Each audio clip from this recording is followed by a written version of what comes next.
that may be a little bit too loud. Let me test some things out here.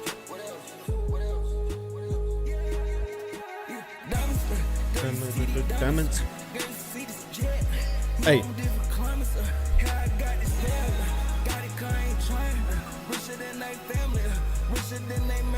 How we doing today, everybody?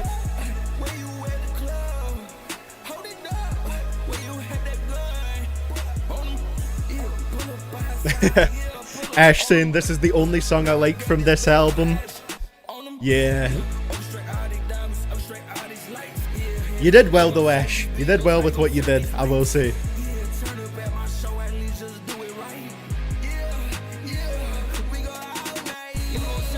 Hey, so how we doing today, everybody? Paid Request Monday, as always, back again. And yeah, we got a nice little queue going already. Yesterday was a very interesting day for the Discord, I must say. Also, let me just start some things out with my microphone here. I think the audio should be decently loud from my mic. I've added a few new filters to my microphone, so I'm just kind of playing around with them here and trying to get them all to work out. So yeah, throughout the stream, as per usual, just let me know how the microphone is sounding versus like the music that we're playing, because I tested it out a little bit, but I'm still trying to get it to like just the right levels. But yeah, we're back, everybody. Back at it again. Recovered from my Confessions of a Dangerous Mind reset stream. All right, there was a lot of pain that went into that, but we made it through it, and we're back here again. Yeah, it's been a pretty decent week of listening to music for me. What have I listened to this week? I listened to Don Toliver's album, finally, a few days ago. No surprise, I thought it was pretty mid. It had good production on a lot of songs, I would say, but felt sort of directionless, and wasn't a massive fan of it. Listened to Lifestyle by Yeet, which, you know, I should be dropping the reaction today. I managed to get past all the copyright claims, so I'm actually probably going to make that live while I'm on the stream today. Let's see. I listened to Valedictorian by Ian.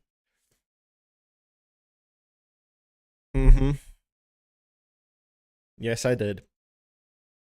Let's see, what should I... Ballin', but at what cost?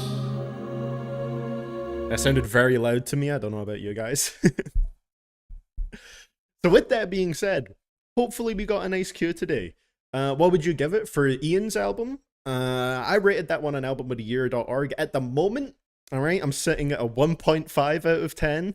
I think everything on it just sounds wrong. The way that his vocals are mixed sounds really strange. It's like certain frequencies have been cut out to give it this unique sound, but it just sounds kind of bad on the production. It feels like something is missing. Oh yeah, and then King of the Mischievous House, I gave that one a 8 out of 10 on Album of the Year, because I think that's a really good album. Solid bangers. Hey CDTV, I just wondering if you've listened to any Coast Contra before. If you haven't, I'm sending some in because you have to hear these dudes. I am not familiar with Coast Contra at all, Ash, so be curious to see what we get. Once again, we're at that point where we've got 3 Ashes in the chat right now. We got Space Ashes, Ashatron, and Ash M. Loads of Ashes here. How was Lifestyle? Lifestyle was okay. Lifestyle was okay, in my opinion. Have you heard the new Tyler? I have not. I just saw before starting up my stream today that he has like a new song out or something. So I hope it's a good one. I hope it's a banger.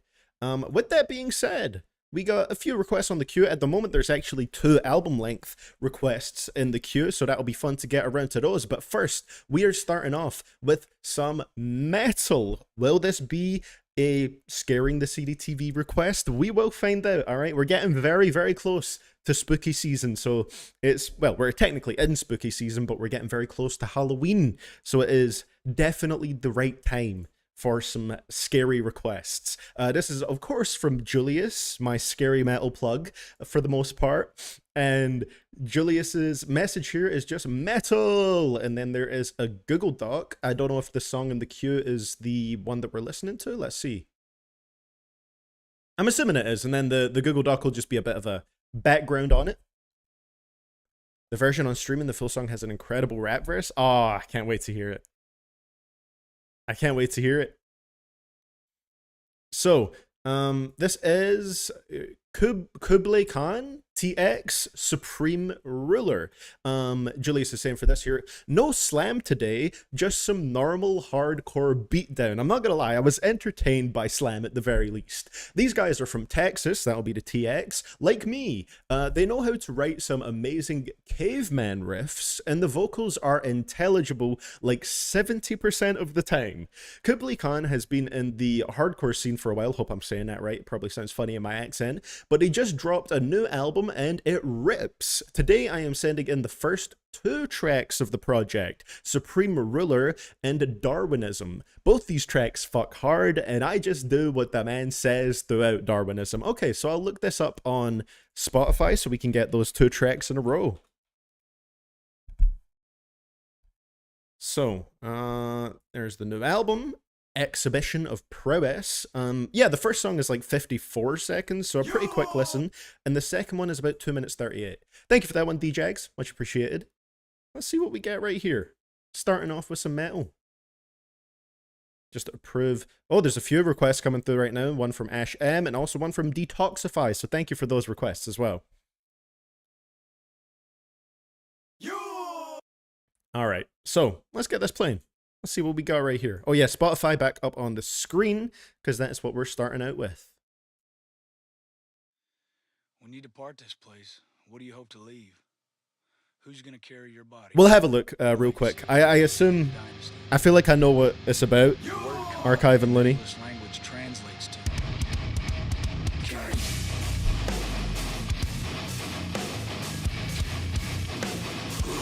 Oh good.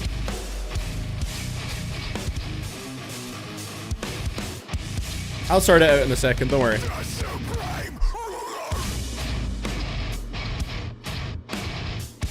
Oh shit, I need to get my Stream Deck thing up because I can't access the second page.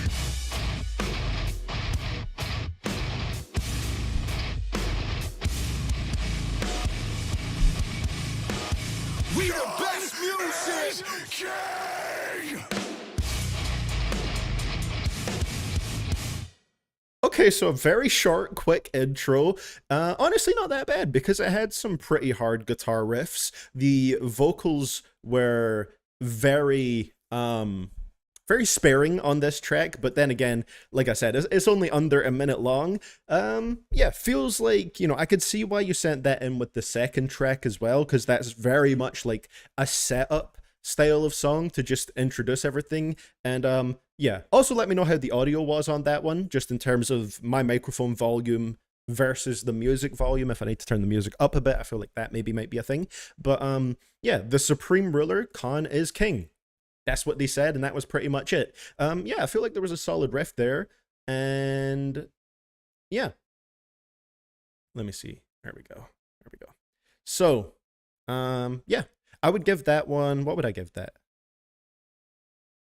Because I don't think it was bad at all, just very, very short. And honestly, like the yelling vocals weren't too like intense or bad necessarily for me on there. So I'm somewhere between like a 6 and a 7 on the positive end. We'll go for like a 6 right now, I think. Yeah, we'll say 6. Their vocalist always sounds like he's gonna rip someone's head off their spine, which is pretty perfect for this kind of music, right? I feel you on that, Archive. Also, I did check your message. It was what I thought it was going to be about, because I did see a little bit of the Discord yesterday when the whole you know, CDTV imitation thing was going down. I also saw a few things outside of that. So yeah, I sorted it out. Well, in some ways. Yeah, I thought that was a pretty solid start to it. So let's see what we're gonna get on the follow-up to that. Is track number 2, the second one of 2 in this request. It's Darwinism. Now we're getting a bit more of a full track from, is it like Kublai Khan, Texas.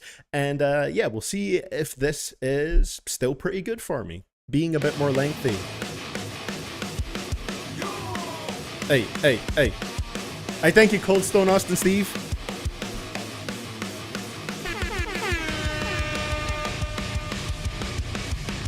I should be a DJ, bro. I'm on this.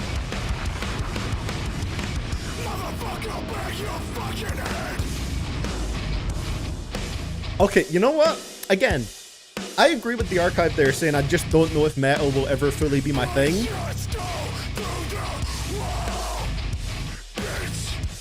But straight away I'll pause it to say I do like the way that they're just using their vocals here to really just fire up that intensity straight away. Like, this is, you know, this is them using their vocals to get people going crazy, and I'm not mad at that.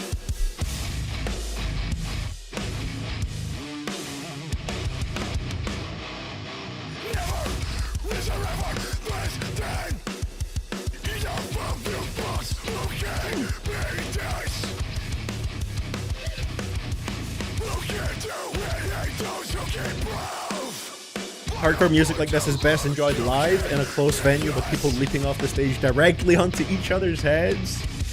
I mean, hey. Ooh. Interesting.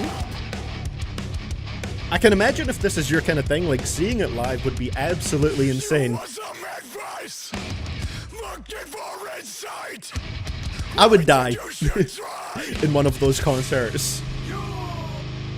Not survive. Thank you, Phoenix.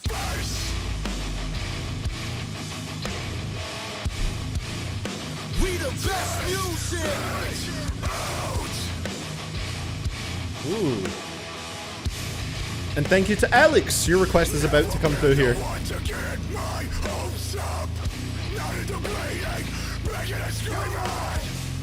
Thank you, Alex.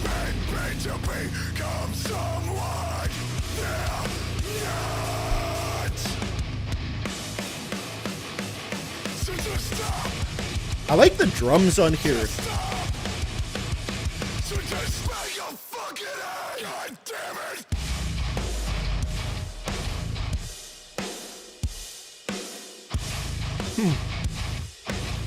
The drumming is kind of fire. I'm gonna give that to the track.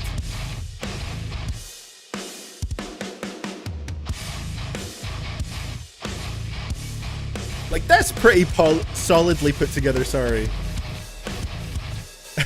Like OJ Simpson. Amazing!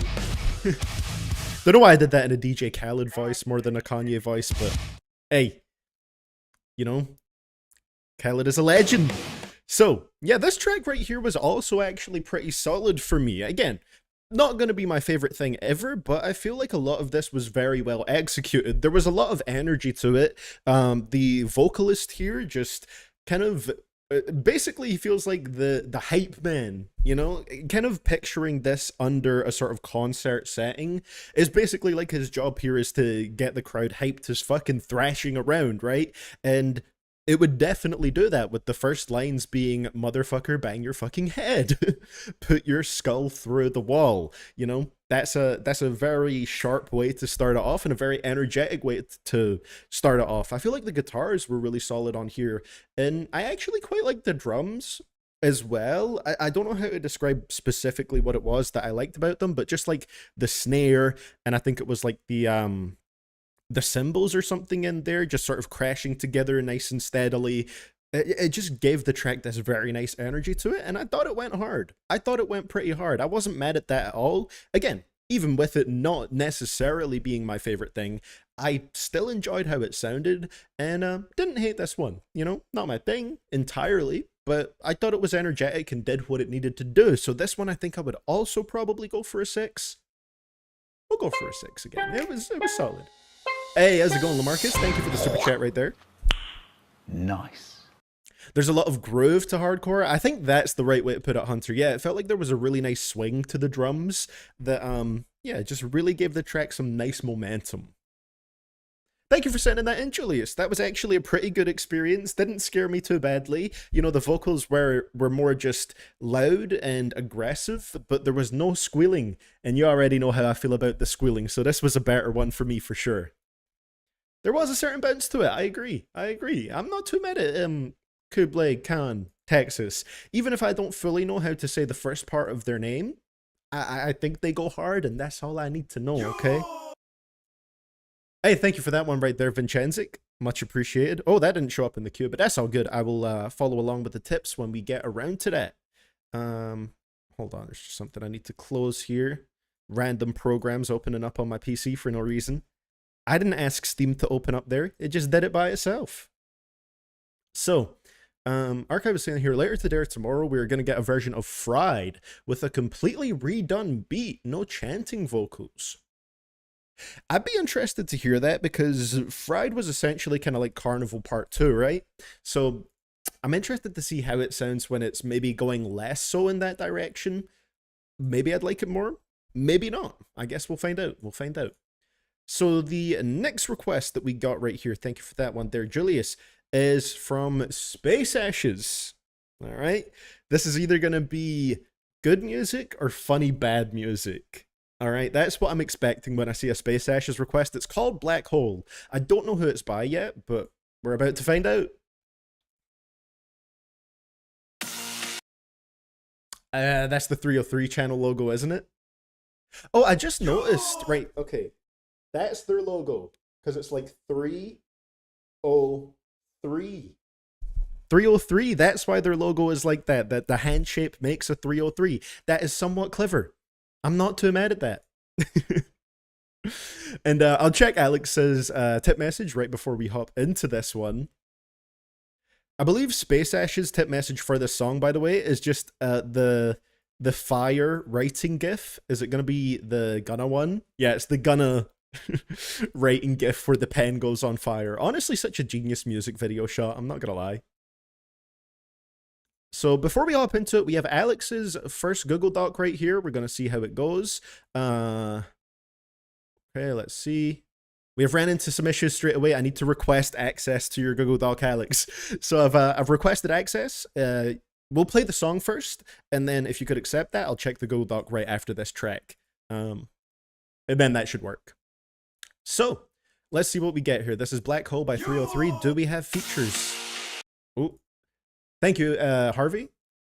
Just 303. So let's see what this sounds like.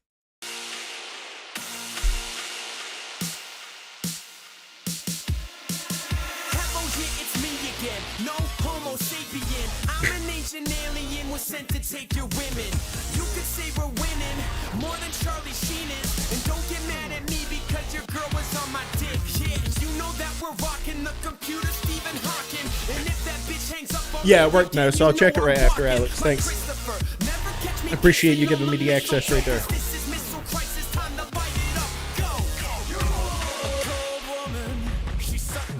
Hey, thank you, Miguel. Hey, hey.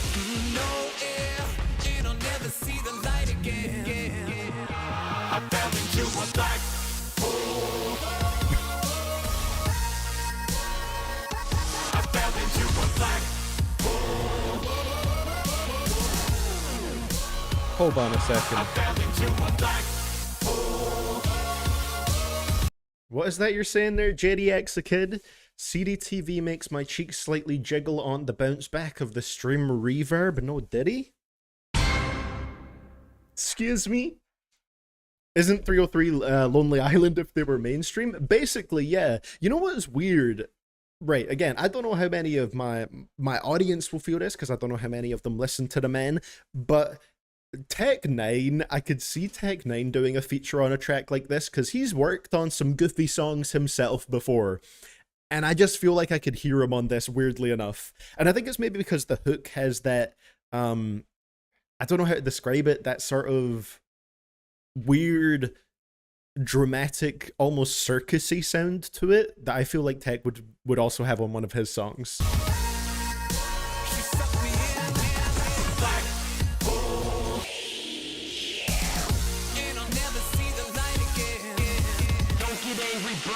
I just hopped out the pig pen. I'm used to having hands on Angry Birds bars. It's time to get stupid, yeah, it's time to get Kardashian. So pour that whiskey deep and hand that motherfucking flask again. You're a massive black hole, you say that I'm the asshole. When I saw you at the last show, you were on me like a shadow. Up the creek, no paddle, tell my mommy you're my dad. Oh, why you never coming back? She sucked me in a black hole. Oh my god. I haven't heard the new Tyler yet, no, Alvin. I saw that it dropped before I started the stream, but I haven't heard it yet. Black hole.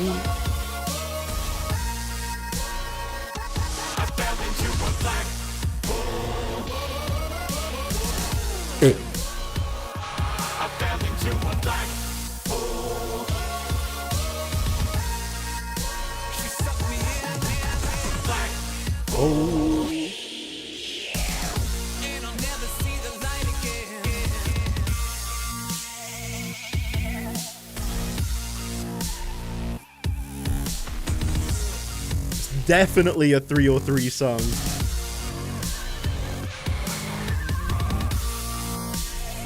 Let's play Guess the Era, alright? I want you guys in the live chat to guess when this song came out. I'm telling you, SO, it's like a Tech 9, like Chris Calico style hook. And Chris Calico is a great vocalist, but he just sometimes does stuff like this.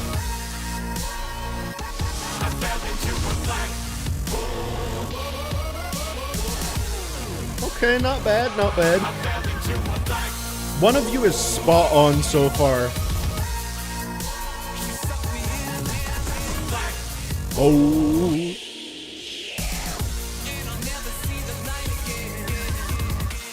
YouTube intro type beat. It is. It's the dubstep. It's the dubsteppy elements. Anyone else miss the days of dubstep intros? Those were the real days, alright? So, Alex Kunaz said 2013 for this one. Alex got it right. This song is from 2013. And I can't tell if it sounds perfect for the time or if it even sounds dated for the time. It's 303, they're an enigma. You really don't know. They are majestic. I always say this, but I remember when I used to like think that they made serious music just because they had a couple like poppy hits on the radio that, yeah, were like a bit goofy, but they didn't sound incredibly jokey. But the more and more I hear of their music, it's like, oh, they're essentially like a comedy act that happened to make songs. I think it was the Kendrick Lamar Backseat Freestyle track that they made that really made it set in for me. That was the first time, and it was Space Ashes that sent me that one, I believe. That was like the first time where I realized, oh, like they're just messing around and having fun, and they're essentially doing comedy. And this track was very similar. All right, you have the most ridiculous bars on here. Bro was talking about, I'm an ancient alien, was sent to take your woman. You could say we're winning more than Charlie Sheen is. You know that we're rocking the computer Stephen Hawking. Like, I'm walking like Christopher. You just have some great bars right there. Some great wordplay. Oh, the misery. Out of 10. This is a difficult one to rate because honestly, I did have fun with it. I've always said that, like, for the most part, the worst songs are the ones that are like boring bad. Funny bad is okay. Thank you for that one, Miguel. Funny bad, like, I'm not gonna rate it highly, but you can at least have fun with it. Whereas boring bad is just kind of sitting there slowly feeling your lively aura being chipped away at piece by piece. So this one was funny bad. I'll honestly go with like a solid 4 here. Not like a good song, but I had an entertaining time listening to it, and the hook is catchy in its own way. It's pretty hilarious, and I think it's just added to by the fact that they used like a YouTube dubstep intro style of beat. I'll go for a 4. Imagine Dragons type hook. Honestly, I feel like it should be a ritual to give them a 3 each time. Wouldn't that make more sense? Maybe I'll give them a 3, a 0, and a 3 for each song. They get a 303 rating each and every time. It's garbage, but it's funny garbage, And funny garbage is better than boring garbage. That's the mindset I have here. To a black hole. So thank you for that one, Space Ashes. That was a blast to listen to. And yeah, once again, just shows off the variety of these streams. You start off with some metal, and then you jump into some dubsteppy 2013 303. Need a 303 button for that? Maybe I should just give them their own rating on the Soldier scale. Instead of, the Soldier faces, I'll just use their faces and find a way to get a 303 in there. That would be fun. That album is like a 50-50 split of funny and boring. Well, I'm happy we got the funny side of it. I'm happy we got the funny side. I wonder what a boring 303 track would sound like, because at the very least I'm entertained by what they do. So thank you for sending that one in, Ash. We'll check Alex's Google Doc here, and then we will get on to our next request, which is from Little Boy Rebel, LBR. Back at it again. Good to see you here, bro. And then after this, we have a spooky request, which is going to be a very scary time. Hey, how's it going, Tim? So, Alex is saying here in a Google Doc, oh, this is going to be interesting. This is, where's the second page of my stream deck, all right? We the best music. I like how with that soundbite you can hear him taking a quick inhale before he delivers the line. Listen. We the best music. And the reason that I'm playing that is because Alex's Google Doc is titled How to Craft the Perfect DJ Khaled Album. So, Khaled has always been the guy to throw a bunch of stuff, thank you for that one, Scarecrow, on the wall for his curation skills to see what sticks. But what would happen if he took a step back to carefully select what artist with the right producer could work for a song? This is like a fanboy's fanfiction brought to life if he had a big budget to make it happen. All right, we're sort of like fan casting, if you will, a DJ Khaled album. This is my original 13-track album to what I think would make for the perfect DJ Khaled project experience. All right, let's see here. So we have track number 1, Kendrick Lamar, J. Cole, and Drake, produced by Boy Wonder, Soundwave, and Vinyls. Interesting. DJ Khaled, the type of guy to call a song like that the Big Three. I feel like that's actually what he would do, and it would either be really good or just like very mid, but also with those producers it should work. Boy Wonder, Soundwave, and Vinyls, they could produce for Kendrick, Cole, and Drake and make it sound very good. Track 2, Jay-Z, Rick Ross, and Benny the Butcher, that is about to be some glamorous shit. Produced by Just Blaze. This is already too good to be a DJ Khaled album. All right, DJ Khaled would maybe have those 2 tracks, and then the rest would be very middling, weird collaborations. Track 3, Kanye West, Travis Scott, and Kid Cudi, produced by Kanye, Mike Dean, Wonder Girl, and Emile Haney. That would also be amazing. Track 4, this is an interesting one. 21 Savage and 50 Cent, produced by Metro Boomin, Southside, and Alan Ritter. 21 and 50 could probably work well together, I think. It would be interesting hearing them back to back. It's not a collab I've really thought of before. And then track 5, Eminem and Schoolboy Q, produced by The Alchemist. That is not a track I ever really, or like a collaboration I ever really thought of before, but when you throw Alchemist production in there too, that actually sounds kind of incredible. All right, you were cooking in a lab with this, Alex. You were cooking. Track 6, Killer Mike, Busta Rhymes, and Twista, produced by LP. Fantastic choice as well. Track 7, J. Cole and Lil Wayne, produced by Cole and Dre. That could be a very fun one. Cole and Wayne have a couple tracks together, right? So I guess we could get a little teaser or a little taste of what that might sound like in our wonderful imaginary land where this exists. Track 8, That Mexican OT and Offset, produced by DJ Darrell and Murda Beats. Also a great collaboration right there. Track number 9, Common, Kendrick Lamar, and Andre 3000, produced by No ID. That would be amazing. We're about to get some, some conscious rap right there, all right? Some use your brain rap, all right?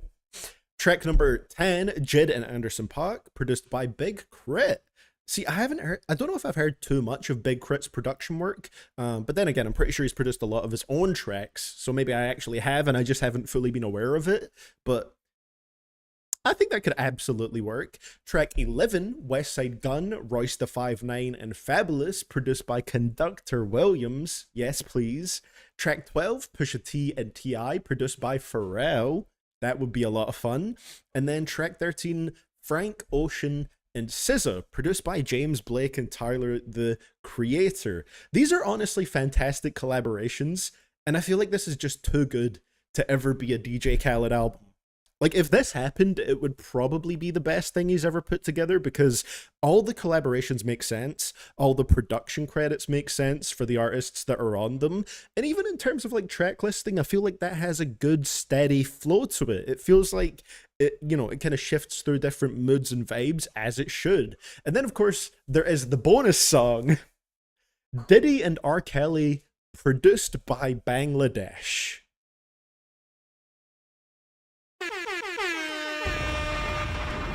We the best music. Yes, please. Let's get it. You should be an A&R. You should be DJ Khaled Alex. You know, the guy that puts the albums together, sorts out the collaborations, the producers. This right here would be magic.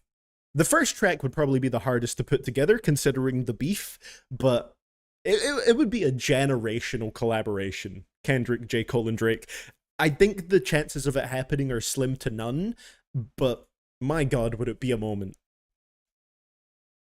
Also, yeah, Tyler being, like, doing something on a DJ Khaled album, I didn't think about that, Ash, but that would be very, very funny considering their past. So, thank you for sending that in, Alex. I thought that was a blast to read through it, and it really made me wish that we could live in a world where that project exists, because I think I would love it. So the next request we got right here is from LBR. Looks like it's going to be some Scarlord. You can tell because there's an X where a vowel should be. Luxnally lie. And yeah, LBR is saying for this one, hey, welcome back to you. This is a Scarlord track from his newest EP, and I think you might like this style of him. I would share more, but tight with money. That's absolutely fine, LBR. Like I always say, only send in stuff when it's absolutely possible, and you know, it's not like your last buck or anything like that. Also, remember to get your twin from your basement when my single drops on the 28th. Haha, love you. Appreciate you, LBR. So, let's see what we're going to get on Luxnally Lie by Scarlord. Boop, boop. Oh, Scarlord Rage?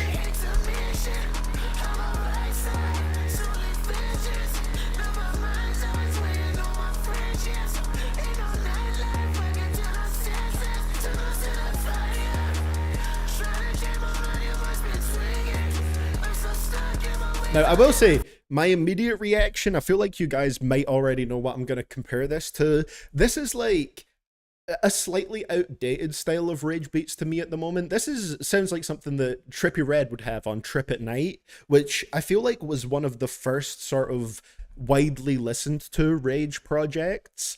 And I feel like the genre has sort of evolved from this kind of sound already. I'm curious to see where Scarlord takes it, but it feels like, you know, maybe a few years too late to be trying out this particular style. I feel like it's already branched off into so many different interesting directions. So let's see. I'm still gonna keep an open mind to see if I like it. That's just a very quick initial impression.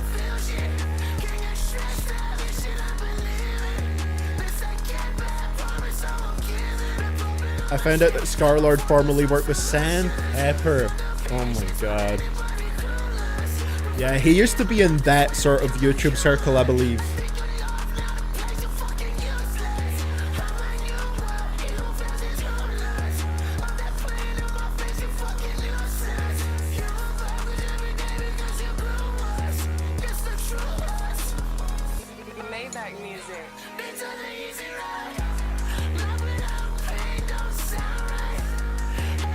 Interesting the way he's kind of dragging out his vocals on this one.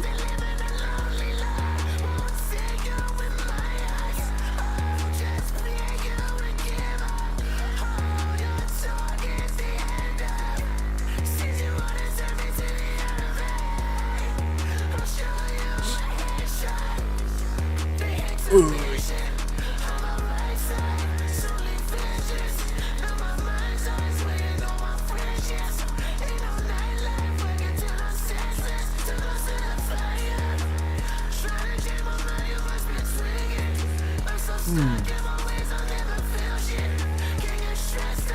Nice 808s on the beat.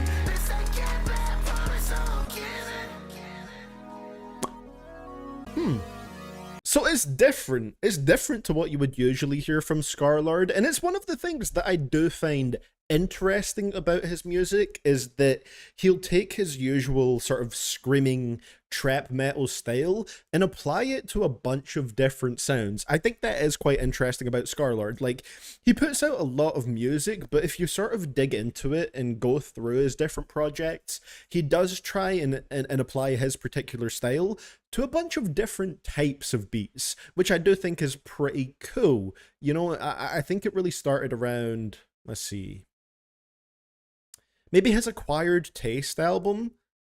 From there onwards, I feel like that's where he started experimenting with different types of production, maybe even a little bit before that. And yeah, just trying out these different types of beats and applying them to his general sort of trap metal style. And this was a sort of rage style track with more grungy metal type vocals over it. I'm not sure how well it worked, but I think it did create an interesting soundscape on this one. But yeah, what I would say for that is that it does have what feels a little bit like an outdated sort of rage style beat, which, you know, it doesn't seem like it should be because it's only from like 3 or 4 years ago, but I just feel like it's because that genre or subgenre of music has evolved so quickly that I feel like the genre's already past this kind of sound, where it reminds me of like a Trip at Night style rage beat. I thought it was interesting. I don't think it was bad, but it definitely didn't fully hit for me. But I still respect Scarlord still at this point, continuing to try different things and, like I said, making different styles of songs. So I'd go right down the middle with a 5 on this one, but, you know, I'm not going to knock the experimentation or him trying different things. Mid!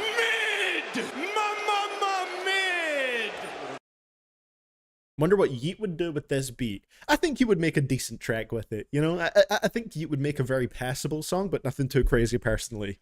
Mr. McBoredom is saying here, I feel like what people don't get about Scarlord is that he has a lot of metal and rock influences due to growing up in the UK scene and being exposed to those types of artists. I think it's cool how he incorporates a lot of that, yeah. He definitely makes a more Americanized style of music, I would say, but he incorporates numerous different influences into that, which I think is quite cool.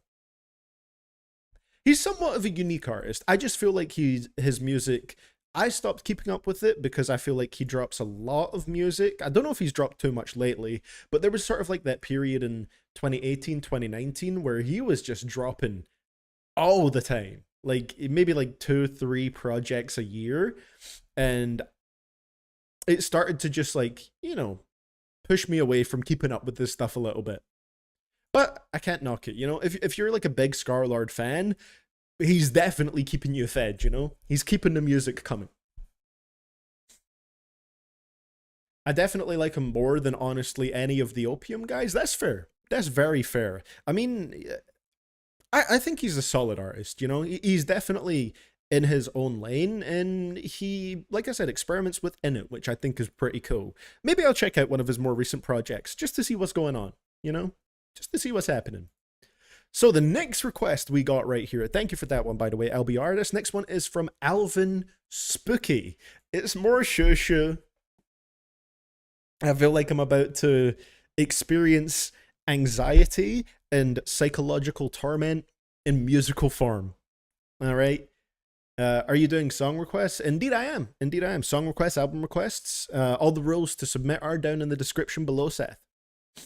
So we are going to see what happens right here. It's Shushu with scissors. I'm fearing right now. Alvin is saying, Scissors by Shushu, Frantic Nightmare. Once again, a very brief tip message. Alvin is keeping the tip messages brief for this month so that they have maximum impact and maximum scariness when you go in blind, right? And I will be going in blind. Next week will be the last scary song for the month, and it's one of the more infamous scary songs. Oh boy. Oh boy, yeah, because next week will be the last stream before Halloween, right? Yeah, few days beforehand. Oh no. Well, let's see what we get on Shushu Scissors. I know that this is going to be something unsettling. I feel like that's pretty much what you get with Shushu. Yeah. little bit scared to click play, but I gotta do it. All right, I gotta do it. There's nothing in this queue that I won't listen to. Thank you for this one, Alvin. Killing it with the scary suggestions this month. Hey, maybe it won't be that bad. All right, maybe I'll warm up a little bit. X. Maybach music. I can't remember who you are. Okay. Here, take this. All erased. I can't remember who you are.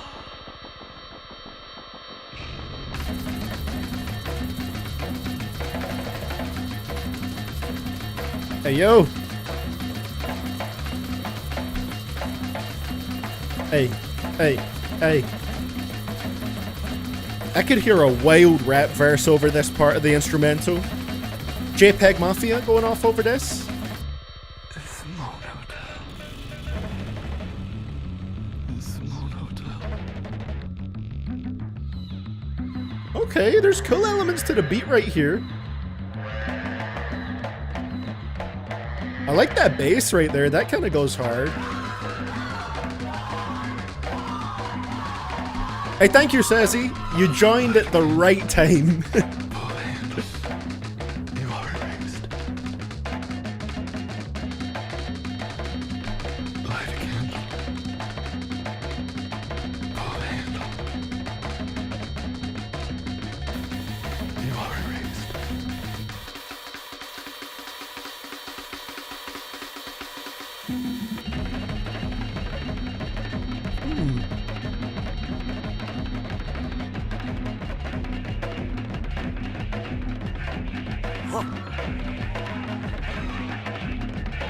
This one isn't the worst so far. I mean, Dr.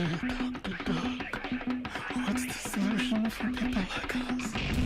Long on harmonica, bookie wookie Claire, sleepy peewee, junior little buddy, Jolly Roll Cacao. you know, I think what helps is that it's got a pretty fire bass line. I like the bass line. There's actually elements of the production to this one that I find really cool.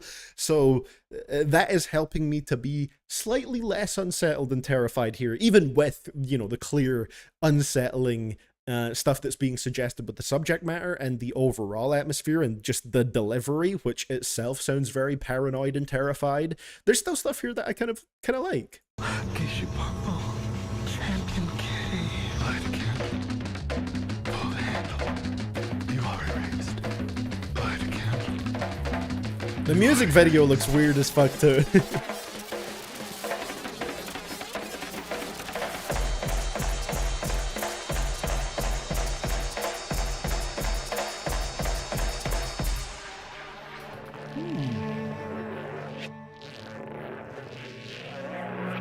Hey, happy birthday, Atom. Hope you have a great day today.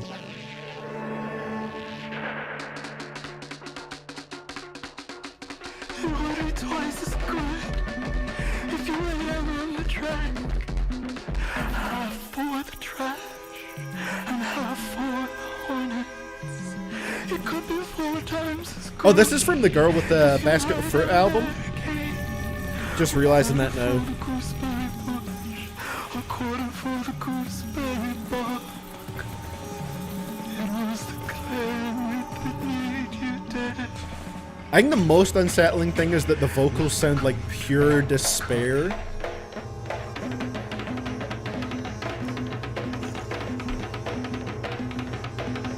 I wouldn't say necessarily that they're trying too hard to be different, Hotshot. I think Shushu genuinely just, like, is different, you know? I mean, they definitely try to experiment, but, you know, even if I don't love it, I think they do it well. I think they do it well.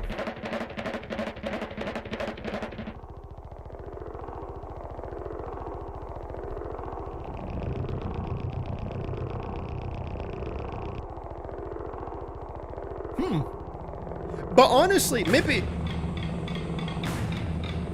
Hold on. I was about to talk about how this is a relatively easy listen for me in terms of Shushu.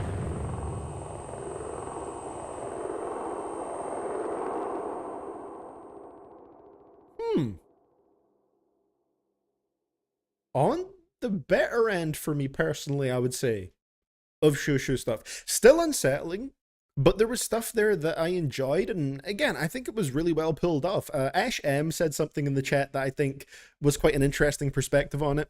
I think when listening to Shushu, all standards for other music goes out the window, and any semblance of a rhythm or note becomes a glimmer of hope in the darkness, forcing you to call the song good. See, that's what I like about it, because, you know, I wouldn't say necessarily that they're trying too hard to be different. I also disagree with Canal. Slightly there, Canal. It sounds like a bunch of random noises thrown together with no vision behind it. I feel like there's a lot of vision behind it, and I think the way that Ash describes it is pretty accurate there, saying that any semblance of a rhythm or note becomes a glimmer of hope in the darkness. I think there's still very purposeful intent to the way that the instruments are used, and you know, there was little glimmers of hope for me in here, like with that bass line, just the occasional element here and there that I'm like, oh, that sounds kind of nice and a little bit more familiar, and you know, it allows me to have a bit of a breather from a pretty unsettling track. Once again, lyrics are relatively cryptic. I didn't completely pick up on them, although it references the Simone Hotel at one point. Clicked on the Genius annotation, of course, to see what that was about. And the Simone Hotel is an apartment building in the Skid Row neighborhood of Los Angeles that exists as permanent supportive housing for the homeless, disabled people, recovering drug addicts, and people in extreme poverty. So yeah, the parts of the song could be seen as talking about drug use or drug withdrawal. Maybe that's the direction it's going in, maybe it's something else, but clearly something that a lot of fear and paranoia is involved with the delivery of it. And I feel like the vocalist for Shushu does a great job at sounding just like sheer dread. Like, bro sounds like cold sweats. You know what I mean? That's what he sounds like. And I think it works really well for what the music is. And yeah, I think there is a very clear vision behind it. So even if it's not something that I would listen to a lot, I think I respect the artistry behind it and just how different it really is, you know? And this one, like I said, a little bit less unsettling. Whether that's because I'm getting more used to the Shushu sound or I'm just anticipating it being a very difficult listen, you know, it kind of makes it, my expectations are a little bit different going into it. But yeah, this one wasn't too bad. Why was there a Benny X tag at the beginning though? Benny X. It's the Phantom Benny X. He's haunting us this Halloween. Ash saying, it's some of the most purposeful music I've heard, but I still hate listening to it. Yeah. It's very interesting. I'm going to give this one probably like another 5. It's probably the most I've been intrigued by a Shushu track, and the least I've sort of disliked the experience of listening to one of their songs, if that makes sense. I'll go with a 5.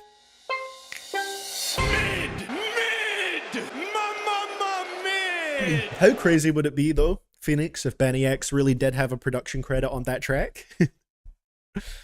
Hey, how's it going, Phil-san? You doing good today? Ooh, interesting analysis there from Choi. This sounds like they were stuck in a dark room with only a microphone, and the bass sound is them hitting the door yelling for help. I love music that makes me imagine a scene. That's a great way to put it. It makes you picture a very particular scene, which I think is very cool. If anyone donates Mary Turner from this album, give them their money back and skip it. I warn you, it is horrifying. I wonder if that's the one that, oh yeah, it's pronounced Chiwi. Okay, yeah. Sorry, I forgot about that right there. But yeah, maybe that's the one that Alvin has in mind for next week. Maybe not, but I'm curious. Either way, I'm gonna do it. All right, if it's there in the queue, I'm gonna do it. Yeah, I'm doing good, Phil-san. Enjoying the stream today, having a blast. So, next one we got right here is sent in by Gowdy Arsonist. Hold up. I already know who this was sent in by. But the username on Streamlabs is Gowdy Arsonist, okay? And this looks like it's an album length request. All right, we got a Google Doc right here. A smiley face attached to the Google Doc. Is this going to be a new Goat album or an old one?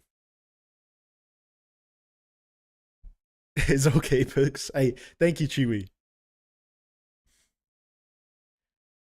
I was going to do Mary Turner, but Scissors was more a vibe. I appreciate that, Alvin. Okay, your next request won't be Shoo Shoo. A hint, if you know, a story about a man named Frankie. I'm scared. I'm fearing for my life.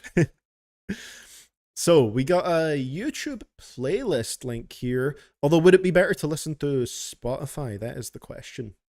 Let me open this up.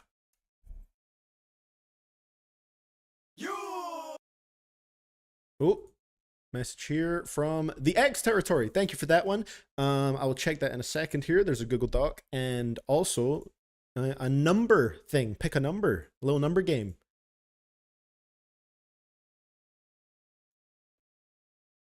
One to 101. We'll go for a nice solid 100 for the number that I picked today, Harvey. So real quick before we hop into this album request, what we will do is go through Harvey's sort of albums of the week, their album listening for the week real quick. So yeah, once again, this is a list of Harvey's first listens of the week, so no albums they've already heard, no re-listens or edited rankings, none of that. These opinions could easily change and shouldn't be considered evergreen. Albums that are considered underrated will be underlined, and it's a rating scale from 1 to 10, terrible to perfect. And it goes in descending order of best to worst. So at number 1, we have Rumours by Fleetwood Mac, a classic album full of classic songs by a classic band, just a classic dish. Interesting. Number 2, and that one I believe is a 10. Number 2 is And They Mine for Our Bodies by Gaudi Arsonist, which I believe is the album request that we are about to hop into here. As if I didn't love Gau enough already, this has cemented him as one of my current favorites. Probably my album of the year, even above Quadeca, now just to wait for the vinyl to arrive. I can't wait to buy more vinyls. Now that I'm a bit more settled down and I'm staying somewhere more long term, need to build up that collection again. 3 is In Your Own Time by Mark Owen. It's definitely a departure from Take That style, okay, but I'd be lying if I said this wasn't also great. Makes me wonder why Mark isn't as big as Gary or Robbie. I'm not gonna lie, I didn't even recognize him by name. 4, Ventura by Anderson .Paak. Anderson .Paak is a walking hit-making machine, still underappreciated for how unbelievably slick he is. Agree with that. I believe these are the 9 out of 10s, by the way, from In Your Own Time, Ventura. Typical of Me EP by Laufey. A modern traditional pop album, which we listened to on the last stream, is certainly a pleasant surprise. Frank Sinatra and Chet Baker vibes are abound. Thank you for that one right there, Solvi Meldal. Technically the minimum's 10, but we'll accept it. We'll let it slide. We'll let it slide. 6, Kickin' and Screamin' by Chris Calico. A solid album. Don't know how much I'd enjoy it now, but, you know, Chris is versatile. Chris is so much more than that guy who raps with Tech 9. Dude deserves way more credit for how good he is. I do agree with that. He's a fantastic vocalist. Hard by Joel Ortiz and King Crooked. Crook and Joel are such a great duo. I might even prefer them over Slaughterhouse. I just want more collab albums from the two. Now we're going into 8 out of 10s. We have Drinking from the Sun by Hilltop Hoods, Australian hip-hop baby. Stellar production, great rapping, and some nice content for what's a fairly old-school style album. It still manages to achieve a nice mainstream vibe. Imagine Rizzle Kicks, but more conscious. 9 is Fish Out of Water by Charlie Tuna. Okay.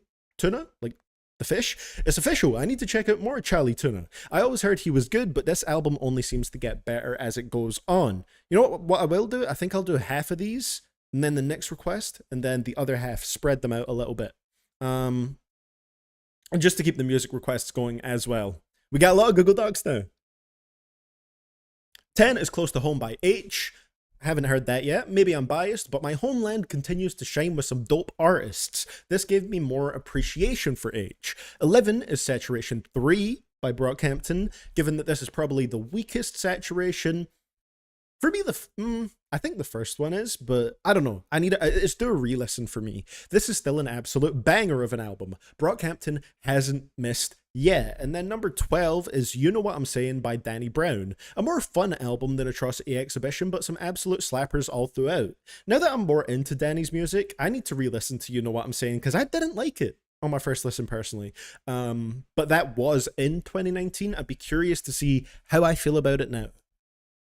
We'll just do a couple more actually. Number 13 is Connecticut Casual Chapter 2 by Apathy, which we also reacted to last week. Definitely has some weaker tracks near the end, I agree, but some fucking gorgeous production and stellar rapping at the start more than save it. And then 14 is Face by Dan Bull. I think Dan is one of the most underappreciated rappers of all time. Dude is unironically amazing, and he's kind of disregarded as just a novelty because of the nerdcore, which honestly I could say I'm maybe a little bit guilty of myself. To be honest, because I do think he has a very talented pen, but I'm just not super into a lot of the stuff that he makes. You know what I mean? So we will come back to that in a little second, Harvey, to go through the rest of them. But I'm curious to hear this Gao album because it was on your list right here. So Gao the Arsonist. This was sent in by Gao the Arsonist himself. Whoa. But actually, it was Joseph Berger. All right, let's keep it between us. Our bones are artifacts, and they mine for our bones. So it's like they go together, you know what I mean?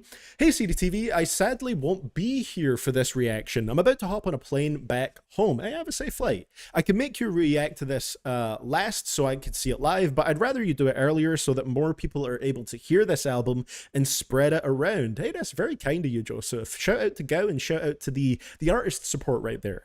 You already know how underrated and great of an artist Gao is, but I really didn't realize like all the stories he was telling. Through his lyrics, he has the post-apocalyptic setting and feeling. His lyrics are genius, way more deep, and have meaning, but Gao's lyrics also tie into his comic series that he has started creating. The visuals to the song on the album and some lyrics throughout it connect to the story that he is telling, if only slightly. You will see this in the visuals, as you know Gao mostly portrays this arsonist character, but in the visuals he will show off other characters as well. Okay, so I'm assuming we're watching some videos as well as listening to the music right here. Interesting. Which hence the YouTube link. I know I'm glazing really hard, but come on, you have to give him credit. Like, the man produces his music, writes his own lyrics, does the story for his comics, and mostly does the music videos himself. He has someone who helps shoot the music videos and draws the comics, which is fair. That's a very particular skill set, but it's still crazy that one guy can do a lot of the work and really hit the mark. Now, I know this is a lot to ask, but I hope that you will go down to the playlist below and watch all the music videos for the album. You really don't have to pay attention because it's just looping clips to help you understand the feel of the song. Also, if possible, let the songs transition into each other. Not all of them do, but when they transition, holy shit.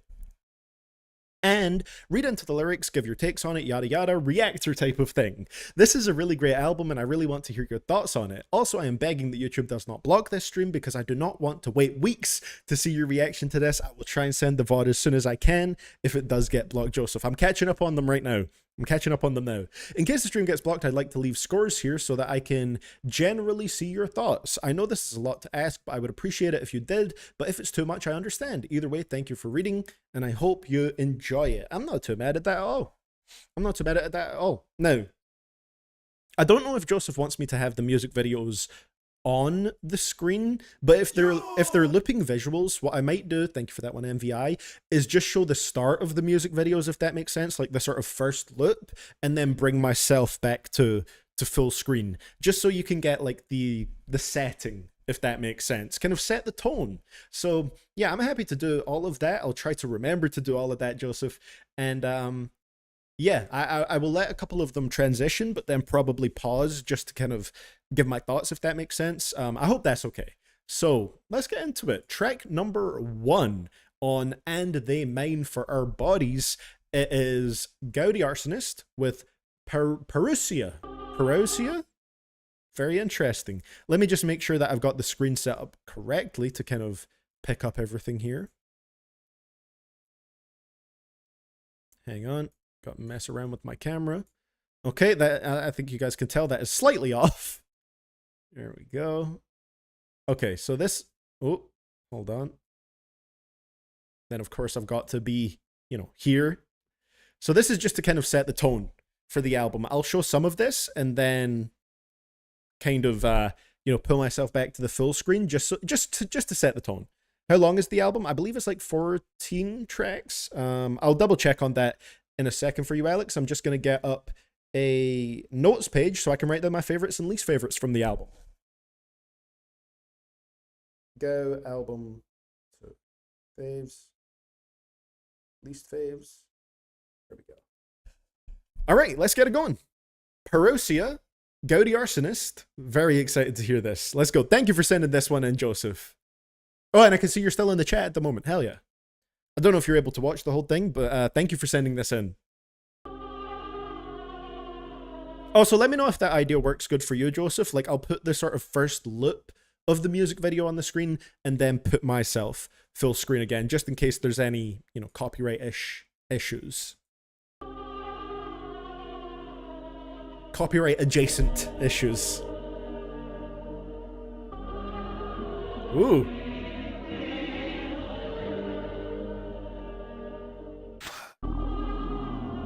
Oh, let me actually take the media share off for now.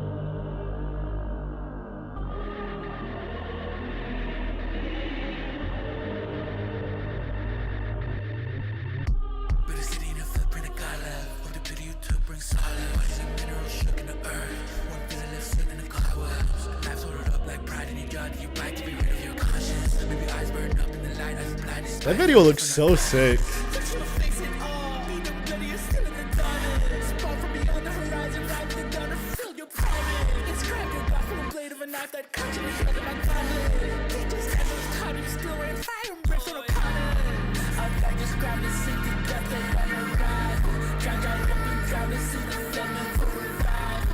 Ooh.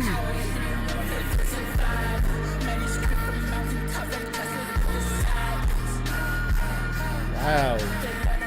Hold up. Gotta drop a like on there, alright?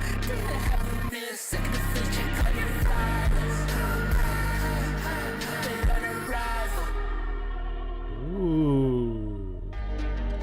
And then it's back to the beginning of the loop, I believe.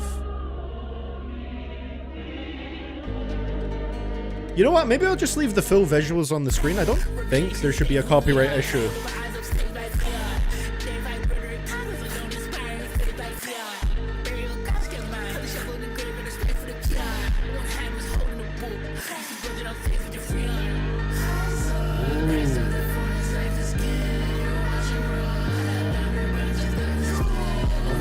Hey, thank you for that one, Lou.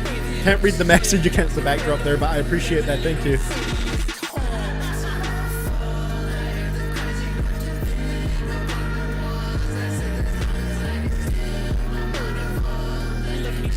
Damn, the atmosphere here. Yeah, copyright is mainly for big artists. I think you're right, Joseph.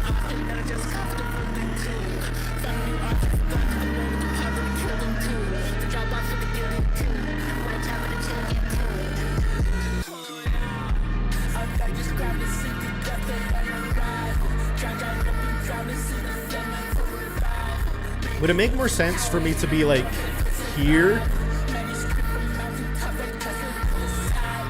So that, you know, doesn't cover the video as much.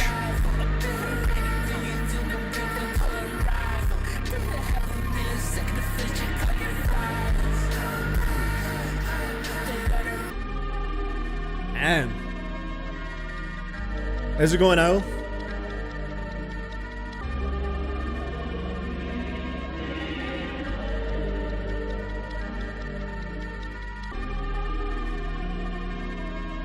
That's fair, Canal. That's fair. Damn. What a way to start this off. We're gonna get the end cards on every video. They're also... Okay. So no straight up sort of transition into that one. Let's just get that back on the screen for a second here. Perosia, if I'm saying that correctly. What an interesting way to start this off. And I think Joseph has sent this in a way that kind of... you know, just the right way to sort of maximize appreciation for this album, because I do think this is something that is best to be taken as a whole with the amount of craft that Gao put into it, because I had no idea really about the whole comics thing, and I think that tied in with the visuals, with the music, I think it really works as a whole cohesive thing, and it honestly might make me appreciate this even more. Honestly, I think for this first song, I mean, first of all, I'd write it down as a favorite. I absolutely loved the atmosphere that we had going on here. Okay, that was a great thing to start off with. Thank you for that one, Lou. Very much appreciated the sort of post-apocalyptic-y vibes here. If I switch over to the Genius page, what shows on the screen? Okay, it's kind of cut off a little bit, but let me... Hold on. Get the Gaudi Arsonist thing up. Okay. The lyrics, you can see them there. You can see them. So yeah. Oh wow, the lyrics make direct references to the lore in the comics. That's pretty cool. I mean, come on, straight away, built a city in the footprint that God left.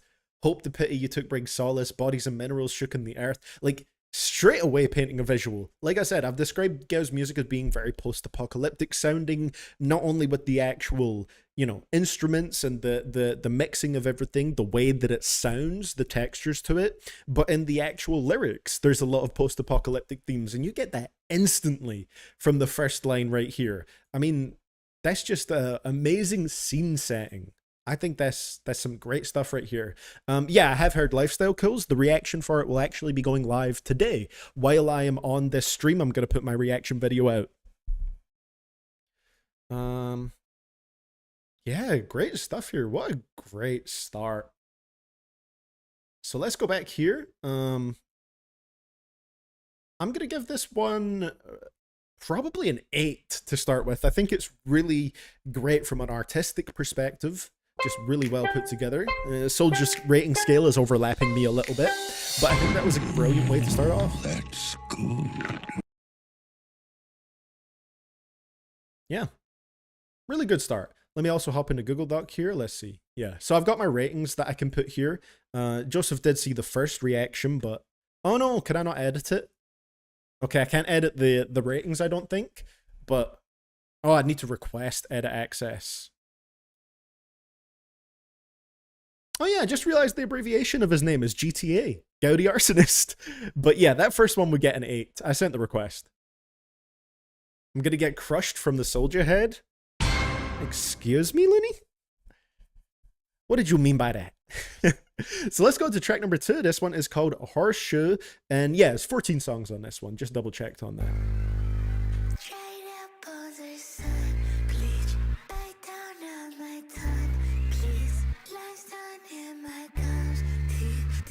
Look, all I'm going to say was your wording, Looney. All right? Should be good now. All right, let me just... Oh, fuck. Why is this not working?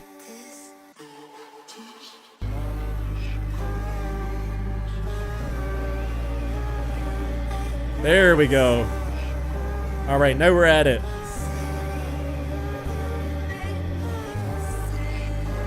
Damn, what a wonderful intro here. Ooh.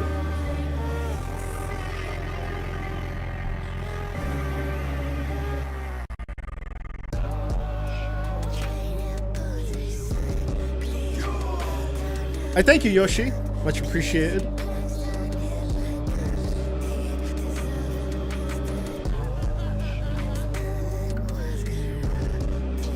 You know what these aesthetics are? You know what this visual is? This is the facade of let me try that again. This is the facade of an aesthetic that Destroy Lonely has. Destroy Lonely has, like, this is what he wants his, you know, music to feel like and to look like, but this is what Gao's actually looks like and actually gives off that vibe from every angle.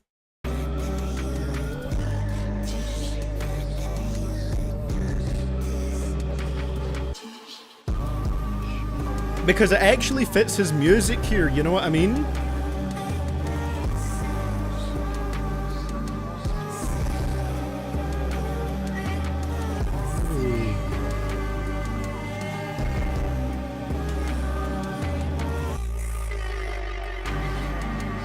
It's almost like goth rap. Good way to put it, honestly, Hotshot.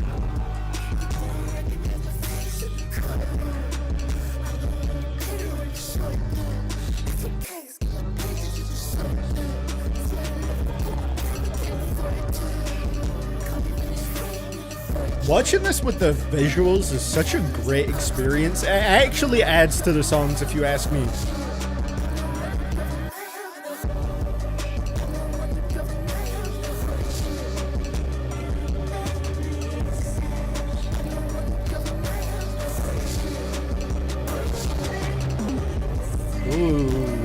little weights bouncing there.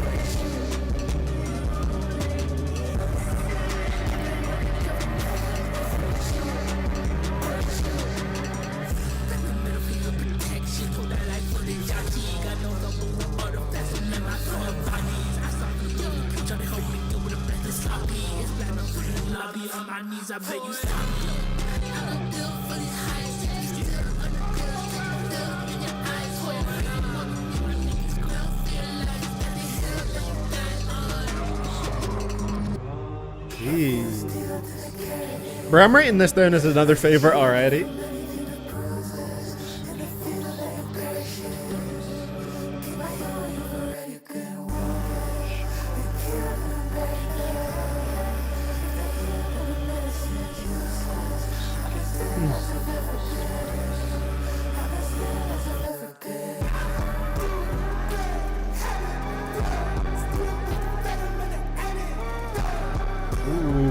Progression of this song is incredible.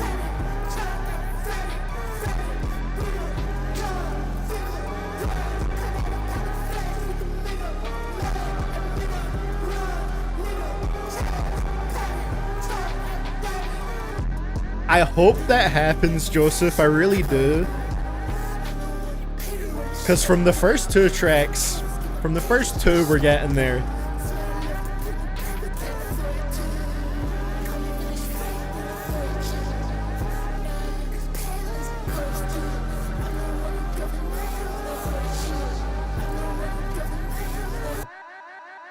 Wow.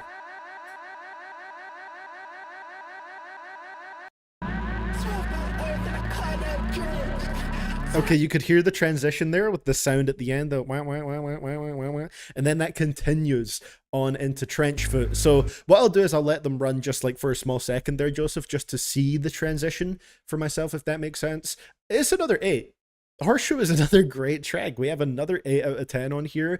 I think I actually would have this as a higher 8 than the previous track because I love the progression and the atmosphere to this one. The soundscape of this was absolutely mesmerizing, and I just loved how full everything sounded, and I feel like the visuals really do add to the experience and just make it that little bit better. Also, while that's happening, I'm just going to hop over to the queue here, and you get a little inside look here. Alright, this is the queue. Got to approve the new requests. There we go. How much music have we got on the queue so far? I completely lost track of how long this queue is going to be. But yeah, it's another 8. I think it's another great song right here, so we'll add that in. I mean, this is a pretty good start. I also appreciate you setting up this Google Doc like this, Joseph, so I can just drop in these album ratings and stuff like that. I think that's a very nice touch. I mean, I know you did it specifically so you could see the ratings, just in case you can't see the request itself, but yeah, it's very nice to be able to just drop those in there. I mean, yeah, this was a great one again. I'm just going to take a very quick glance at the lyrics. I think that's something I'll follow up more on a second listen. I mean, you can see the cover right there. I'm pretty sure it's just a shot straight from the music video, or at least very similar vibe to the music video. So you've got the artistic consistency there. Yeah, very interesting. Dried out bones or sun bleached. Bite down on my tongue, please. Limestone in my gums. Teeth dissolve in an instant. Stomach walls corroded. Not that you would notice. Very interesting.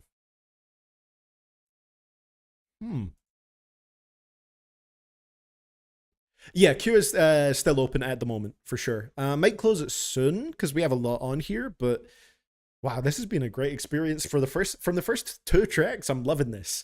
And I really hope that continues. So let's get into track number 3. This one is called Trench Foot. We'll let the transition run a little bit slightly. Again, these transitions would be smoother on streaming. YouTube takes a little second to load the next video.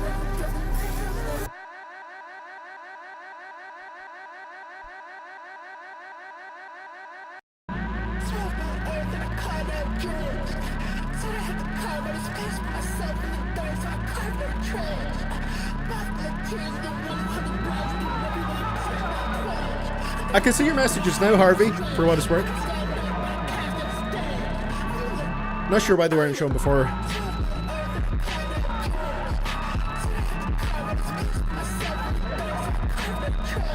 Hey, bouncy ass drums here, man.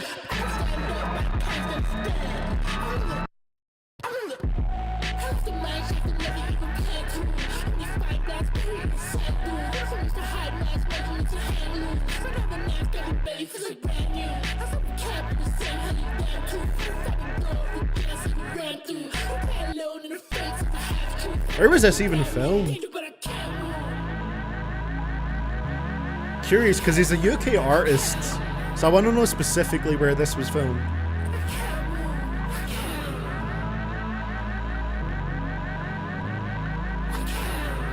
I could definitely see Gao working with Quadeca. It's like post-apocalypse Quadeca, yeah. Very much with his own style, like 100%. But like, I see where the similarities could be drawn with certain things.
Love the shot from the POV of the shovel. Okay. Ooh, next one sounds like it's got an interesting sound. Trenchfoot was a nice short banger right there. I quite enjoyed that one. I'd probably drop a 7. Go for a 7 on this one. Still pretty damn good. Yeah. Shortest one that we've got so far, which is not necessarily a bad thing, still had the great atmosphere that Gao songs tend to have. We'll drop a 7 on this right here. And yeah, I liked how this one was pretty energetic. We had nice bouncy drums, some fast-paced drums on this one, and I think it works pretty well with where it's placed. The previous track was maybe, a little bit more steady. Thank you for that one, Tim. We'll check that in a second here. Yeah, previous one was a little bit more steady in a way, but definitely like my favorite so far. And this one was like still atmospheric, still post-apocalyptic, but had that fun bounciness to it, and I quite enjoyed it for that. I like that a lot. So yeah, I think because I've got my specific setup going for this, I'm probably gonna just continue through this whole album and check any tips that we might get after we do this album request. So just keep that in mind, everybody. So yeah, track number 4 of 14. This is Witness. Sounds like it's going in a slightly more jazzy direction, maybe something like that. Let's see how it goes. Also, how's it going, Joe?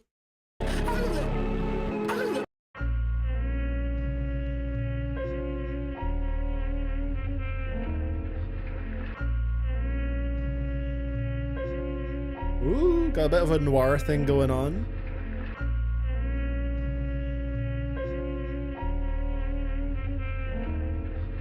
Bro.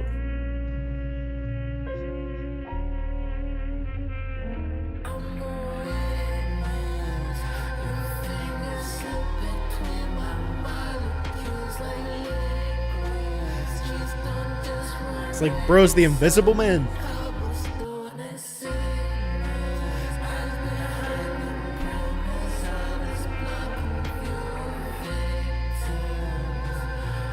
I'm sorry, is it just me, or is the artistic direction for these visuals amazing? Like, I'm not necessarily going to say Gao and his director should make a movie or anything, because that's a lot lengthier than sort of like these maybe minute and a half long looped clips, but like the eye for these shots is ridiculous.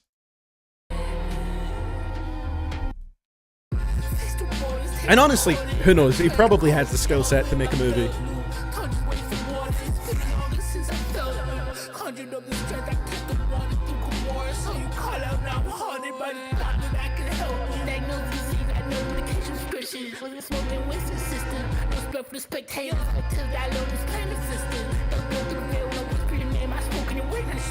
I swear. These pills just as easy as blood did. What killer story before? Unfelt not yet public. Made the feelings corporeal for. How to push the wheel if I can't even touch it. Let me give and make you sorry. Like, come on now, dog. 2.5k views for one, a song that is this solid, but visuals that are this perfect.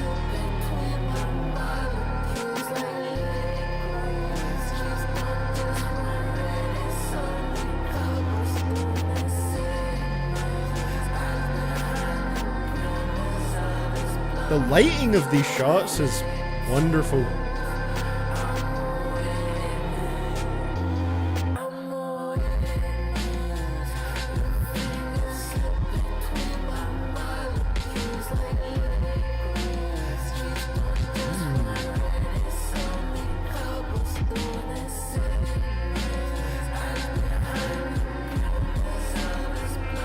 Oh yeah, all the music videos are looked, Joe, yeah. All of them are looked. This is the arsonist. Found the fingers in your pockets like What? you throw this in the bread bag. Like the ones that stuff you catch belly up with credit had it. Make you follow codes, follow crazy, follow friends, man. Thought you I'm a dead man, a dead man, a dead man. Diagnosed disease, I know the case was switching. Smoking wasted system. No stuff, respect haters, spectators, I learned this pain existence. Got a broken veil when I'm walking in, my smoking your way, I shifted. I swear. Damn.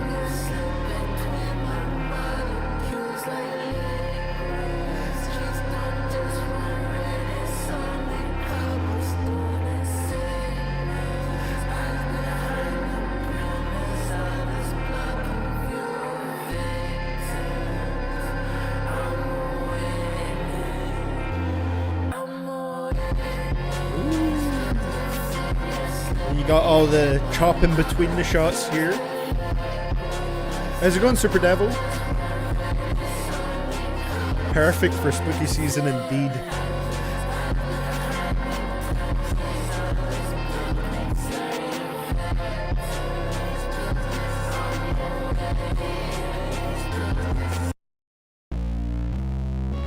Ooh, there we go. Boom, boom, boom.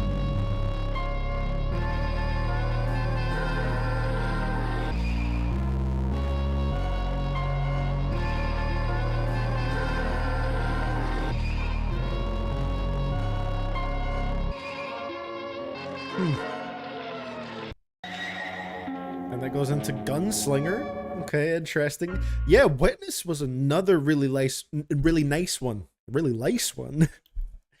Because it scratched that itch in my head, you know what I'm saying?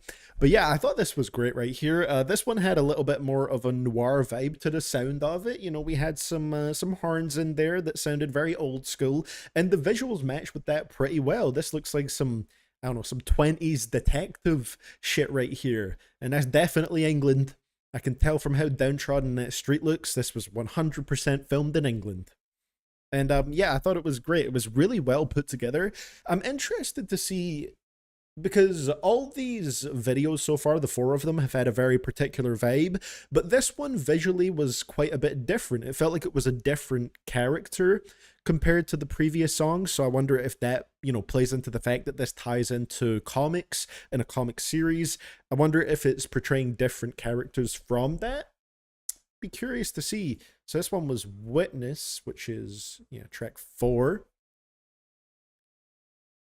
I'm a witness. Your fingers slip between my molecules like liquid. Streets don't just run red. It's only cobblestone and sickness. Eyes behind the brim is all this blocking view of victims. I'm a witness. And I love the way that hook was delivered. It had a very sort of ethereal sound to it that I think matched this character that was being portrayed in the videos, because he had kind of Invisible Man vibes going on, or at least he was like somewhat see-through, you know? And I think that was quite interesting. Phase through borders, tape recorder in my trench coat. Like, the lyrics directly tie into this character that you're seeing in the video. This sort of what looks like some type of detective style of character. So yeah, it's just really well put together artistically. I think that one's another 8 probably. I really like Witness.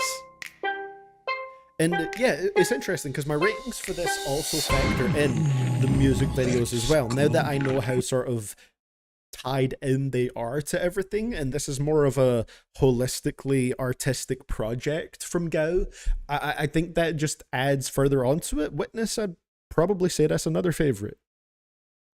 I've got so many notifications here. Is anything important happening? Don't think so. I think we're good. We're good. I'm a witness. I'll say this, Gao has themes through his lyrics. The other characters have different themes and feelings. Interesting. Well, let's see what we get going on to track number 5. Been a pretty fantastic album so far. Next one is called Gunslinger.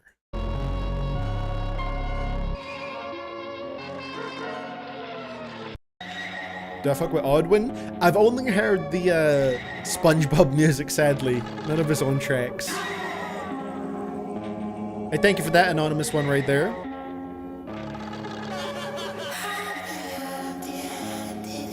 Ooh, got the sludge going.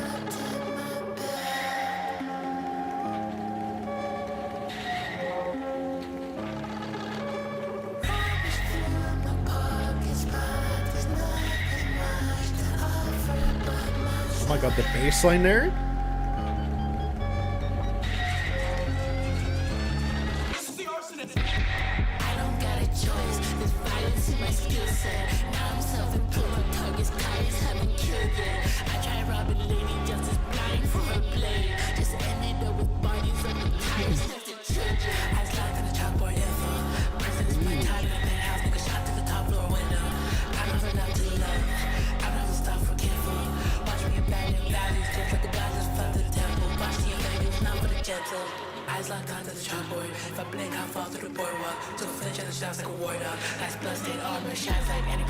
Yeah, I feel like there's a lot of really cool shots from the perspective of different items in some of these clips.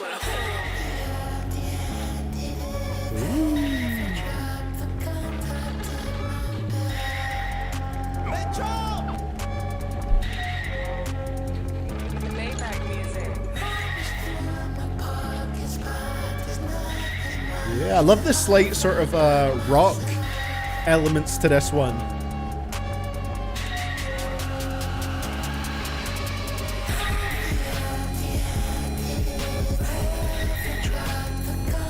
I was waiting for the instrumental to hit even harder like that, and it delivered.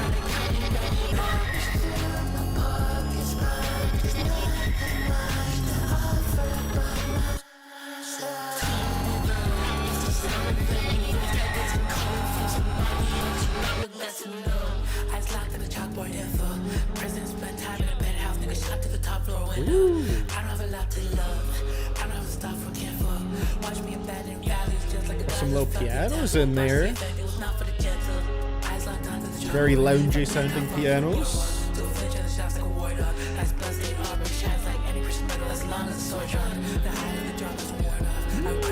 So hold on, so some of the like noir jazzy elements from the last track are now being incorporated into this one towards the end. That's interesting.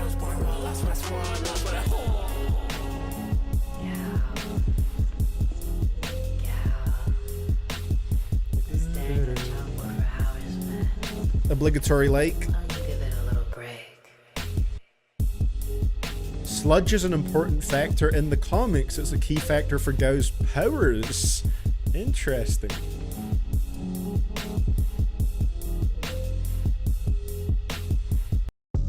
Wow.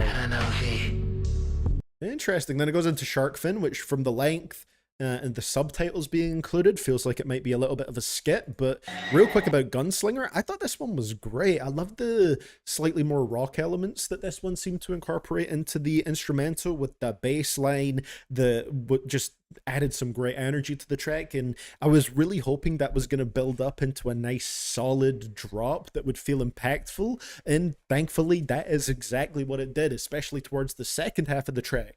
And then as it went on, some more of the jazzier stuff from the previous song got incorporated into this one, with those loungy pianos, and I think even some of the sort of like sax or whatever it was also included in there. And yeah, I think that was pretty great.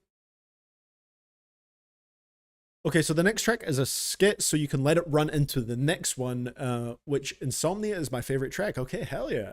Yeah, I thought this was great right here. Once again, love the visuals. I think, shout out to Zach Watson. You can see it in the YouTube description right there, but he did the editing, the cinematography, him and Gao did the directing. So yeah, they're quite a team together. I would really love to see what they can do for like a full video that doesn't have any loops. I think the looped style is very cool, but I'm kind of like, damn, I wonder what these guys could do together for a full music video. But I guess it makes sense to do the loops if you're doing visuals for every single song on the album, like this is doing, you know? Makes sense for them not to be full music videos. This track right here, feeling like a high 7, low 8, but I'd probably go for maybe another 8. Banging. Love the different elements this incorporated. That bass line is killer. That's good. Great for building anticipation for a drop. The queue is open. If the sort of link for the donation link is in the live chat, then the queue is open. Might close it soon though, because I actually don't know how long it will be with the albums included so far. I might actually close it for a little second just now, and then if I have time, open it back up later.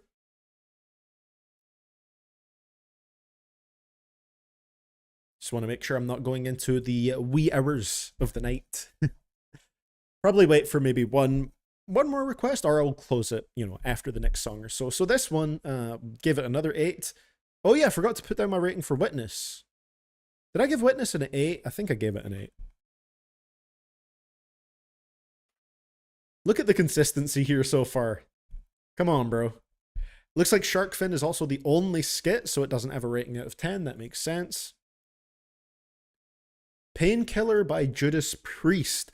Judas Priest sounds familiar, but I don't know if it's just because I've heard the name. Painkiller, the song itself doesn't sound familiar to me. I'm doing good, Sia. How about you? Loving the format of this reaction. Joseph kind of, said basically watch the videos along with the album, and I actually kind of love the little screen setup I've got for this. It actually turns out that it works pretty nicely when you know you're not going to get copyright striked for putting the videos on the screen. So I'm having a lot of fun doing a reaction this way with this kind of format. So track number 6 is Shark Fin, which is a skit, and that leads into track number 7, Insomnia. Oh. I don't know, V. Feels like if I ever stop moving, everything collapses. Oh, different cinematography on this one by Sal Kang. They stop swimming, they die. Yeah, kinda like that. But less dramatic, maybe. Maybe it's like if I'm not on the job, I feel kinda like a snail without a shell. Okay. Like a slug just crawling around on its stomach or something. We'll give it a like anyway. Vulnerable, So do you feel like a snail or a slug? What? We'll first use the snail as a metaphor, and then the slug. So which is it? This would just be the format for this particular stream, this particular reaction, sorry, Sia. Okay, and then Insomnia. Just because Gao is a smaller artist, it's very unlikely that I'll get a copyright issue from watching the videos.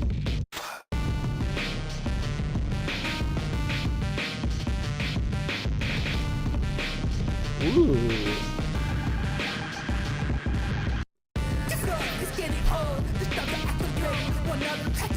Why don't you just lay down for a while?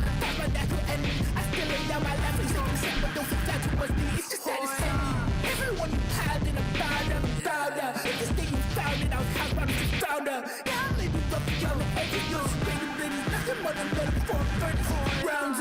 Bro's having the most dystopian birthday party ever.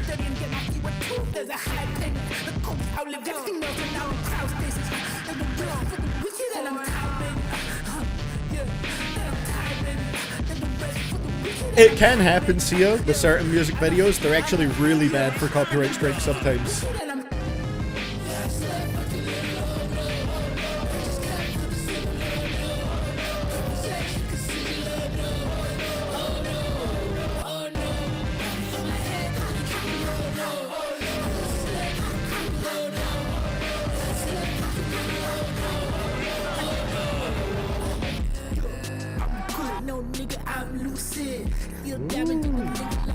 Also, shout out to Sal Kang once again for the cinematography, same as the skit.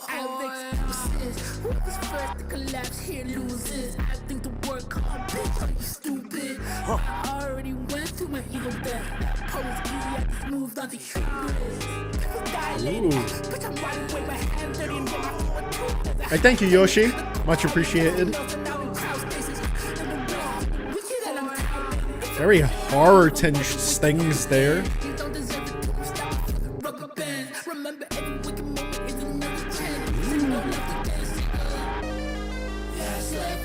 Would those possibly be referred to as discordant pianos?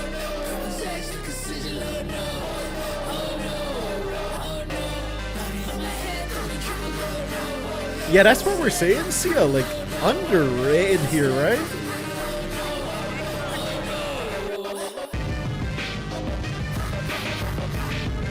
Ooh.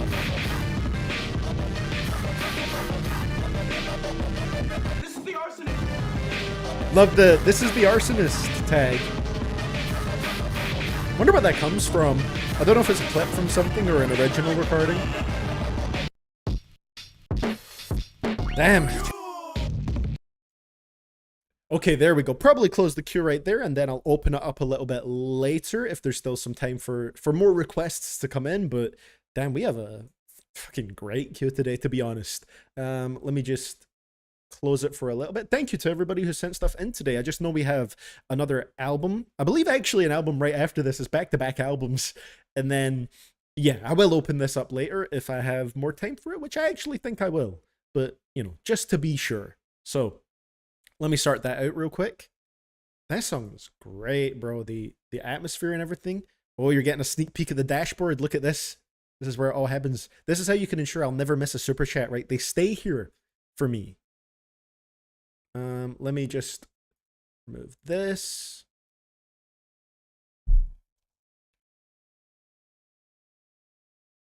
Behind the scenes, baby.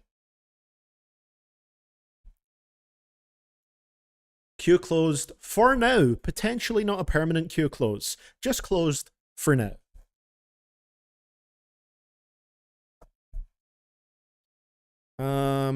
Tim is saying, can we do my Google Doc between the albums then? For sure, for sure. I also left some of Harvey's Google Doc for in between the albums, but that would definitely be the right place to do it, I think. Okay, let me just double check. Did I do everything to reflect? So queue closed is there, and then the actual queue itself is closed. This is the button I have to click right here to open up the requests again. This is how the cake is made, so to speak, or whatever the phrase is. How the sausage is made? Don't know why I went for cake. I just like cake. This one, let's see. I'm feeling another, I was going to say high 7 or low 8, but maybe this one is even a middle 8, just because of how crazy the instrumental was. This one certainly went in slightly different directions, and I loved the horror elements that were incorporated here because Gao has a visual style and an artistic style that lends itself very well to sort of horror-based sounds and instrumentals. And yeah, it just like, I love the sort of like horror tinged pianos that came in. The synths were great in there. There were so many fun elements to this instrumental. Bro got the 8s hanging out the ass. Hey, shout out to Cake and Sausage. That's good. Yeah, that was some great stuff right there. So I'm gonna drop another 8 on that one. And yeah, if you're just joining, this is my rating for the songs on here so far. Pretty good if you ask me. I'd also probably put Insomnia down as a favorite. Like, this album is so consistent that I'm not writing down a bunch of favorites just because it's set such a high bar for itself that, like, it's kind of hard to keep up with how good it's doing. So the next one we got on this album is track number 8, Right Between the Eyes, which you can see there's the link for it here. I recognize that cover. I've heard this song before for sure. There's a couple here that I have heard that I didn't entirely remember the sound of, but wonderful to hear them in the context of an album. And yeah, Joseph is actually saying next song I sent in a year ago, and it was the first Gao song I sent to you, which is probably why I remember that one specifically, because that's where the Gao journey started, right? Damn. What an artist. Thank you for sending this. There we go, by the way, 179k views. That's a little bit closer to what I would say Gao kind of has earned with the quality of the stuff here.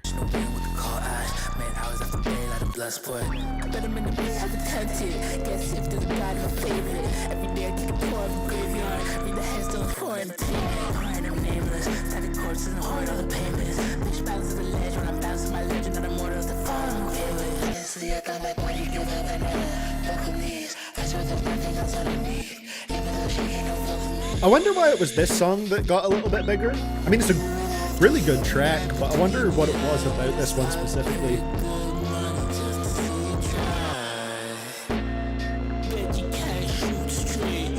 Then again, it has been out for longer in general.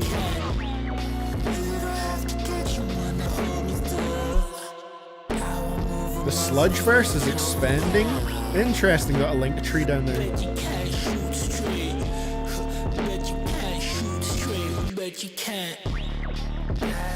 I think it was TikTok or something. Honestly, like the #1 promotional tool for artists now.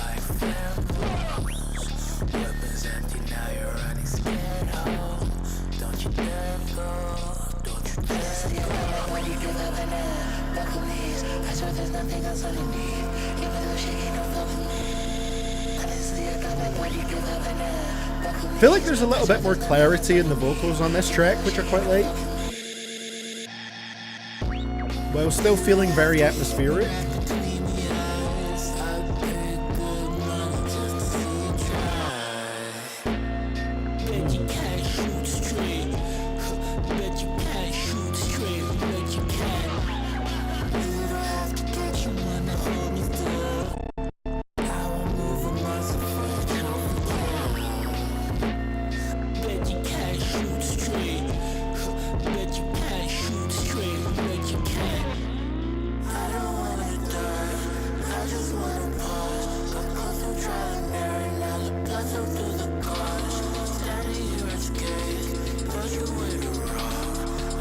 Man.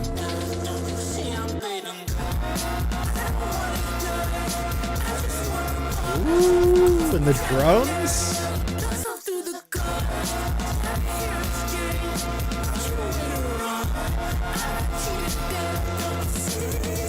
Never really tried too hard to stay alive. Always said I saw my own life cut short. Threw caution to win with the cold ash. Made hours after day like a blood sport. Better men than me have attempted. Guess if there's a god, my favorite. Every day I take a tour of a graveyard. Read the headstones. This is the arsonist. Just try when you pull it. I'm biting the bullet. Man, I don't drive this bills. I die by the roulette. You niggas can't kill me. Even I can't do it like that. Just get it done. I've been blind, but you did it done. Precipitated on the toe. Still, nigga didn't get the gun. Still, always better be the one. This has some of my favorite rapping from Gao on the album so far. I think the verses on this track are great. And production is fantastic too.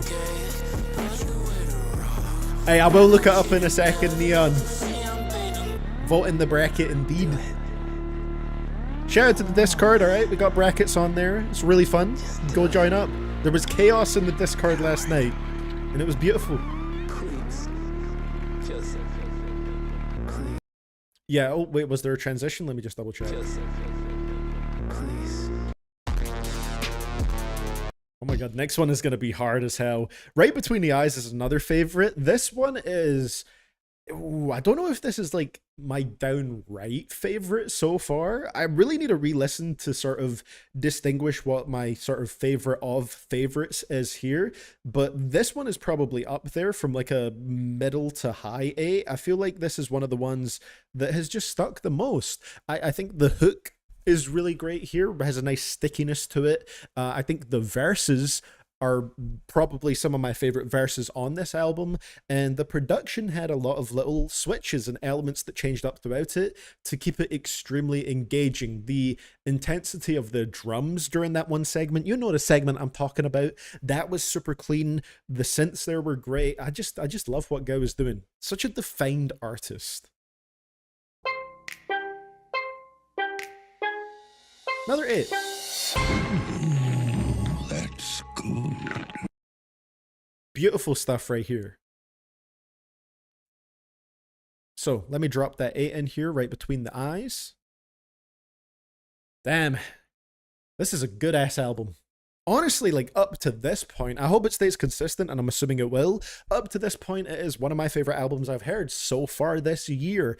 And you know, I do hope it stays consistent, because this is something that I would love to include in my end of year list, just to hopefully, you know, put a few more people onto it, ideally. So yeah, great stuff right here. Real quick, let's look up Secretary, because Neon is in here, and that's what we do out here, all right?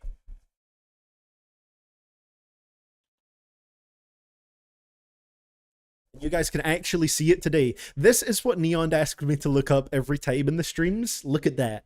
Look at that. Neon forces me to look at this beautiful looking cake right here. Sends me into a hunger frenzy. All right? This is some beautiful stuff. Need that.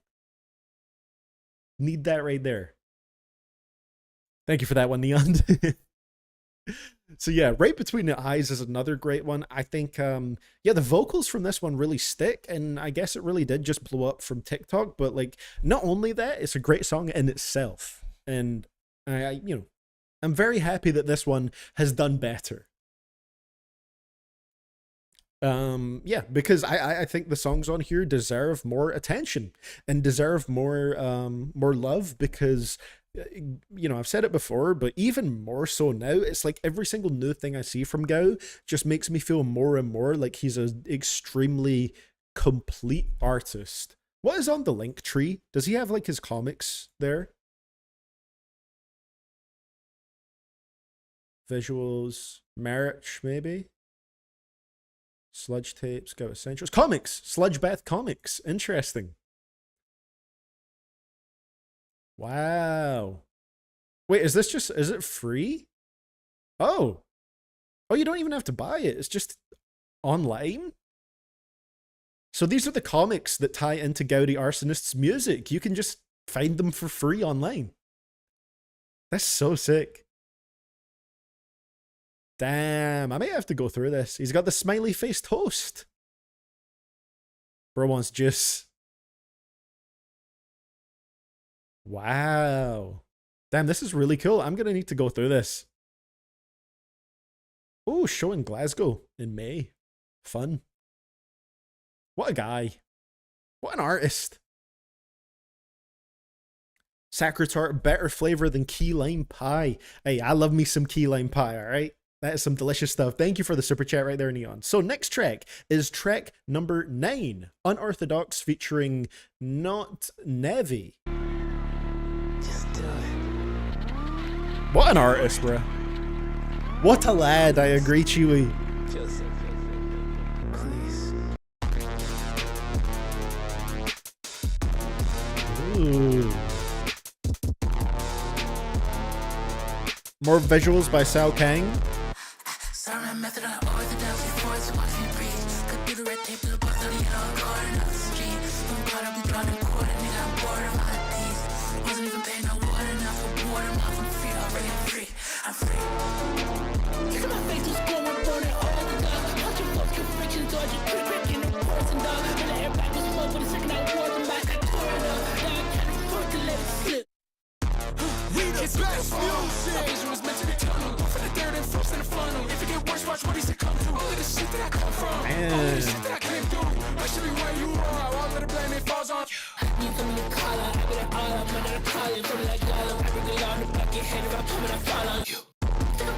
Prove it. This is a grimy ass song.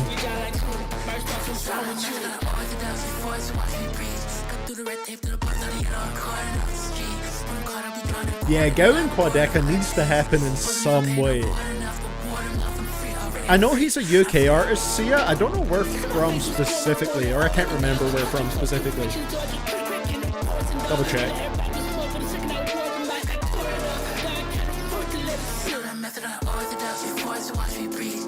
Just from the UK, that's the only background we got here.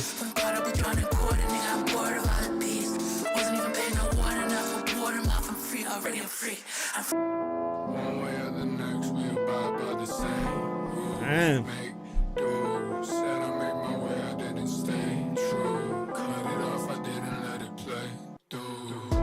It's something that I respected looking down on me.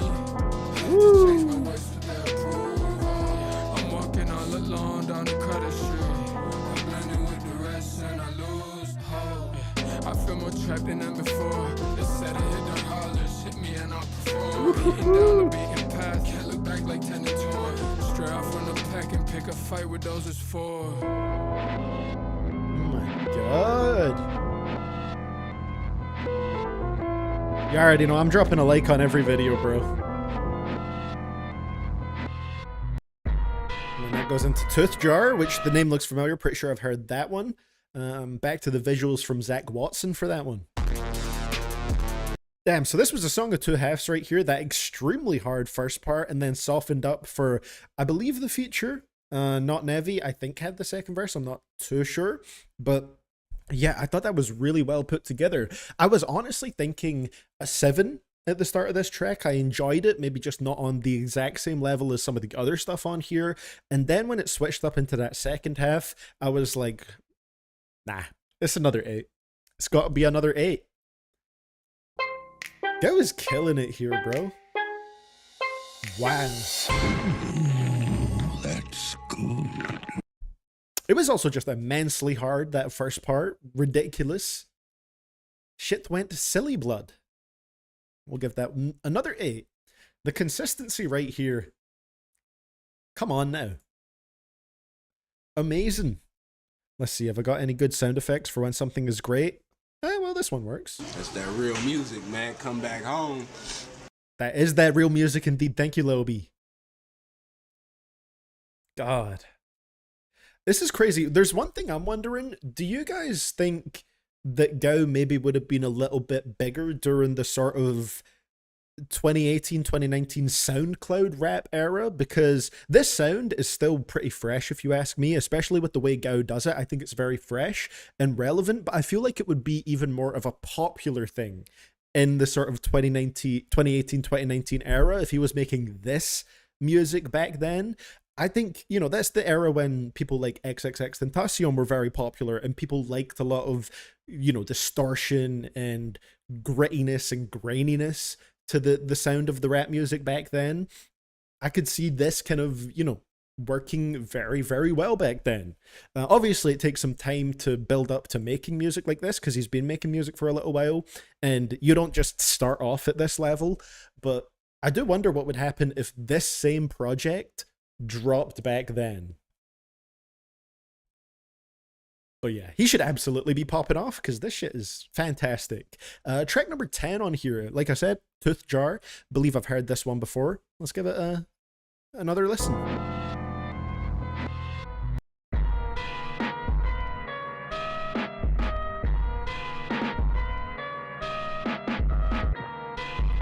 I really like the Zach Watson visuals.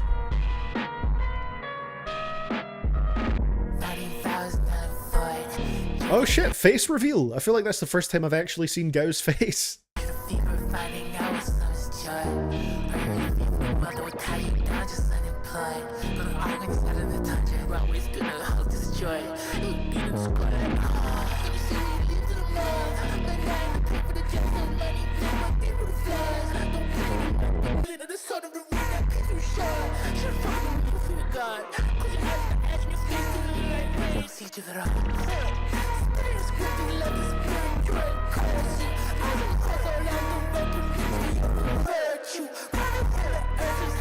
This one's doing a little bit better as well, 18k views.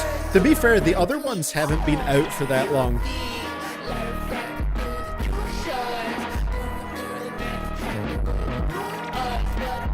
I thought that the first time I heard him too, Joe, don't worry.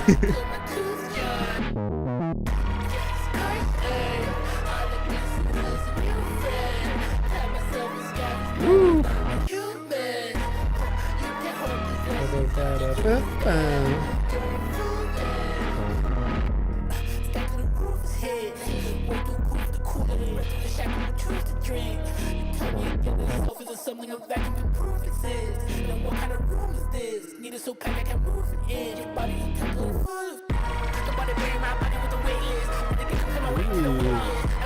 Almost got a Freddy Krueger style glove going on.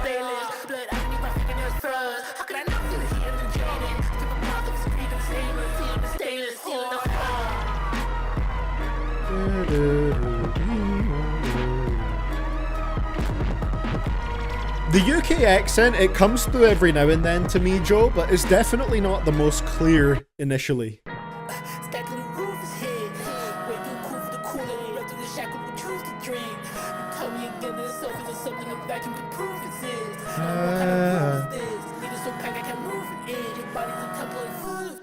Great background vocals there.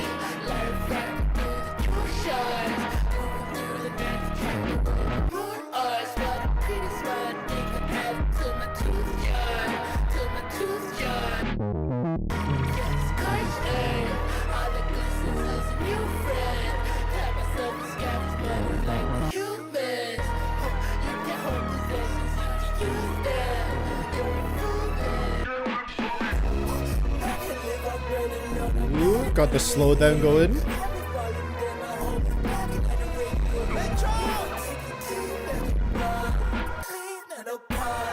Ooh.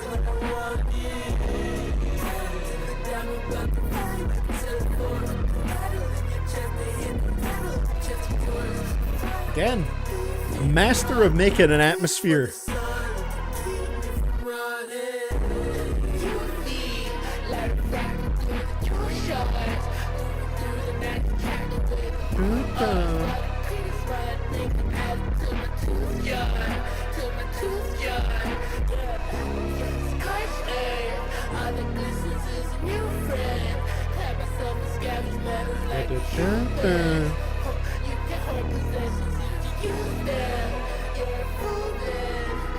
Lovely apocalyptic synth.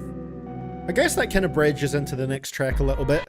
Yeah, Toothjar is a pretty solid one. This is one that I'd say I'm more maybe around the sort of 7 range for, but still very solid stuff right here. And again, I had a nice progression to it. He always makes sure that his longer tracks are pretty interesting sound-wise, and this was no different. I think it also had a pretty catchy, I think it was like the hook section. That kind of part. Very nice. No least favorites yet. No least favorites.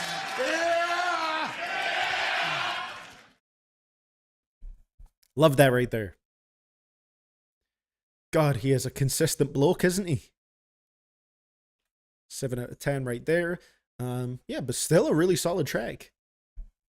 Joe is saying, hey CDTV, I'm making a gigantic spreadsheet of albums to listen to. I have 644 albums on it. My God.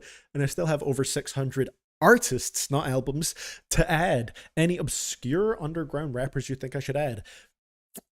Can't think of any at the moment off the top of my head. Gao is one that I'm assuming you're going to add on there anyway. But yeah. I'll let you know if I think of any along the way. Amazing album. Where are the skips? I have not seen them as of yet. So, next up we have track number 11. Firmament. We got 4 more songs left right here, and it has been a pretty damn great experience. Gao is just a great artist.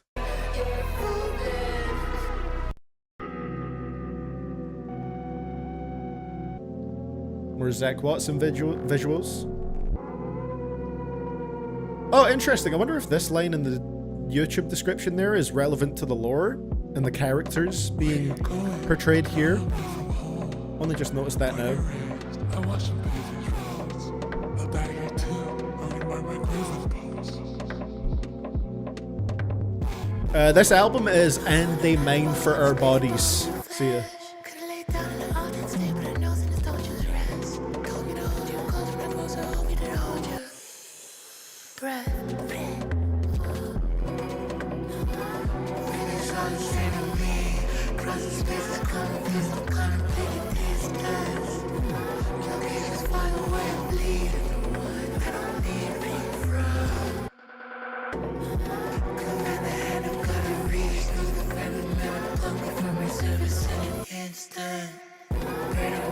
That is the character in the video. Okay, so this is Peregrino the Nomad.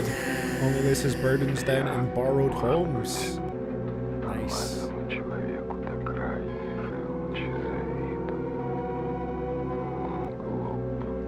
And he has comics. Like, how cool is that? Yeah, it's like a full artistic project. I love that so much.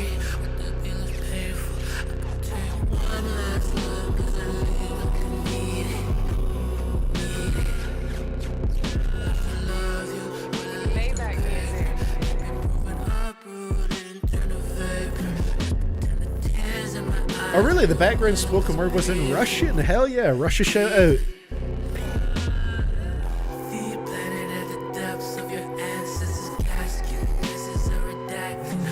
This looks like a sunny, beautiful day in England.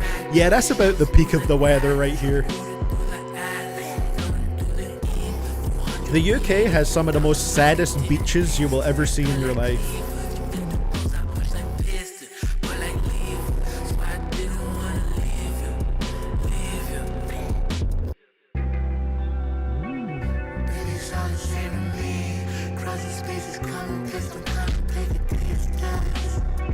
Nice guitars there.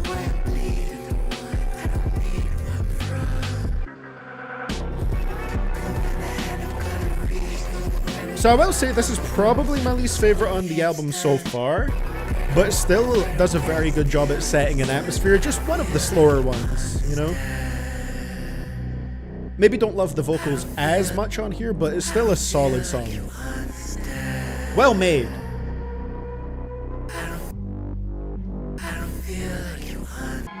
Sounds there are great too.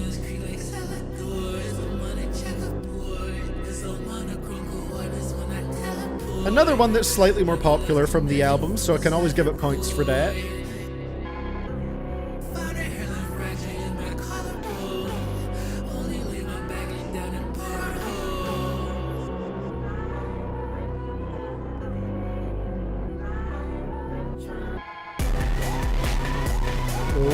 Okay.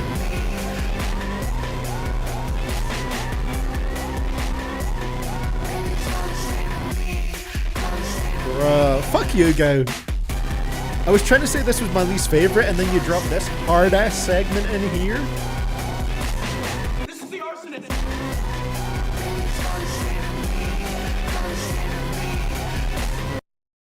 Whoa. Bro, I was trying to say that was my least favorite from the album, and then you just have that mental segment at the end with the drums and the production building up and going crazy. If there's one thing that I do love, it's a nice steady build up to an impactful, environmental, just like great drop. And that was like what that was there, a lovely musical environment. Drums were slapping.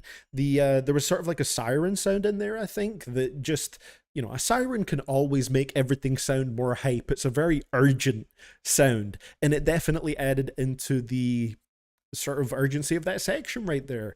I still would say it's my least favorite up to this point because it has that slow build up to the section that I really, really liked, but I definitely don't think it's a bad song. I would put it down as a least favorite in the sense that it's my least preferred song of the album so far. But like, still not bad at all. Still not bad. Like, I would say either a high 6 or a low 7. But we'll do 6 for now, just to freshen up the ratings, alright? I haven't dropped the 6 on this album yet.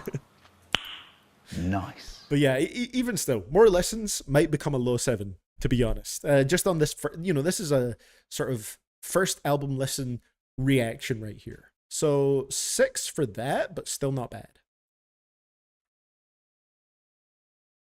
So let's see if we keep the sort of slow vibes, the slow atmosphere maybe, going into the next track, which is track number 12 of 14, Chrono Kill. I am going to be looking in the description for something like this now that sort of sets the scene for the visuals and explains who the character is that's being portrayed. I haven't really looked at that for any of the previous videos. Actually, let me see. Does the detective guy have a name? I have to check this real quick. Virgil the Dead Man is cursed to forever be but a witness to tragedy. So see, even in the description, you get the background of who these characters are. How about the gunslinger guy? Nothing here for him. Okay, okay. Yeah, that's really cool. So let's see what we get going into Chrono Kill. This is the arsonist. Just letting it bridge. Okay, and this one is Elim the Dryad longs to feel your touch. Okay, maybe a bit of a softer sound on this one.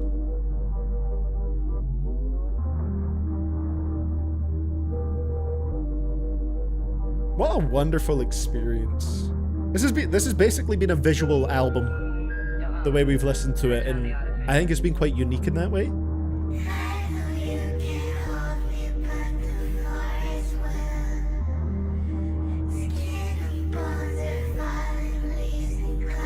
Ooh. Yeah, that shot was sick. It was kind of like a moss monster or a moss creature. Look at that. This thing right here.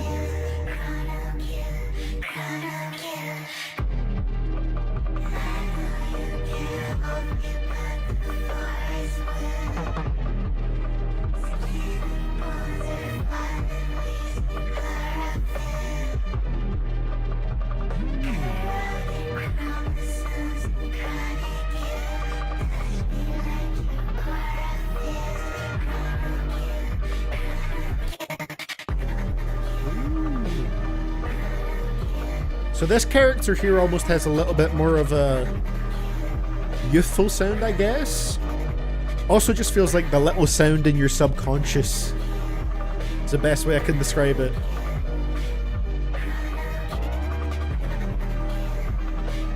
Ooh. Oh!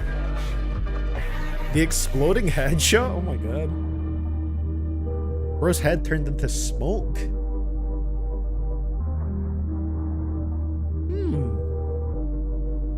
You know, I actually like Chrono Kill a little bit. You know, the previous track was slower, like this one, but I feel like this just, I don't know. This one commits to it even more, in my opinion. This is 100%.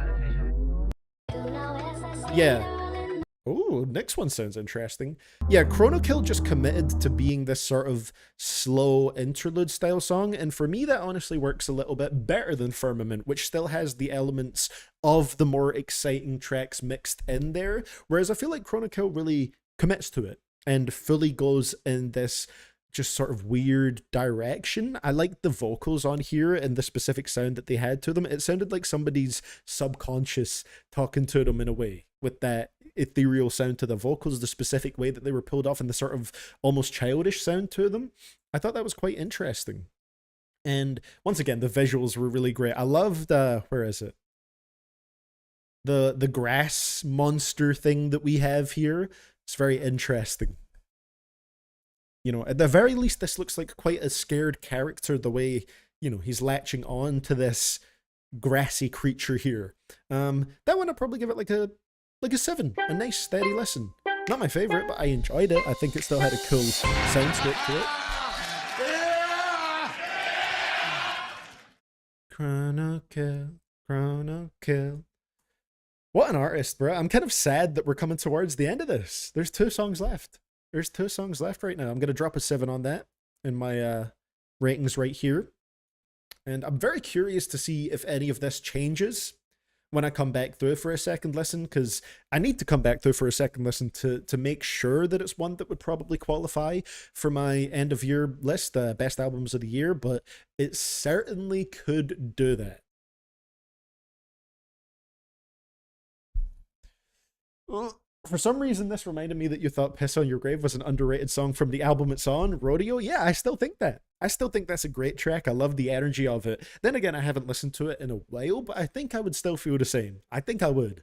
So let's see what we get on Do As I Say, second last track on the album right here.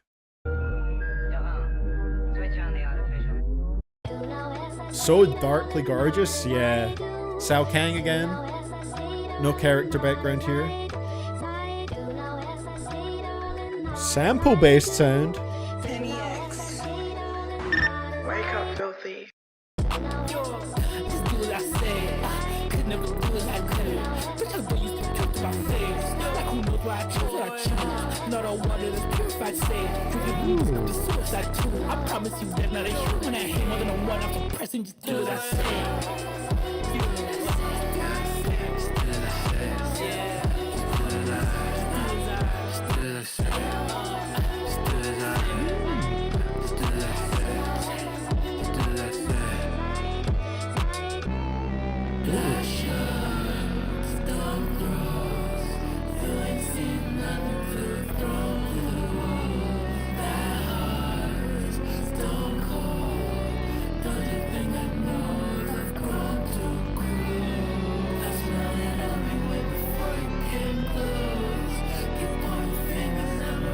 I've actually had that idea for a long time, Joe, to do as a video. I would love to do that soon. Let me just pause it for a second. The specific angle I wanted to approach it from is underrated songs on popular rap albums, because I feel like that's always an interesting discussion. Like, there's a lot of popular albums out there, and sometimes my favorite songs are like the least played or the least preferred ones, and I think that would make for a really fun topic to discuss.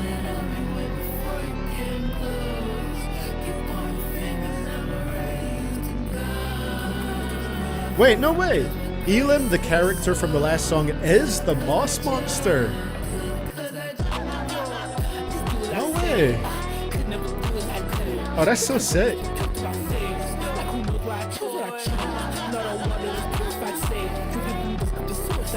I promise you that not a human I hate more than a one after pressing. Just do what I say.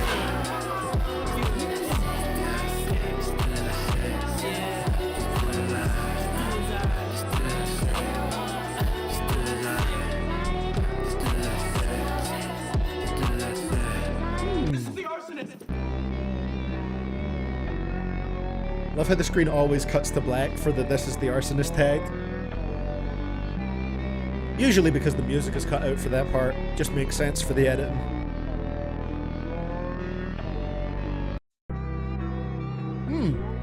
Okay, so it seems like generally it'll be a little bit more of a softer ending to the album in terms of sounds and stuff like that. But yeah, it's cool to see someone else who has the knowledge of the comics in here saying that Elim from the previous song was the Moss Monster. That's a cool little touch. I think it can maybe recontextualize that song a little bit. We haven't met him in the main comics yet, but Gao released like a prototype version over a year ago that featured him. That's pretty cool.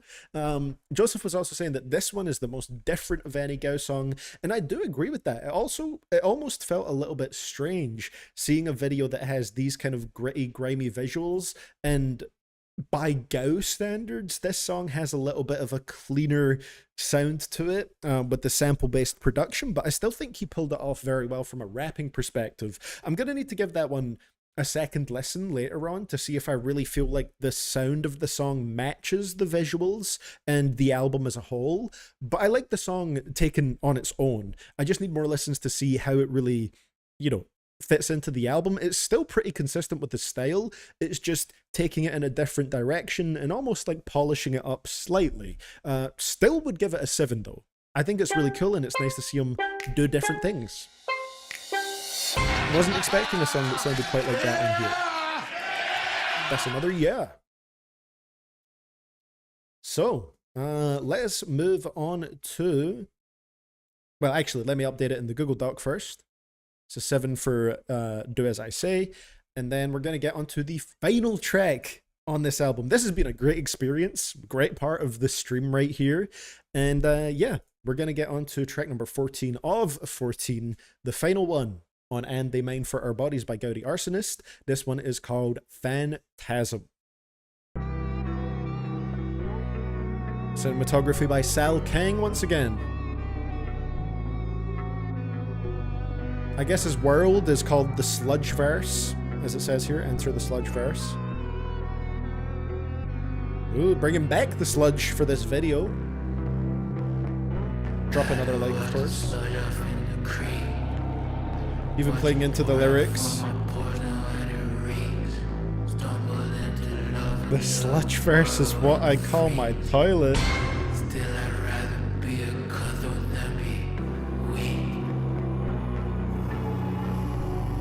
Yep, he's literally washing off the sludge here in the video.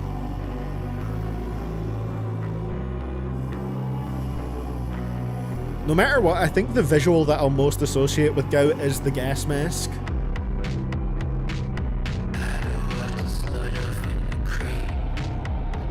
Ooh, soft drums. Sludge verse sounds like something from the NFT era. It kind of does now that you mention it.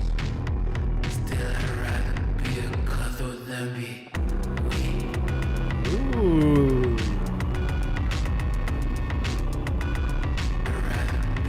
Cutthroat and be weak. Interesting.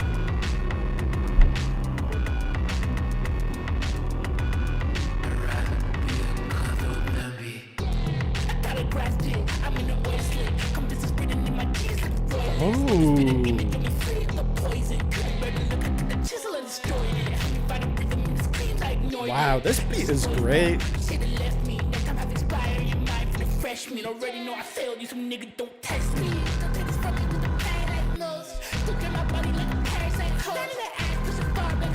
As a gamer, I can't relate to this music video. He's got the shower going, bro.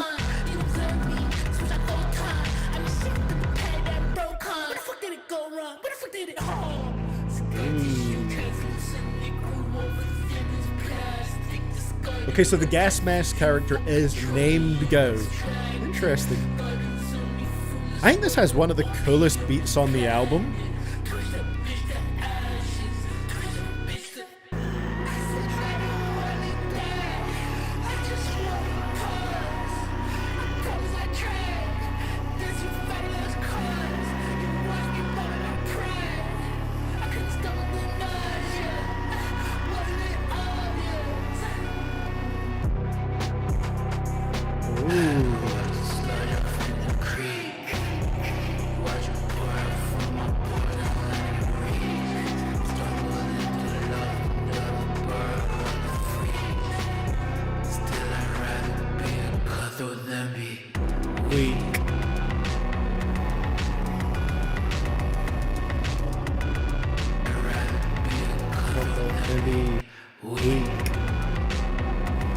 I really like this one. He closed on one of the best, if you ask me.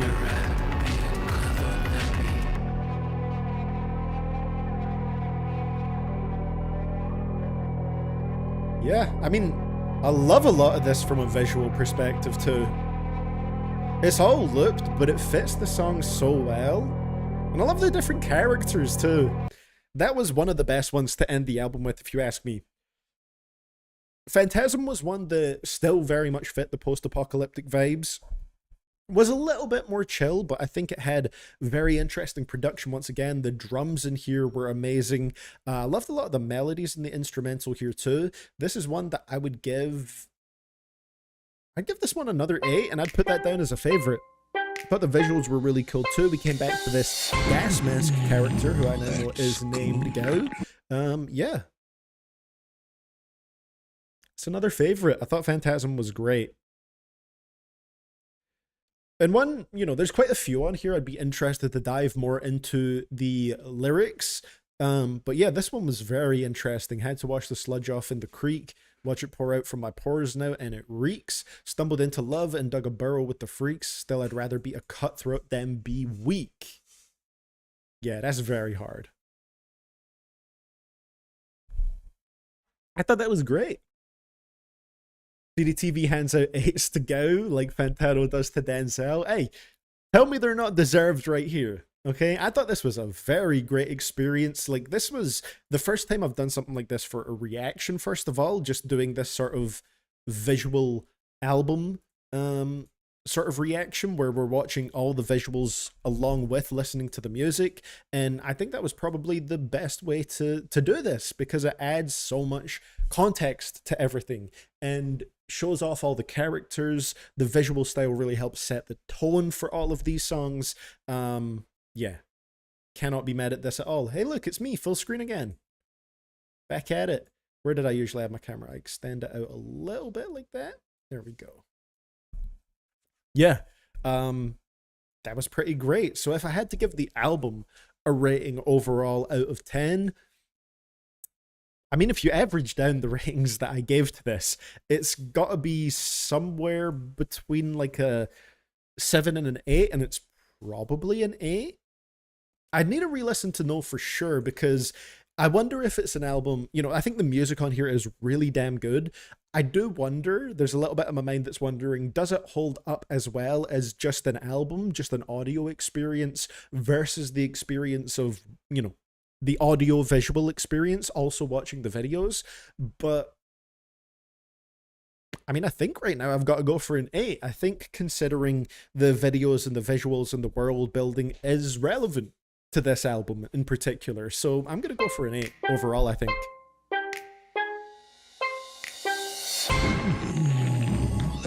This is a certified CDTV classic, you know, Chewy. I think that was a fantastic reaction. So shout out to Joseph for giving me this experience. Hope you have a safe flight, Joseph. And thank you for sending this.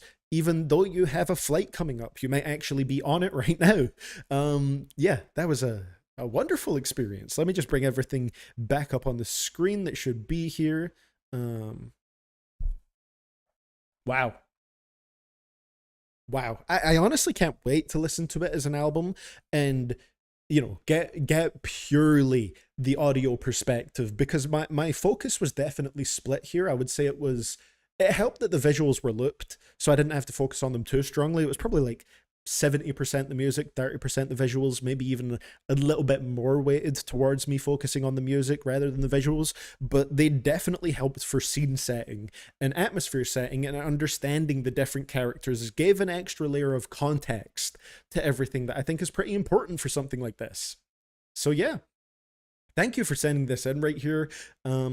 Joseph, I have given this a lot of 8s, and I think the album is an 8 for me overall. I think Gao is supremely underrated. The fact that he produces all of his own music as well, I think is extremely impressive. He's, you know, he just understands how to completely set this vibe. He makes these beats.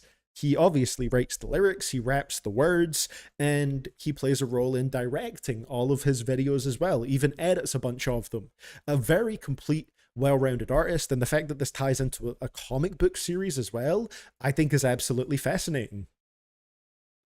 So yeah, it's an 8 for that album. I think it's a great experience. I'm going to write it down actually on my 10 best albums of the year list as a contender, because it really could make it on there. There's not a lot of 8s I have so far, and to be completely honest, there's not a single album yet this year that I've given a 9 to, that I can recall. So, you know, maybe Tyler's album will get there if Tyler has a very good album, but we'll see. So far, it's been a very 8 based year for me. But the thing is, I don't think you need to have 9s and 10s every year personally. So I wouldn't be too mad if we got to the end of the year and I don't have any 9s, because if I still have a bunch of 8s, still a good year, you know? Gaudi Arsonist and the main for our bodies, I think it is.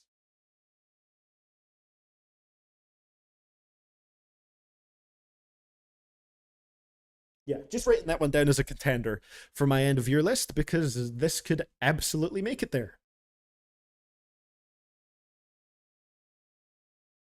Not 100% sure, but I'm pretty sure Sal Kang is also Gao's partner, so he's even more involved there. Interesting, because yeah, a lot of the visuals here where the cinematography and the directing was also done by Sal Kang, and the other sort of visual person here was Zach Watson.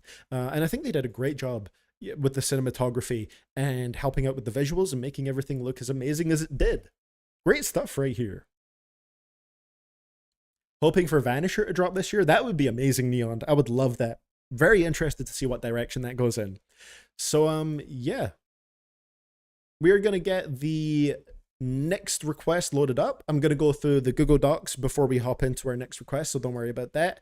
Next one is also an album, this time from Esso, an artist sending in their own music. So we got back-to-back albums, which I feel like doesn't happen very often. Just well-timed donations right here. And then, as far as I remember, it's just a bunch of songs for the rest of this.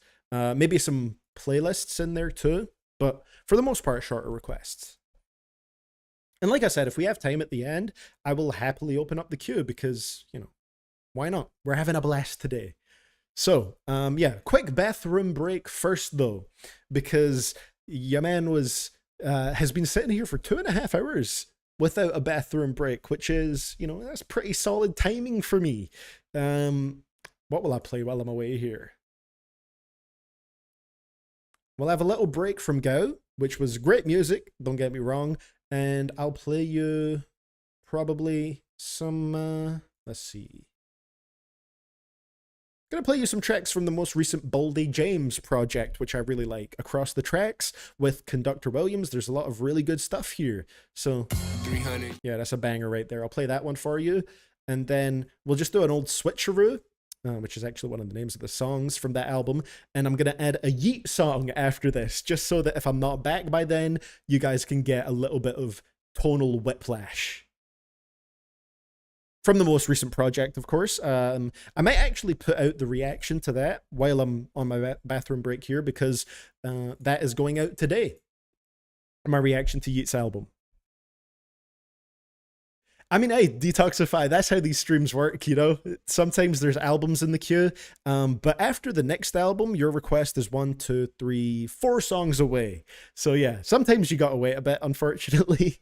The queue is a first come, first served. But yeah, I will see you guys in about 2 minutes, so enjoy. 300 units on the fink, she a fuck if she wins. This concrete is written in blood, permanent ink. Head up, my back against the wall, had to turn to the street. If I should die, I serve a 20-year term in the clink. Me and Skirm in the ghetto gang, disturbing the peace. He deserved what he had coming, reserved him a seat. Put the chair for beneath him, snatched the ground from under his feet. Now his body under a sheet, indecent proposal. From 6 Mile, Brick Mile, to Pembroke and Stoke. Still grinding to my bank statement, looking like my social. Back in Rafe, out the garage, I'm through the stratosphere. Parked the coupe next to the Dodge, hopped in that Wagoneer. Can't even lie, ain't even mad because I know the truth. For every one my amigos throw me two, we tryna break the border. Hate to sound like a broken tape recorder. I mean the only thing that they was ever better at was taking orders. Cause there's some truth in every lie, in every smart remark. Allergic to the FBI, how long that carbon part? He lucky that he never spoke, he kept that shit silent. Cause there's some truth in every joke and all them slick comments. Can pick your poison, pick your plot, but you can't pick your coffee. Cause there's some truth in all that gossip and them pillow talking. My shooter still a let it fly out his grandmother Buick. Cause there's some truth in every lie, the truth is undisputed. Street life is my love lane. On the east side with the rum shaker. Buck 50, that's a club bang. Real pot scrape, no pump fake. Let the smoke clear and the dust settle. See more white than the tongue scratch. Work a run off with a lunch special. Caught up with him like a month later. Let him break it down like his name was Ted. Sent him on that highway up the heaven. Meet the dealer. I never left. Niggas say real. I ain't never met. I hope y'all niggas been saving up. Just opened up a new line of credit. Plug say got a mangy mutt. If it's hit, I never pet it. Give it to you just how I get it. Streets know I got the right mix. Stacked up the whole bandana. Came out swinging to the right pitch. I'ma do the most no-hitter, but made the most money dope dealing. All night hand in hand with it. Pot whipping with the ice chip. Ford clanking in the pirate. Floor safe full of irate. Touch it down was a cakewalk. I was more nervous on the drive back. Work pure as a mother's love. Nigga play with that bag, we gon' cut up a rug. Never been too fine on all of them wisecrack. Let's get it.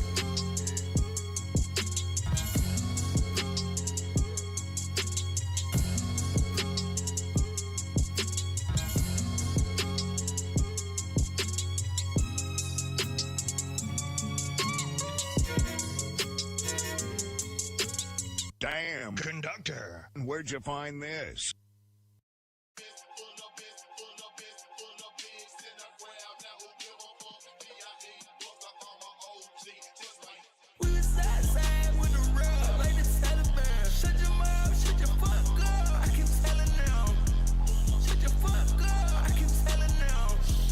Shut your fuck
Bow.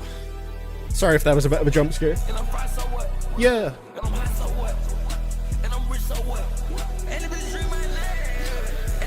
Hey. So yeah, we dropped a video while I'm streaming. All right, that's the type of grind we're on right now. This is what happens when you have somebody to help out with the editing. It definitely helps move things through pretty smoothly. So, hope you guys enjoyed the bangers while I was away. I don't know if you guys know about this, but did you know that YouTube comments, they have like porn bots in the YouTube comments now? My first comment on the Yeet Lifestyle album reaction is from a bot with like this kind of suggestive profile picture. And the comment says, if I had as much confidence as the guy in this video, I'd be president by now. Well, thank you, Pornbot. That's a wonderful comment. Oh, dear. Anyway, with that being said, let's hop into the next song that we've got right here, or the next request, rather. It's an album request, not a song request, following it up. Before we do that, we actually have a couple Google Docs to go through. One of them is the rest of Harvey, the X-Territories Google Doc of their first listens from this week, and I believe Tim Strong also sent one in. So, yeah, this is Harvey's first listens of the week. We're at, I believe, the 8 out of 10 section. Yeah. So Graveyard Shift by Crypt. That's got an 8 out of 10 from Harvey here. It's their 15th on this list. I don't care what anyone says. I fuck with Crypt, and I'm happy to see him improve so much over his career. His best album yet. I have not checked that one out yet. I was aware that he did drop, but I haven't heard anything from it. And then the next one is Truth Be Told by Grip Therapy from 2022. Love these goobers, boppers and bangers for the weirdos. All that's left is the album. Then we're moving into the 7 out of 10s here. We have the Slumdon Bridge by Yellow Wolf and Ed Sheeran. An EP? God damn. Found out about this EP recently, didn't know what to expect, and was pleasantly surprised to find the two artists mesh way better than I expected. It was a bitch to find, though. So I guess it isn't easy to find that one. The County Hound EP by Cassius from 07 is such a shame that Shady didn't promote Cassius more. Dude is such a great MC. Weirdly, Eminem's feature might be my least favorite part of this album. Then we have another 7 here, Nobody Else by Take That from 1995. I'm a fan of R&B Take That, but they definitely released their best work in the 2000s, although Back for Good is still a classic. 20, we have 1/12/1990 by Khan from 2015. Whilst he isn't saying much and I'm not too fond of fast rap, it's hard to deny that Khan's clarity and breath control is phenomenal. And there are crumbs of content throughout the album, but his best stuff would definitely come later on. And then the last 7 that we have right here is Book of Stephen by Stephen Smith. Nice production and definitely some nice rapping, but it feels like it's missing something. I think EQ could have also been improved upon. Number 22, we have Eat the Rich by Damage from 2024. Thank you for that one, Neon. Definitely improvement from the self-titled album from a rapping and mixing perspective. However, I found myself complaining about a few more little things with each song, particularly Billy in Belly. Don't really fuck with that one. I remember enjoying that. Can't confirm. I need to check out more Snick Foley. Dude is insanely good. 23 is Bottled Emotions by I'm Dante from 2018. Mixing wasn't too great. Also, these are the 6 out of 10s. Mixing isn't too great on songs, and Dante has improved greatly since this project. I find Unburden infinitely better than this one. And then 24 is Lights Out by Lil Wayne. There are some good songs, but it's too darn long. I would assume that by looking at it. And the quality is much weaker than later Wayne albums. I might change my mind with a few re-listens, but for now I can hardly remember any of the songs.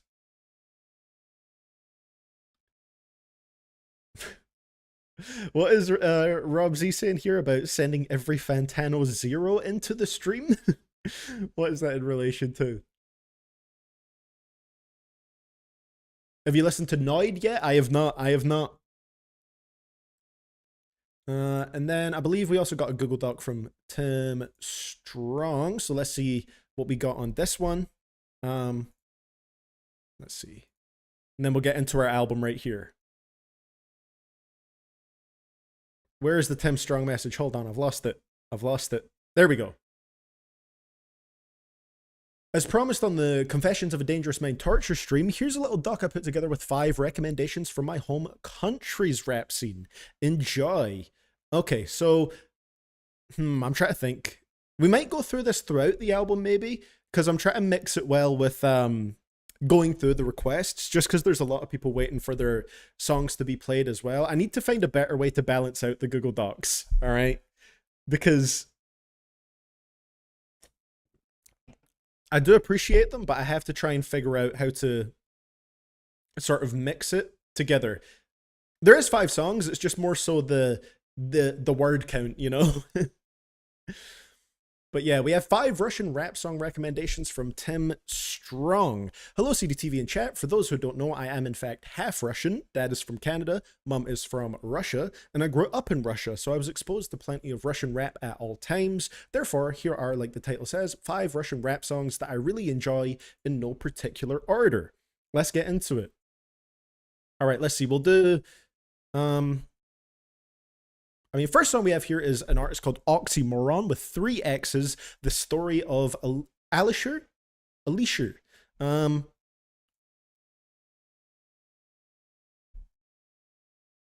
have another thing I'll send in later to it, an album with your list. It's a bit longer. Okay, cool. Oh, good Esso. So Oxymoron is considered by many people to be the GOAT of Russian rap, drawing many a comparison to Eminem in his time. How his last album had a song called Eminem on it, just like the great Tom McDonald. Thankfully, that's the only thing he and Tom have in common. This track reminded me more of Kendrick Lamar, though. I like to refer to this song as the Russian Euphoria, 7 minutes and 20 seconds long, is that right? Named after the story of Added On. Alisher is Morgenstern's first name. Ironically, this was also a battle of a well-respected lyrical MC against the most popular pop guy in the rap scene. This was a diss track aimed by Oxymoron at Morgenstern as a response to Morgenstern's diss, which translates to I Killed Mark. It's got only the one beat after the purposely exaggerated mocking autotune intro, but the beat has multiple breaks and ever-growing intensity, so the track stays incredibly engaging. Myron shows off his full lyrical ability with his delivery, and the diss is getting more and more brutal as the track goes on, and he gradually picks apart every aspect of Morgenstern's persona and music. Cooks him, attacking his unoriginality, shallowness, arrogance, lack of respect from his peers, his desperation for attention, and many, many more things. It's a captivating listen, and it's great even if you don't understand the lyrics, because the beat is super hard and Myron's delivery is amazing. Not familiar with Oxymoron, or well, I know Morgenstern, but that's about it. So yeah, I think I'll do that song for now, and then we'll save the rest for a little bit later, if that's all right, Tim. Just to get through the song requests here. I need to find a way to balance the Google Docs correctly on here. I enjoy reading through them. I just know that for some people on the stream, like, they'll be waiting for their requests, so I need to find the right balance of getting through them, but then also taking a look at the docs as well. And Neon sent in a tip saying, I'm going to work on a mixtape. Yep, I'm doing it. Also, porn bots. All YouTube needs to go full Tumblr now is to ban trans women en masse. Lastly, and then I think this is the sort of YouTube playlist link from Neon here, which is at 420 songs. Several hours of music.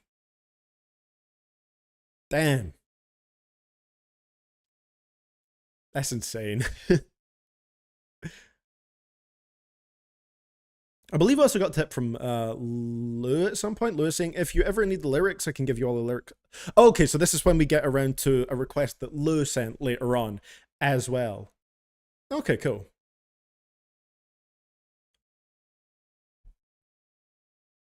24 hours? That's insane.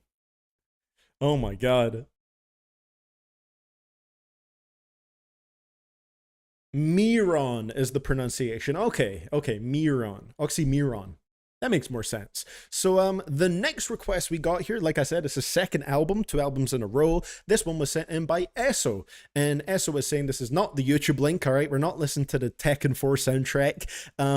So here it is, Be Safe Wave. This is their own album. I truly hope everyone in here gets some enjoyment out of it. All tracks were mixed and mastered by me. Love y'all. All right, let's open this up.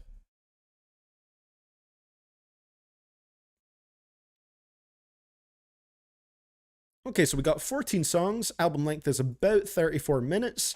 We're going to see what we get with Esso. Really loved Gaudi Arsonist.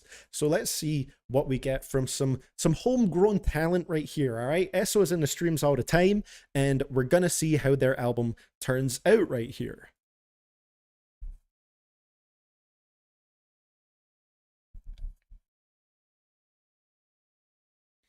Do a charity live stream listening to the entire Neon's Torture playlist front to back, I think I would possibly die.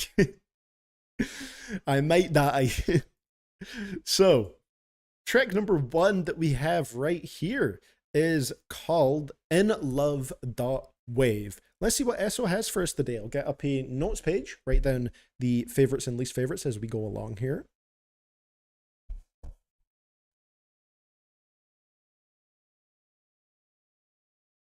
Wave Silver Edition specifically, favorites and least favorites. Let's give it a listen, see what we get right here.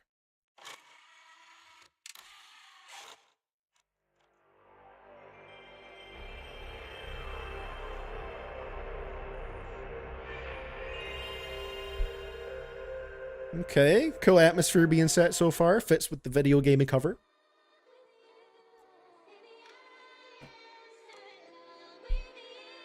Okay, samples. Let's go.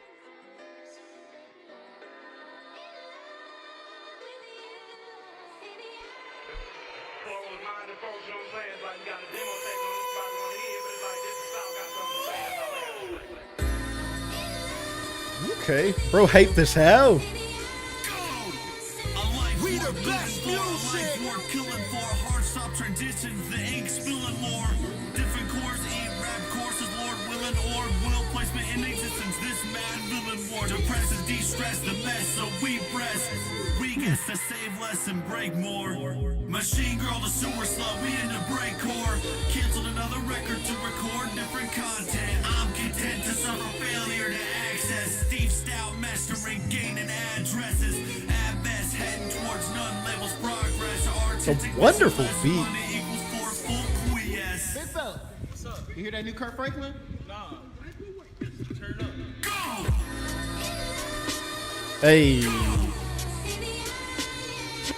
Somebody tell me whether I'm good or not. Am I higher? Will I get got? Every day I slip, not chair falls over. I'm higher than I ever was. I cannot deal with the plot. The fuck is that about? Can't chit chat, though I used to sing. Now I'm unsung. Hard with rap, label corny. If I come undone, but I'm not done. Come reference. I've been the one. Now the label came in handy, hating on it. Appreciate art when your eyes are closed. Naked people taming hoes with knives, I suppose. Go to a gallery, sculptures with only half an O scaffolds. Walk on disappearing platforms. Half old, cracking in the crazy snowstorm. Okay. Myself when I see me in a uniform, while tripping on iota form. Iota college, an apology for not being classy, backhanded. See, I sorry for not reading properly. Comprehensively have problems. I am monopoly. Midwest philosophy. I trip on books and like Socrates, soccer fees, harder knees, bird disease, locker squeaks, barter please, drugs, capiche. What the fuck do we need? I know I need help, yeah, I know I need help. I know I need help, yeah, I know I need help. I know I need help, yeah, I know I need help. But I drown myself, drowning in a drug. Okay, I like the way the vocals were mixed on this one, actually. I like the way that they sat on the instrumental. The sample here was gorgeous. I'm not 100% sure what that comes from, but that sounded absolutely lovely. I think the flow was interesting on this track. I feel like at points it sounded a little bit stilted maybe, or like slightly awkward at certain points, just with the way that it landed on the beat or the way that certain words were dragged out, but I don't know, I definitely got used to it a little bit more as it went on. I just feel like the flow maybe could have been a little bit smoother overall, but I think it was a cool, a cool atmosphere to it, a nice setup with the sort of PlayStation sound in the beginning. You guys can't really see the album cover down there. It's very small, but it's like a PlayStation game style of album cover, so that's very fitting for that. I think it's maybe one that I would give a 6 straight off the bat. I think the flow could be smoother. Other than that, I liked what was going on here. I think the production was fantastic. Very nice sound. Nice. So yeah, let's see what the flow is like here on the second track. I do agree that it makes for a good opener as well, Joe. Yeah, definitely opening track vibes with that style of production. So let's see what we get on track number 2 here. It's called Gateway. All of these have .wave at the end, by the way. Very fitting with the album, and the titling here is very consistent. So track 2 is Gateway.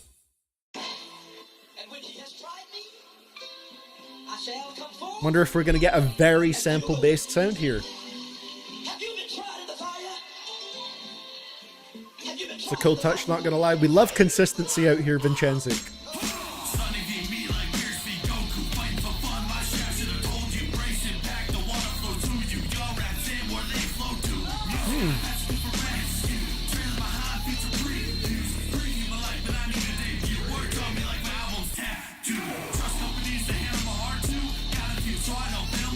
Okay, flows here are cleaner, straight away in my opinion.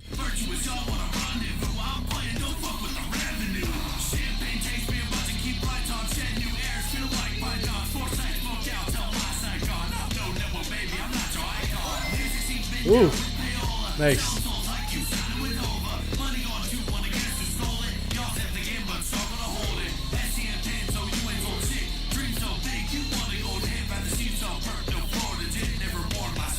Florida Jit.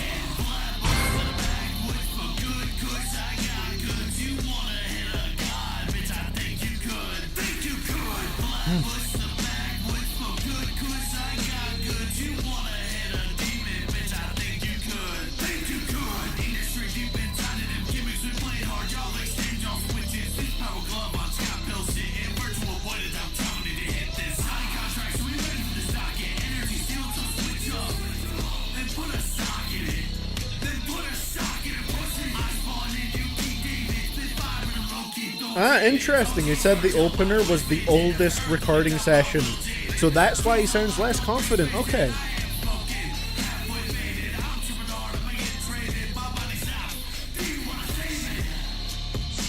Because this track is definitely a step up with the delivery, the flow, more confidence in general, yeah.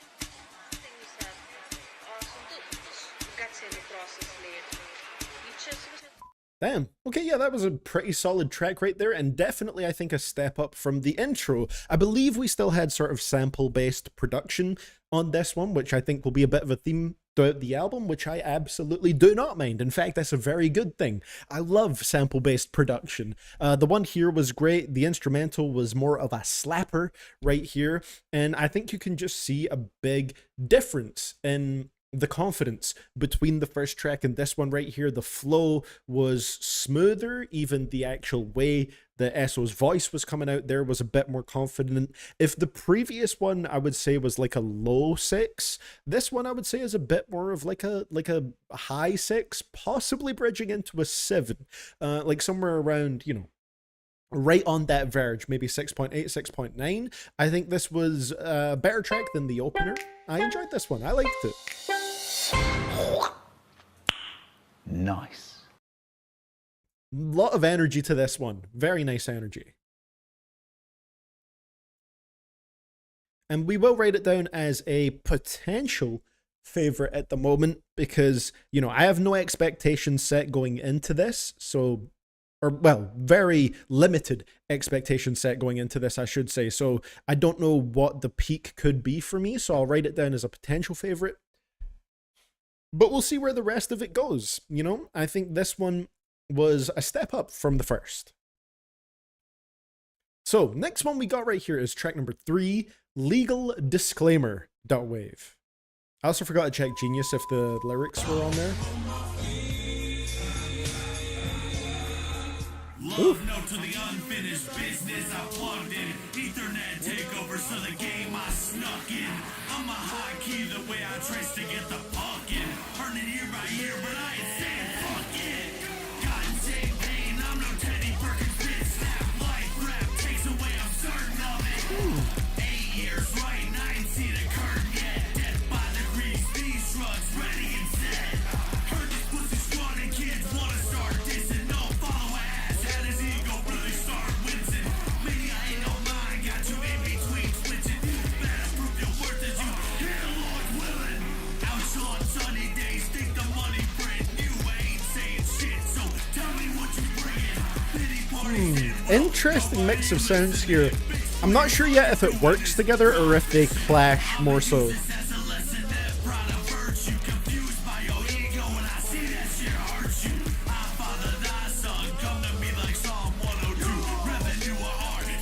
Hey, thank you for that one, Tim. Much appreciated.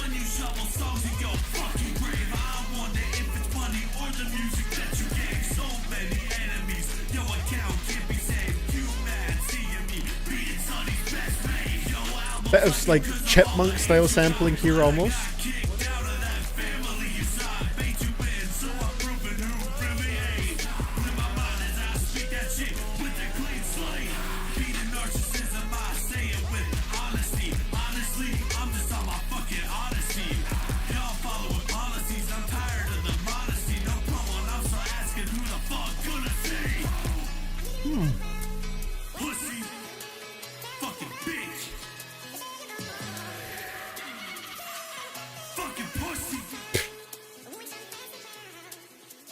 Wow. So this one I'm a bit conflicted on Legal Disclaimer. There was more energy here in the delivery once again. I think the flow was solid. The delivery was pretty strong. Although for me, I feel like this one maybe felt a little bit cluttered, like there was almost a bit too much going on because the vocal was very wide and thick in the mix, if that makes sense. And then the instrumental was also just like absorbing up any of the space that was left, and it felt like the song almost had no room to breathe because there was a lot going on. I feel like because of that, the vocals and the instrumental almost clashed a bit over which one was more dominant in the mix. I think the sampling, once again, was really cool, and the confidence is there in the delivery. Just for this particular song, I feel like the vocals and the instrumental clashed a little bit, and they were like battling it out for which part got the most attention, if that makes sense, or which bit drew in your ear the most, and I kind of struggled to decide where was the main place that my focus should go there. So I'd probably go like a 5 for this one. I like the sampling. I just think it was a little bit clashed and cluttered for me personally. Still not bad though. I don't think there's anything that's mega flawed there. Just a little bit of a clash with the instrumental and the vocals absorbing too much space. Potential least favorite, I don't know yet, but I didn't dislike the song heavily. I just think it was a tricky one for me to get into because of what I just mentioned there.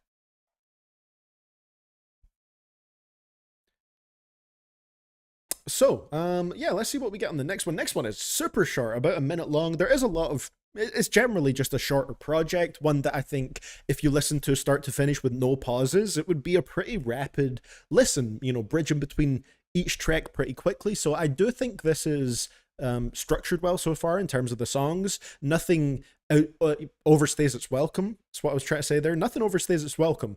And it's all bridging together pretty quickly, so I'm not mad at that. I feel like it's well structured so far. Track number 4 is How It Feel. How you feel? Baby, I feel fine. Ooh. Okay, okay.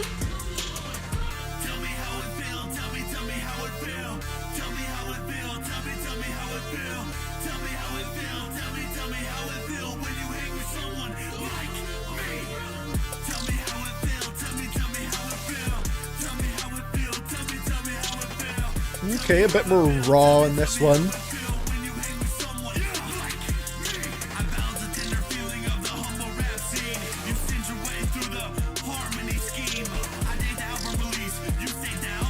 Okay, so if I was guessing, I would also say that this one is maybe a little bit earlier on, just because of there was sort of like an awkward pause in the flow here. I generally like this one. Very short, like I said, so we're basically almost at the end of it, but there's like that, you know, the flow starts off and then the second line has a bit of a strange pause before saying the rhyme. I'll run it back a bit so you can...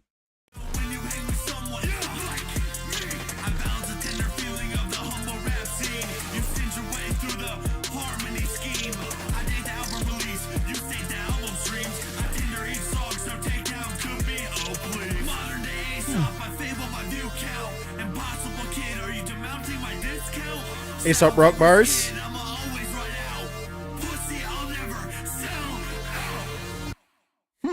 Okay, so yeah, How It Feel, incredibly short. Honestly, I wouldn't be mad if this one had maybe a second verse or a repeated hook on it, but, you know, again, super quick, didn't overstay its welcome in any way.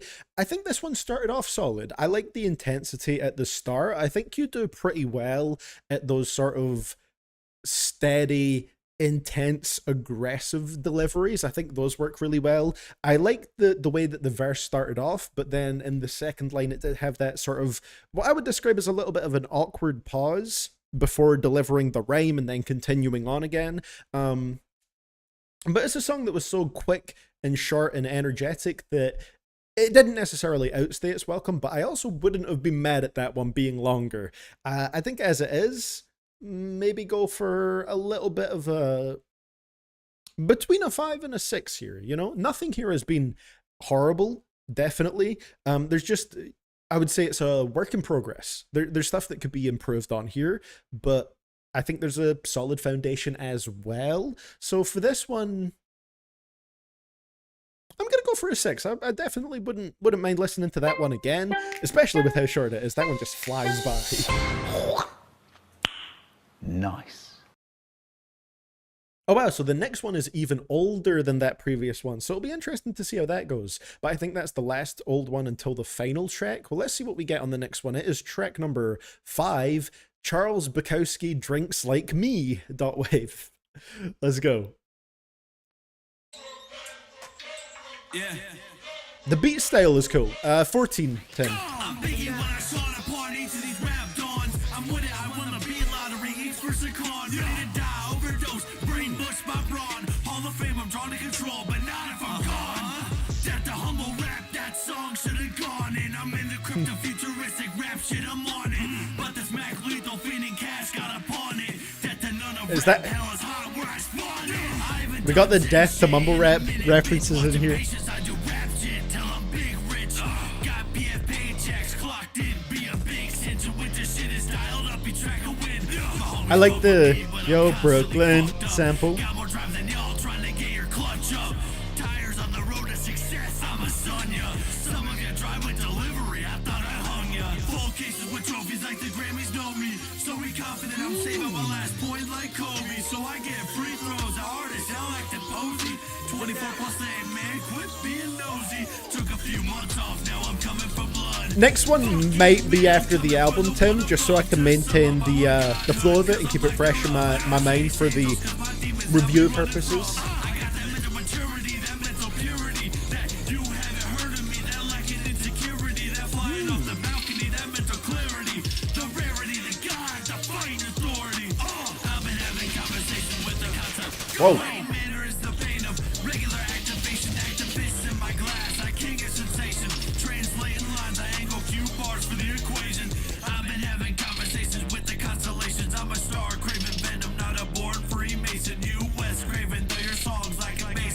I spit venom cause I hunt from my fixation. Oh yeah, no problem at all, Tim. No problem at all. I'm just trying to figure it out in my head the best way to do it as we go along. I'm about to go off on all you buggers. What's up? I can't remember, Esso, did you play a part in the production here? Kobermani asks, can we get a Sonic anime from the people who made the Sonic Riders opening movie? Well, that's a good question, Kobe. I don't know, but, you know, on an unrelated note, did you ever find your dad? Because listen, tell you what, Kobe, I'm a really superb father figure. I'm smart, respectable, a gentleman. Quiet, you. Anyway, Kobe, just look me up if you ever need fatherly advice. Dr. Eggman has your back. Interesting. So this one was pretty crazy, very wild from a production aspect. Okay, you picked all the beats and samples, but I didn't produce any of them. Fair enough, fair enough. Still sounded pretty cool, this one. This one reminded me from a production perspective of like JPEG Mafia a little bit, with just how crazy some of it went. You know, you had that wild sort of drum break in the middle that was more fast-paced that I really enjoyed. You had the Yo Brooklyn sample in there, which was pretty cool. A very zany and energetic track. And I agree with Joe on this one. The flow is still pretty awkward, but SO sounds charged up. Like, I can't knock the energy that you bring into these songs.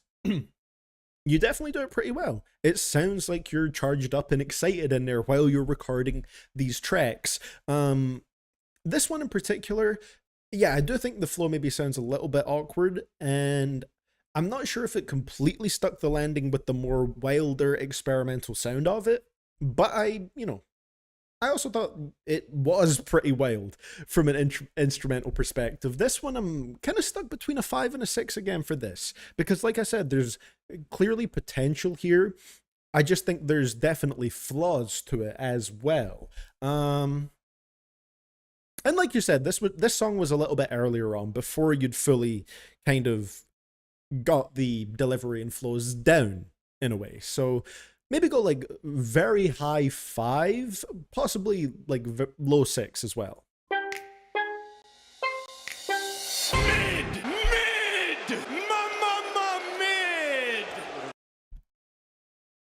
Damn. Hold on, my YouTube studio tab is eating up my CPU entirely.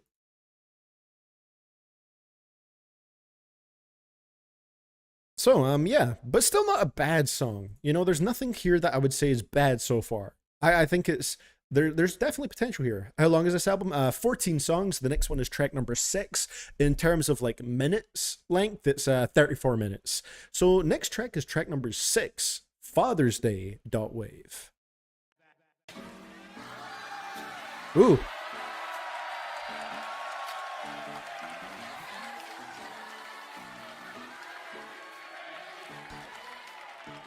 NEX. Love the sound of the sample in there. Maybach music.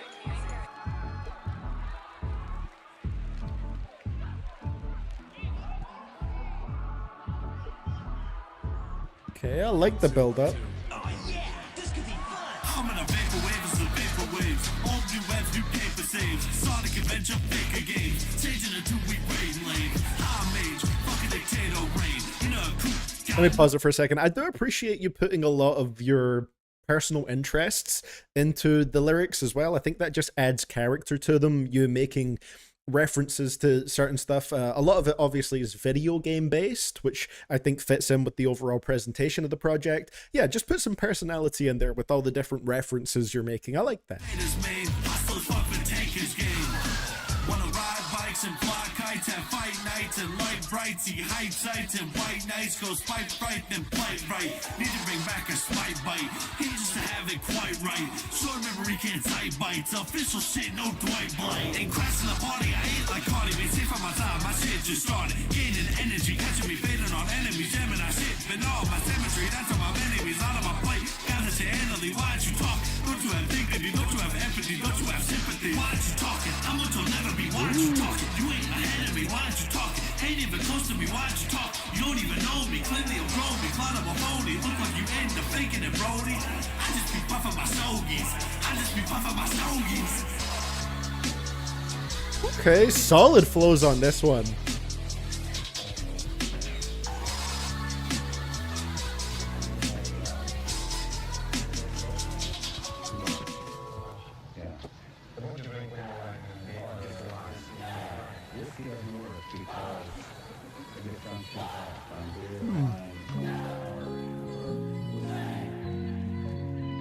Ooh, little switch in the middle.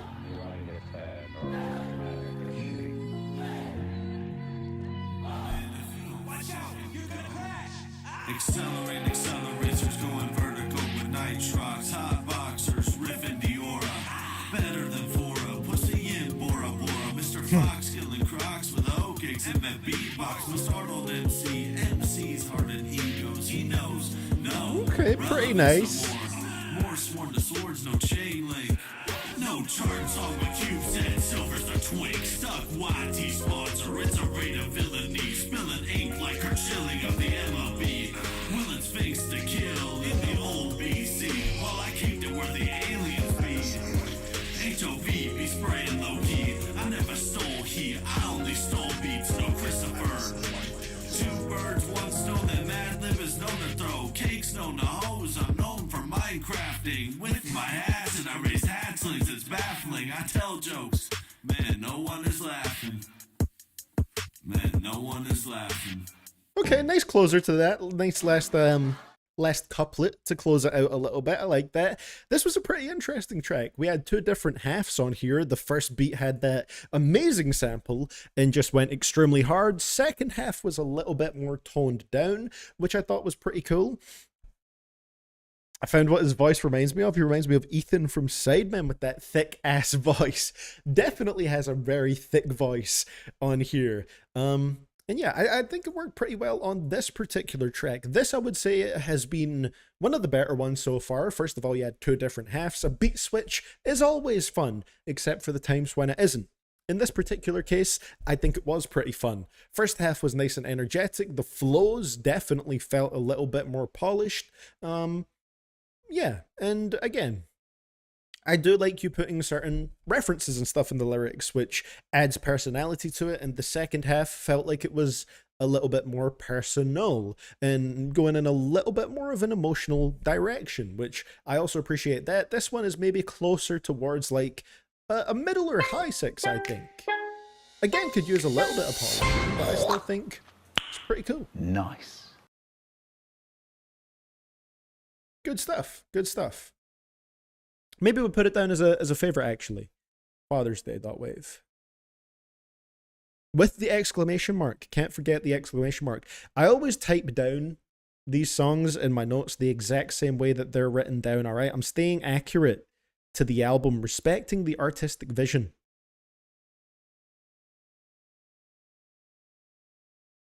So, let's see what we get going into our next one here. We have track number 7, Za.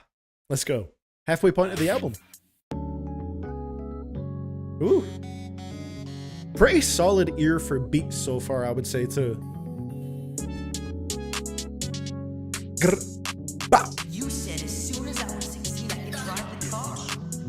Hot box, net the hot box. Drop shirt shit I don't cop. Wanna stop at CEO. Said this bitch got designer spot. Gotta fit it out, wanna drop. See a mark at the very top. Won't tell you should give it a shot. Fuck it though, that you will ever rock. I am the rap game Josh Hom. DK with the barrel, I stay strong. All your motherfucking snippets stay strong. Oh, and this features Postive. Every line, every second, you spit shit. It's pathetic. I wouldn't think that you'd act like this. You think it always spit different rhetoric. I'm such a positive bitch. Got that case and I pull out the switch. Slash shredding the needing a stitch. I think that was a direct reference to JPEG Mafia there. JPEG Mafia said, I'm such a negative bitch, but I think it's Postive here said, I'm such a positive bitch. So yeah, I was going to say, the flow here reminds me of Peggy a lot. Beats Kodo. I make shit that I feel is banging. You just praying you top of the charts. Hey, yeah, it's really that serious. Introspective, let's get into it. My mind like broken windows, split up and about like 32 systems. One for my love and my art. One for my friends and my car. One for my nice sound effects. 29 others just raising the bar. Hot boxing at the hot box. Drop shirt shit I don't cop. Wanna stop CEO. I said this bitch got designer spot. One of the more relaxed tracks on SO's end here. Old stylish shit, give it a shot. Fuck it though, that you will ever ride. Dressing like vaporwave bloggers, hitting goals to be on some stock. Trying to buy that Gucci Prada. Gotta be on that bitch ass roster. Never be losing my posture. Big forehead, no Harry Potter. All the glory, I'm your father. Hollywood,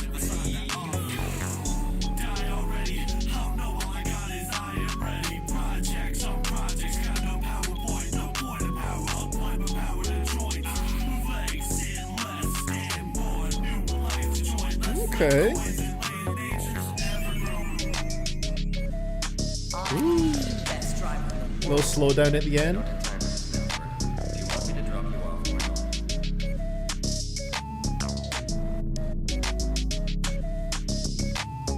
Okay, that was actually, yeah.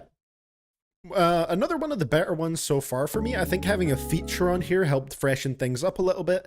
The feature, positive, or maybe it's more said like positive, but just, you know, missing the letters because he said I'm such a positive bitch. I think that helped keep things fresh, even if you reminded me a lot of JPEG Mafia. Still a pretty solid delivery, nice flows, and I might actually replace one of the tracks on my favorites because this was maybe like my hands down favorite so far, so I would probably potentially remove Father's Day from my favorites and add Za in its place. Because Father's Day was still pretty good, but I think this was a step above even that track. I actually liked the more steady delivery style. I think it made it stand out from the rest of the other tracks where the vocals were very thick and intense. Here they were a little bit steadier and a little bit more relaxed on Esso's end. And like I said, the feature was good, and I also just like the fun bounciness to the instrumental. This one, honestly, we're verging on like a low 7 maybe as an enjoyable song. We'll go for 7. I thought that was a fun track. I enjoyed it. Probably the most fun one on the album so far, in my opinion. I liked what was done here. This next one also has a feature. Who's on it? Oh, it's not listed, but we got track number 8, which is Spark Knife, which I believe you sent this one in before. Sparkknife.wave. Welcome to the King of Iron Fist Tournament 4.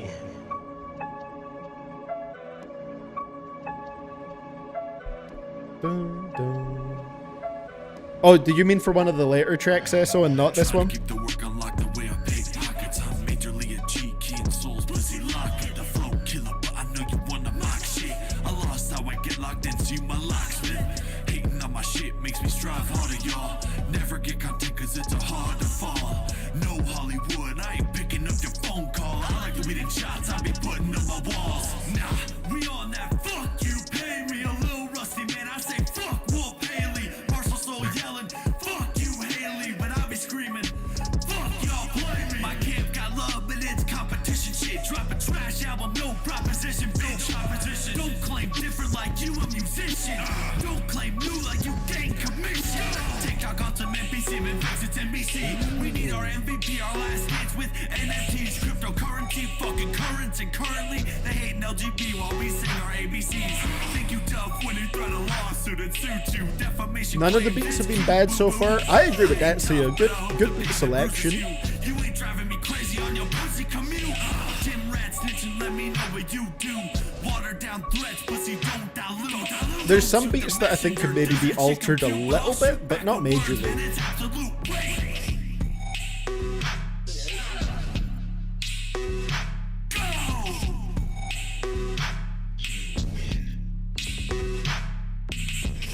Okay, Spark Knife was another pretty solid one. Like the rapping on here once again.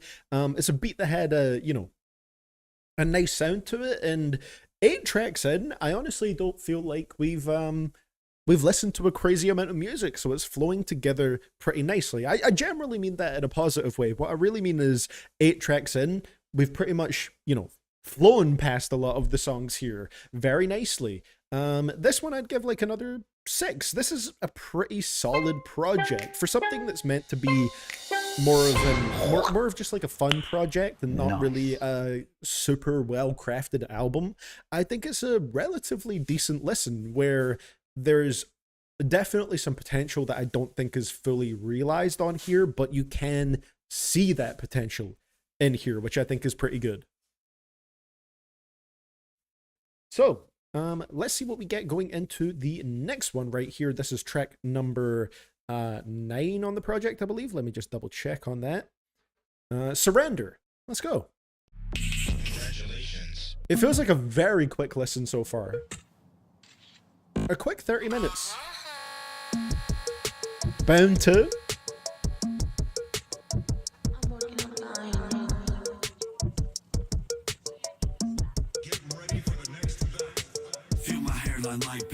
got a bandana. For all the dogs in America, Drake ain't a fan of. This is America, Donald fucking right, man. On my shonen shit when I bring you this mana. Say love, though I figure you sad when I see stories. Cloud only, no streaming profit, paying no fees. Best in yo city when you begging for shorties. All these inquiries, you better move inventory. Rapping better at 21, pussy in his late 40s. Say you locked in, but your chain has 4 keys. Rhyming ain't paying, go back to serving coffee. Go back to chained up, bitch, but you ain't invited to the orgies. Sending shots like you want. A lot of unserious lyrics on this one.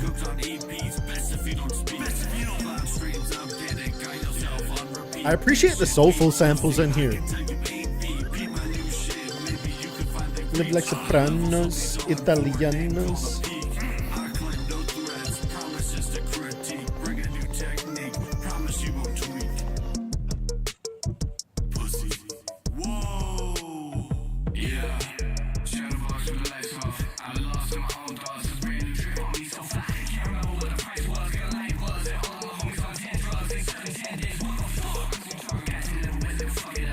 Ooh. Is that a feature on this part, SO?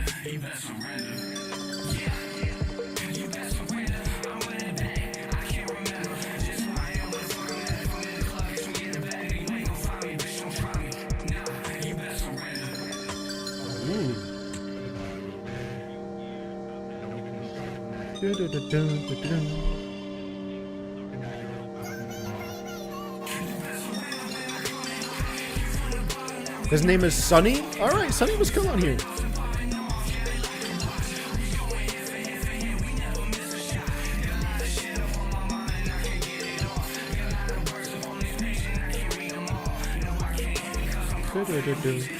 Oh, the melody wasn't there.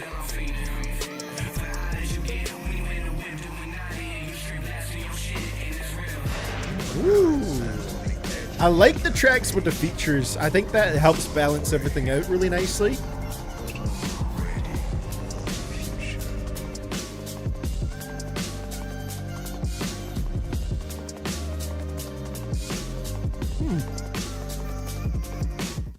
Surrender is another one I think I would put somewhere sort of in that maybe like 6 region. And on the higher end of 6 as well, because I think this was a really smooth, nice listen.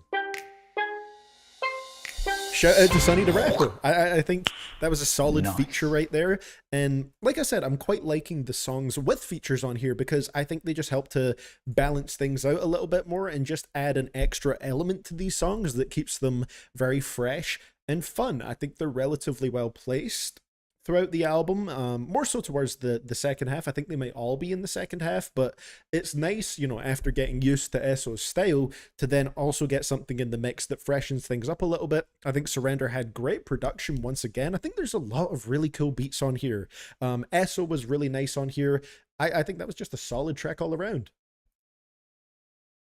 Joe is saying, I'd give it a 7, one of ESO's better performances, a great feature and a great beat. Yeah, honestly, like high 6 on this one. Once again, possibly bridging into a 7. I think Surrender was very nice.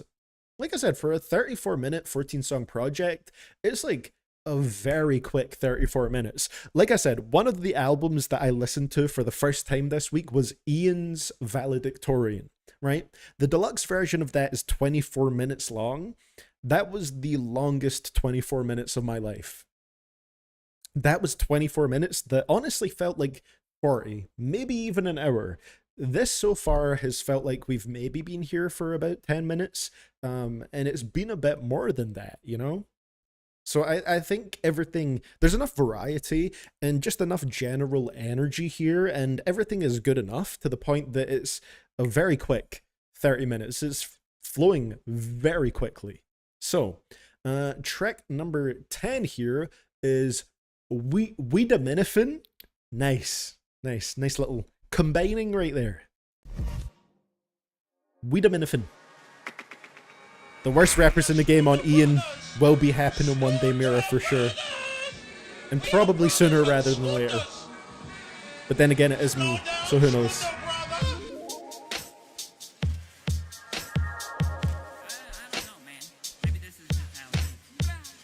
What I like about this is I can see a lot of JPEG Mafia influence, but not to a level that it detracts from it for me.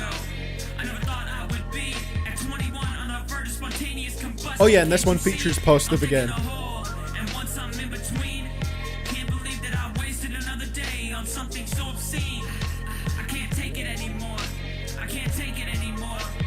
Change, but I know I'm running from all the shit that I can't ignore. Past haunts me at all sides. House of mirrors I can't devise. Any escape from this wretched life, mindless still as I slice the pie. Too introspective, self-criticism my bane. Breaks my bones to dust and keeps me stuck here the same. I can't take it, I won't make it. If I keep dodging these bullets, call me Neo in the Matrix. Don't need placements, don't need placements, bitch. Pardon me while I burst into flames. I've had enough of this world and its people's mindless games. So pardon me while I burst and rise above the flame. Pardon me, I'll never be the same. Underneath the upgrade, underpaid, never overstayed. Underplayed, not in the game. Downgrade to new made. You know what I will say about the features as well? Not only does it keep things fresh and mix things up a little bit, I also think it just makes Esso's delivery pop that little bit more, because Esso has had a sort of thicker voice than a lot of the features on here, and I think it's a good contrast sometimes when you have the feature going first like you do on this song, and then Esso comes in and you can feel it when his voice comes in. Dismayed, never decade. Unafraid of Charlemagne. Pussy you can't invade. Fucker you can't invade. Pussy mean ambition. Take money, fake sums. New shit pretending. Contact the contract. Praying loose stitches. Tears down, labels up. It's the new edition. No quality, no album. Playlist edition. Put shit on that Bandcamp. Independent ignition. No people, no spark. Another label audition. Money wins all. No point of a fucking petition. Other money guy, your label's feeling indifferent. No one passes on rocky shit. All scars, it's rocky, bitch. You be feeding those pockies, bitch. Trying to be really copy, bitch. PS4, I'll own your music like it's property, bitch. PS4, I'll own your music like it's property. Laugh when all the label executives crumble. Can't stand on business, so y'all always stumble. Stand on money, same height, you still not humble. Flirting dates of destiny, bitch, hop off Bumble. Okay. Nice claps at the end here. I was in this long, dark tunnel with a very, very quiet light at the end. So brilliant. It was more brilliant than the sun. Weed Minifin was another really nice one. I think the ones with the features are the ones that appeal most to me. You know what I think you should do, Esso? You should do a King of the Mischievous South Volume 2 type of tape, where it's just you and a bunch of features just making some bangers together. I think that would be very fun, because those are the songs that are popping the most to me, and I think they help to highlight your voice in a way that it's like, oh, this feels a little bit different. I like the switch up here, and just the contrast between you and the features. Positive was really solid here once again. Production, super interesting once again. I don't think that there's been a bad beat on here. And yeah, like I said, I like the way that you came in after Positive and how that sort of contrast really helped to highlight things. This was another pretty nice one. I think I'd go with another 6 right here. Again, another very consistent album for me. I think there's, again, improvements that could be made here, but I think you can kind of hear with some of the songs that are older songs on here, and then the ones that are newer ones, that Esso is finding his sound and style a bit more.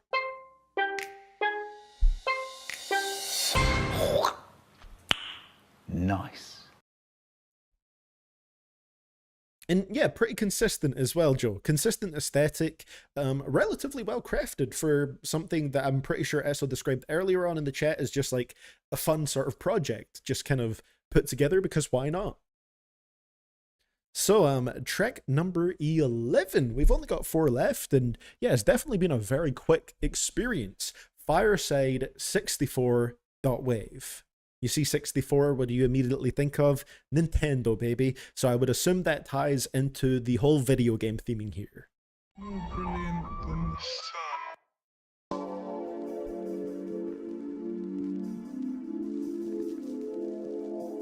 Sawdust, I think Forever Again might be on my favorites in the future. I just need to fully figure out how I feel about the specific sound of that one, but I think the experimentation with it was very cool.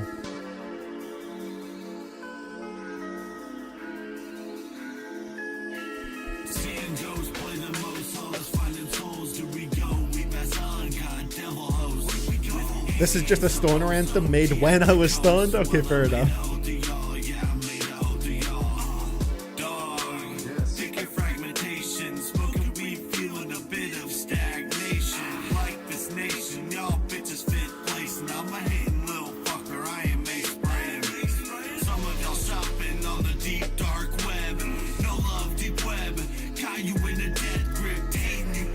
Death Grips bars.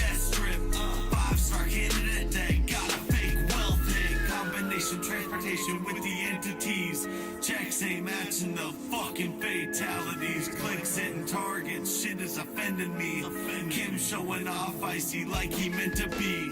Seeing ghosts play the most, solace finding souls. Here we go, we pass on, got devil. Easy in some posts, OD at the coast. Hey, all good, Ashatron. Appreciate you joining in as always. You didn't need to post that. I think that was actually a pretty cool track. Why did you post it? It's too late now to delete it. Now we just have to live with it. I think you said earlier on in the live chat, Esso, that you didn't feel like this was the best one on here. Like you said, it's just kind of like a simple stoner anthem made while you were stoned, but I actually think it maybe slightly switched up the vibe of this album. I think there was something about this one that was slightly different. I think the sort of video gamey pads that it had in the instrumental, if that's even the correct way to describe them, I'm not too sure, but they sounded really cool and set this sort of hazy stoner sort of vibe, and the rapping was a little bit more controlled to reflect that as well. It's just a song that felt very steady and relaxing, and I actually quite liked it for that. Once again, this is maybe another high 6 for me. I actually think that was a really smooth track. I wouldn't mind hearing more chill songs, Esso, because I think this is a good way to sort of balance out the more hyped up and energetic songs on here.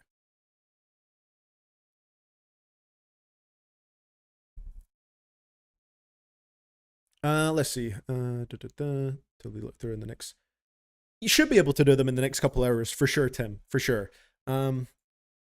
Yeah, I'll just need to find a way to work the Google Docs and all that kind of stuff into the streams pretty smoothly as well. Just because they're becoming more of a thing, and they use up like more time than the songs, interestingly enough. Just because, you know, reading through them, and I am a bit of a slow talker, I think. But yeah, definitely we'll be able to do them in the next couple hours, for sure. So yeah, I actually quite liked Fireside 64. I thought that was a really nice, smooth track. Next one is track number 12, Royalty. Wave.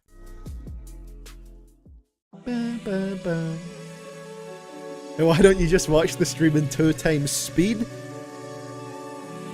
Try to figure out how that would work here.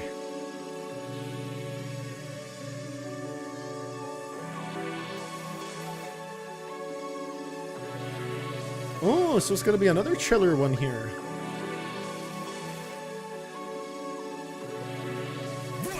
We gonna have some fun. Feel like I'm buying for getting these rhymes outside, taking these dimes, quarter profit in my Paul Prime. Iris on go, Mr. Mom. Feel like I'm buying for getting these rhymes outside, taking these dimes, quarter profit in my Paul Prime. Iris on go, Mr. Mom. Yo, shit, but it has been since that 50K. MF doing beatboxing, got it like verbalaze. Sneak of love, this drink had me in the days. It's a lovely energy drink for the day.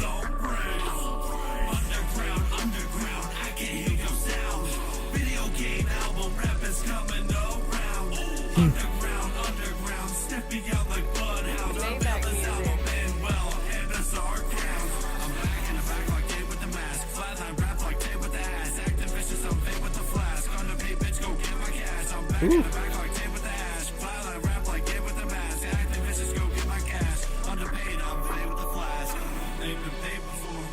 Ain't safe before, ain't behaved before. I've been craving more.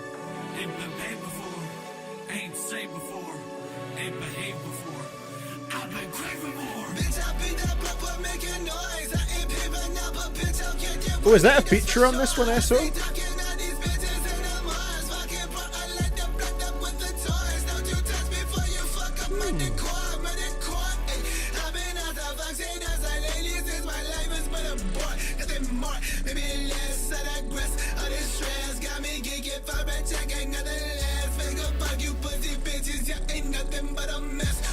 His name is Kimchi? Okay, nice feature here. Shout out to Kimchi, it's delicious.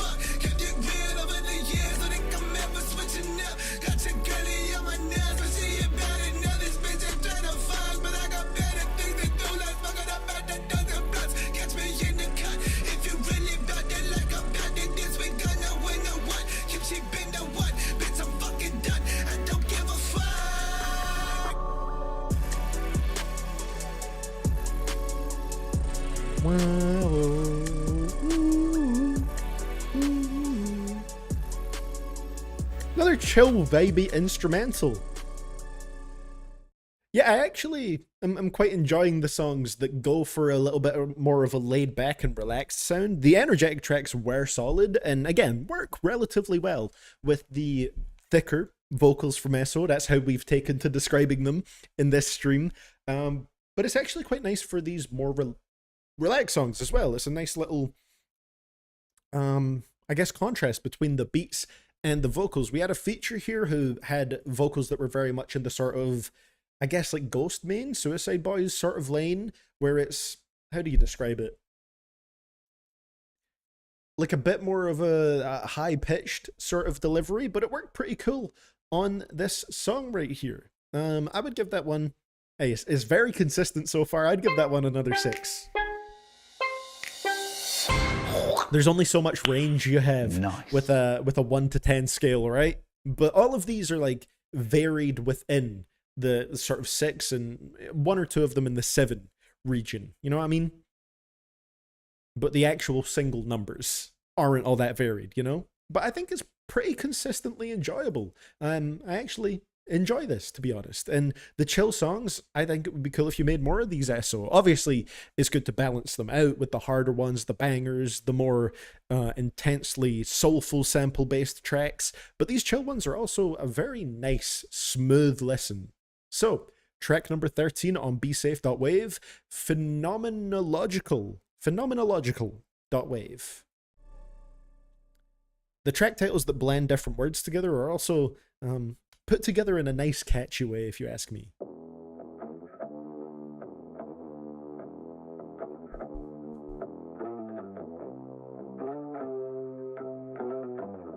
Okay. Got the guitars going. Wonder where this one's gonna go. I feel like Norman Reedus with my hairdo, hell of a boss metaphor. I'm Death Stranded like I'm Puss in Boots. I'm tasting colors. Okay, Norman Reedus, Death Stranding, tying it together. Sea bears jumping in hula hoops, smoking liquor and drinking weed at this time. Homies come like Quicksilver.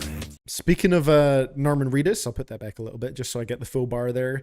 I've been forcing myself to finish The Walking Dead lately. I don't know. I feel like everybody who's watched The Walking Dead, you can ask them, oh, where did you stop? And you'll get a different answer. But I'm finally on the final season, season 11. It took some pushing to get there, but yeah, I'm forcing myself to finally finish it. Smoking liquor and drinking weed at this time. Homies come like Quicksilver and take my prime. Take his liver of myself, but I only stick to wine cause we high as fuck. But I know I'm passive, I drive. I thought you were shorted out. What are you doing here? Sick of hating myself, gotta stop bitching. Like I say, yet I kept breaking and start bridging. Demons back in as I'm now chewing them.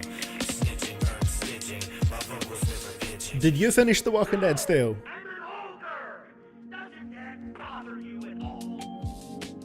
I ain't got millions, but I do got bitches. Like I lied again, but I keep on building my riches with the tracks laid out. As I find a new niche, but snitches get stitches just to change their pitch. They stop wanting me, got a kiss from the beyond, either a failure or a motherfucking peon. See on SFS, everything it seemed off was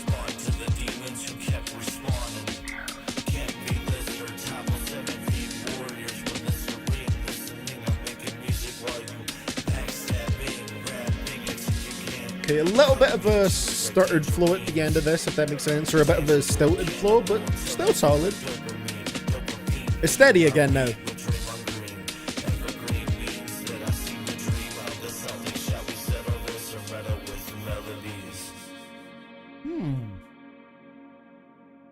Nice, nice. Adapted your voice nicely to this different style of production here. And again, it being more of a chill one. I don't know how well this style of production would work with the more intense, almost shouting style of delivery that's earlier on in the project. I think it was pretty well adapted right here. Yeah, I thought phenomenological was pretty nice, and once again, just a very cool word, nicely structured there for the track title. This one, yeah, probably say we're still at a 6 for this one. I think it's a cool track, and I like the chill ones a little bit more, maybe even honestly, than some of the harder songs towards the beginning of the album. I feel like they're a bit more balanced in terms of the like I said, the sort of space within the track. I feel like some of the earlier ones, like I said, it felt like the vocals and the instrumental were both sort of battling to be the most prominent part of the track, and it was maybe a little bit distracting. Whereas with the more steady tracks, I don't feel like that's been an issue at all. I feel like everything has just felt like it sort of sat in the right place within the production and the vocals within the mix, more so is what I'm trying to say. So the final one we got right here, title track of the album, track number 14, Be Safe, .wave, which is, of course, like I said, name of the album. Let's see what we close with.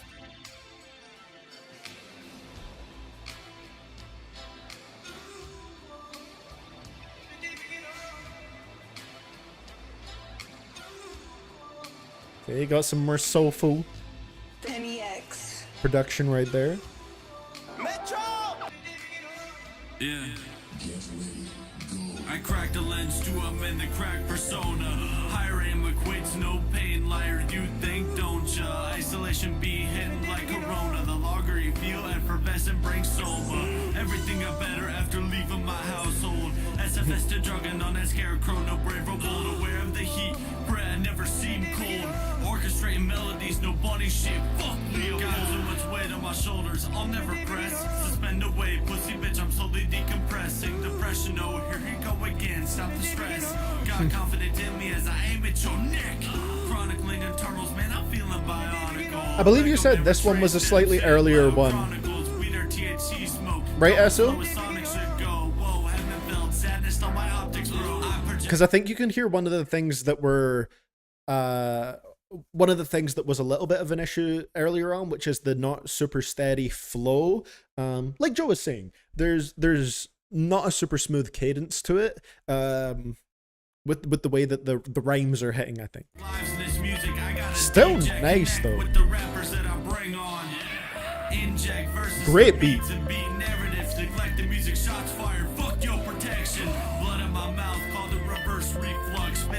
Juices like I'm asking for a refund. In bed with myself, but I'm feeling undernumb. Waiting on my first show like I'm Kelly getting hushed. McCormick getting in the park down south. 21st getting carded. I just left my house. Quit standing my move. I see her vids on TikTok. Kyle, oh Kyle, we're too high. I'm about to come down. Talking to others about your pussy strategy. Music you dropping and comparing partially. Tricking fans ain't my job. You think you know me? Talk big till you freeze if you move past tweets. Uncontested threes if I shoot these. Cause I'm killing sprees. Say goofy shit. Call me gay like Lil B. Shout bass. Got him no collar. Baby jiggle major keys aside that. Heard I thought the BIOS was a tease. What do you do when the universe in your palm? My God, it wrote it stone and made a motherfucking song. Depression arose like. Okay, wait, but there's some steady flows towards the second half of this. Atom bomb. Confidence echoed aiding the cheers like pom poms. Adam, figure out why you light up like tandem bombs. Adam, why'd you bomb in interviews? Be calm. Adam, take the shot. Name for the fan base, 2007 Squad, Soulja Boy reference.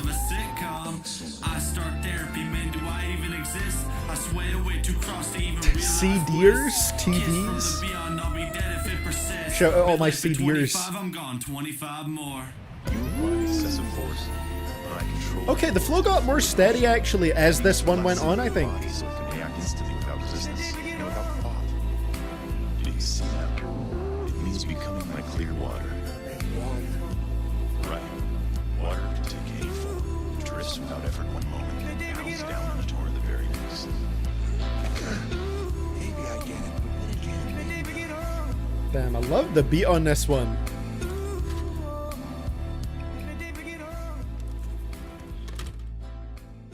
Oh my god, Miro with the wordplay. The sea deers. The blind deers. We don't accept the blind deers around here. Technically, I'm a little bit of a blind deer with these. But it's all good. Nice, and closing it with the same, I believe the same sound effect that opened it up, right? Or was it like the sort of closing sound effect? Lovely PlayStation sound. Either way, video gamey sounds to open it up and end it. Actually a decent structure to it, to be honest, for an album that, again, you said wasn't super crafted or anything like that. Yeah, that was a pretty cool closer to it. Like I said, it had a bit of a stilted flow at the beginning. Some of those issues where the cadence is a little bit iffy, but I feel like it evened out the more that song went on. The closer we got towards the back of it, like I said, that cadence started to even itself out. I think this one had absolutely wonderful production. Loved the way this beat was put together. I think the sampling in there was great. Just all the instrumental elements were fantastic. Okay, yeah, the first one was the PS1 startup and the end was the PS2 startup. That makes sense. That makes sense. Damn, I'm going to give that another solid 6 to close it out. You know, a little stilted at the start, but even itself out towards the end, it ended up being a pretty solid song. Nice. If this queue is closed, what the fuck are we gonna stay for? Well, see, the listening to the music part is the biggest part of the stream, is Lazarus.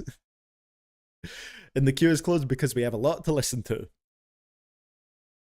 So I think overall as a project rating for this one, I mean, if you even everything out, we're gonna be at like a 6 for this album. I forgot about that part, SMH. It would be great. I mean, it would be great if I got sent the music and didn't listen, you know? Take the money and run. But alas, we do listen to the music right here.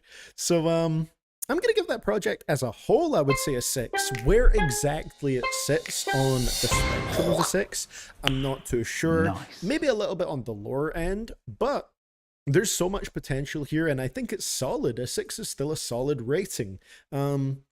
This was pretty well balanced. Like I said, a very quick listening experience, being 34 minutes long, 14 songs, didn't really drag at all. Felt like a pretty easy listen, and I mean that in a good way. There was a solid balance of different types of songs here. I think the ear for beats, they were pretty well selected. Some of these tracks are older, so, you know, some of them, the flow isn't as polished and the delivery isn't as polished, which I think is, you know, maybe a minor issue on here, but yeah, one thing I realized from this one is that I'm really liking the more chill songs from Esso, and especially when Esso works with other people, because I feel like that just brings out the best from the features and Esso, and just helps keep things fresh and exciting and interesting. So yeah, I thought this was pretty cool. What we have right here as favorites and least favorites, let me just open up my notes where I sort of kept up with it as we went along here.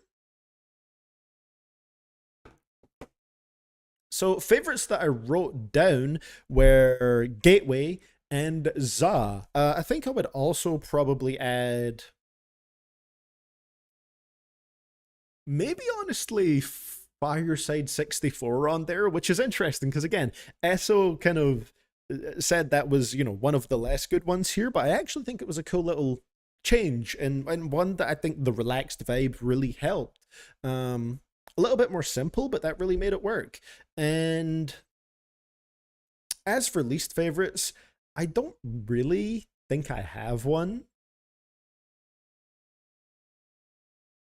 Yeah, I don't think I have any least favorites. There's some that I prefer less, for sure, but there was nothing that I think was downright bad enough to say it was a least favorite. So thank you for sending this one in, Esso. and definitely was not a bad listen at all. I think there's potential here, and it might not have been fully realized in this project, but I think you can see if you compare the songs that are older here with the ones that are newer, there's a definite improvement. So if you can keep that going, that's going to be it's going to be a great thing. So shout out to you for sending in this project.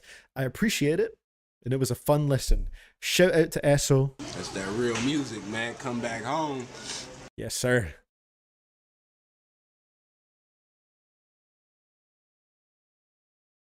CDTV, do your best exaggerated YouTuber thumbnail face, the kind I would avoid like the plague, but the video would inexplicably have 20 million views. All right, I gotta try and look shocked here. Let's try this. Hands on the face, all right?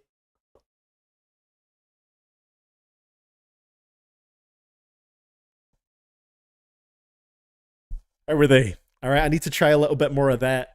That's my best attempt, okay? Maybe I need to get a little bit better at it. You just have to take human expressions and turn them up to 11. Oh my god. I did one of those a little bit with my, I think it was my Not Like Us reaction. I was like, okay, this song, or even Meet the Grahams, I was like, these songs are so crazy. I have to try and do the most exaggerated shocked face that I can. And honestly, like, you feel goofy doing it, but it's also kind of fun to make them. Hey, thank you, Lazarus. So the thing is, with these paid request streams, basically people choose how much of their music that they send in, and I don't really have any limits on it, so if people send in albums, we just listen to albums, you know? But usually there's a good mix between albums and songs. But just like as a general rule of thumb, a lot less people watch the streams because it's not really what I've sort of built my channel off of. It's almost like an extra thing on the side, but it's also kind of like the thing I do the most now. But yeah, it's for a more specific section of my audience more so. Do an over-exaggerated Australian accent now. See, because there's pressure, I feel like I'd butcher it now. Australia? Or you can't. Something like that, right? But yeah, thank you for sending that last one in there, Esso. Much appreciated. So, yeah, that was 2 albums in a row, and now we're moving back to the song requests. It always feels like a interesting switch going from the albums to the songs. The next one will be from LHP, but before we hop into it, we have the Google Doc here from Tim Strong. 5 recommendations of Russian songs right here. We'll read a couple more of these right now. The first one was Oxymiron with the story of Alicia. Let me get the Google Doc on screen actually, just so for anybody who just joins in, they know what we're doing and it won't just be like me randomly reading, because if you join right now, you're going to be like, what the hell is CDTV talking about? I'm talking about this, okay? This is what I'm talking about. Oxymiron, sorry, yeah. So, yeah, 5 Russian rap songs recommendations from Tim Strong. This was the first one. The second one is Markul with Belka/Squirrel. Doesn't matter where you put the accent in the name, it feels like even he's gone back and forth on it over the years. Okay, fair enough. From Oxymiron to a protege of his now. This track comes from Markul's 2021 third studio album, Sense of Human. Oh wait, I do the background music for these. It's always fun to do this. Hell yeah. It's an album cut, so it's less well known than the singles, but for my money, it's the best track on the album and one of the best he's made. The main highlight of this track is the beat to me. It's got a somewhat dark, foreboding sense about it, but on the chorus, it drops into something that is still pretty dark, but also feels grand and anthemic. Lyrically, it's about his complicated upbringing and younger years, which took place between Latvia, where he was born, the Russian Far East, St. Petersburg, and London. Curiously, the English capital was where he and Oxymiron met, despite them both being Russian. He then talks about his 3-year break between albums, about struggling with burnout and paranoia. A lot of content to it.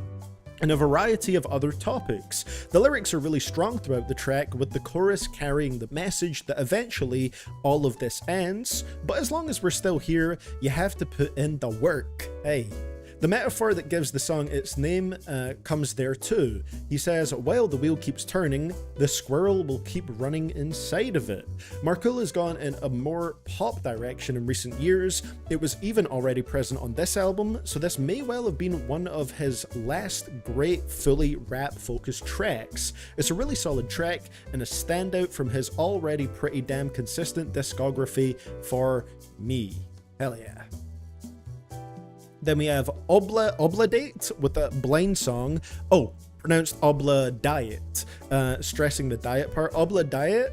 I was really tempted to include a collab between Obla Diet and Markul, but I didn't really want to repeat artists here.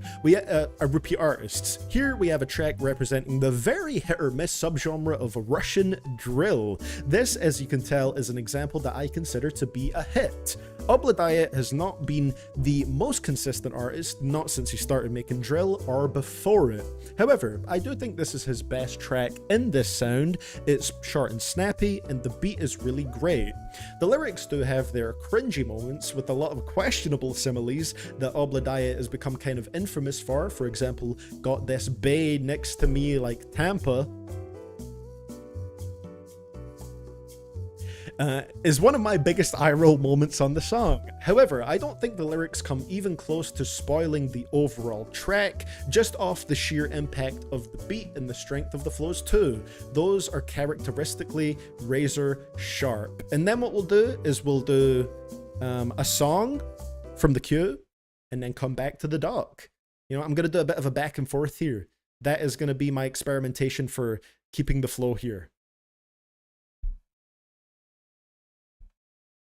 This is probably just Tim recommending us his cousin's music, right? I'm not sure about that. I'm not sure about that. Dun, dun, dun, dun, dun, dun, dun, dun.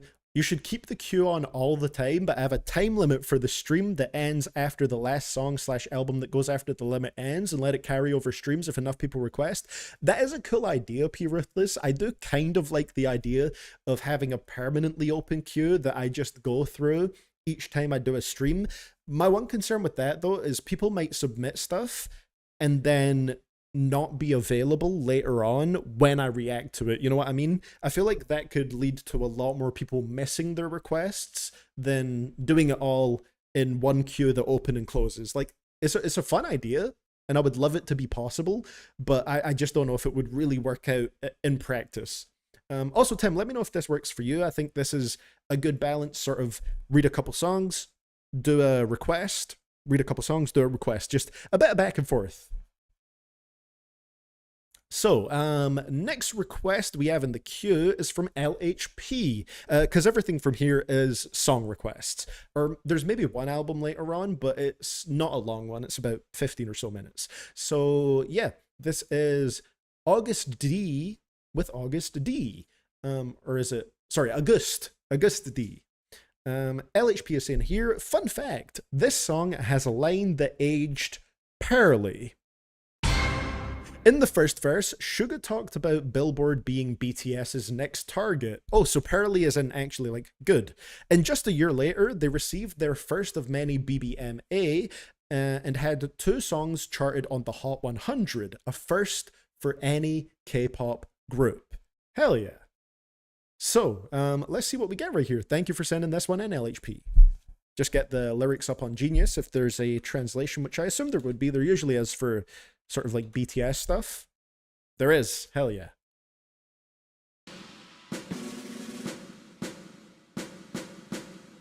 Grr.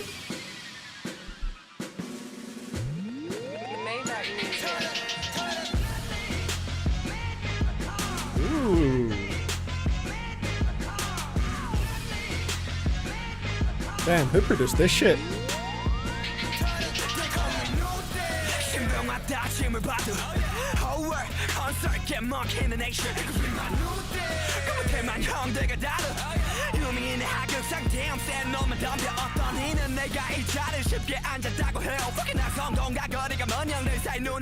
He turned one of my thumbnail faces into a sticker in the Discord.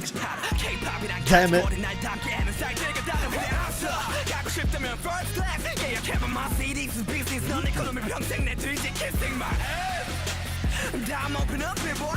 I love how no matter what language it's in, a lot of braggadocious rap is about calling you broke because I'm rich. The lyrics right there were, right, if you want to go ahead, try reserving first class. My seat is business, yours is economy, forever behind me kissing my ass. It's always fun though, you know? It's always fun to have a little bit of brag rap about how broke you are, but how rich the rapper is.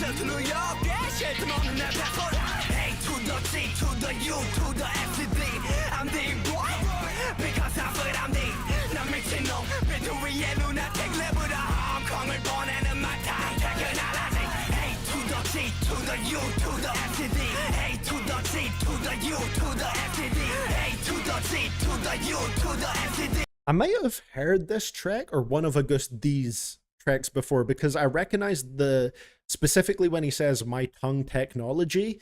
I don't know why that bar just stood out to me before, and I think I've heard that line before because it's standing out to me again.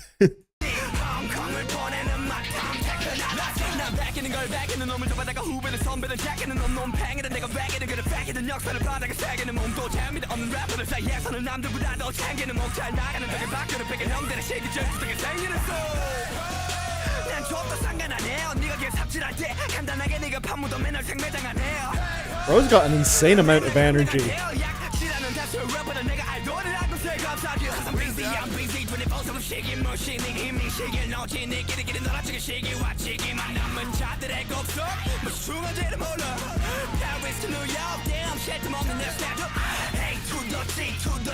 To the STD.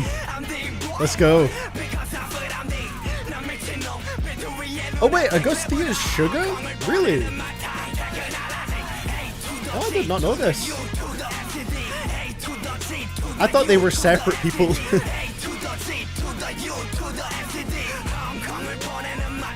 Technology.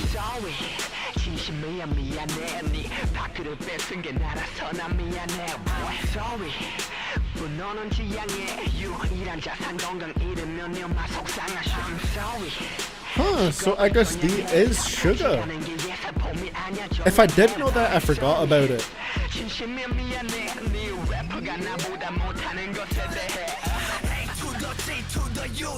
STD.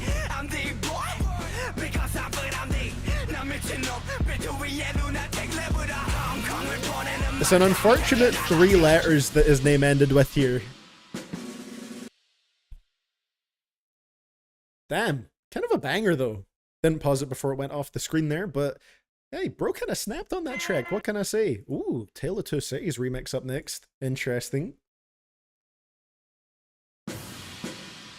Yeah, so I believe I might have actually heard that track before and I forgot about it, but I learned some new facts here. I did not, or at least I think they're new facts. Someone might have told me before, but, you know, I learn a lot of stuff on these streams and not all of it sticks long term or straight away.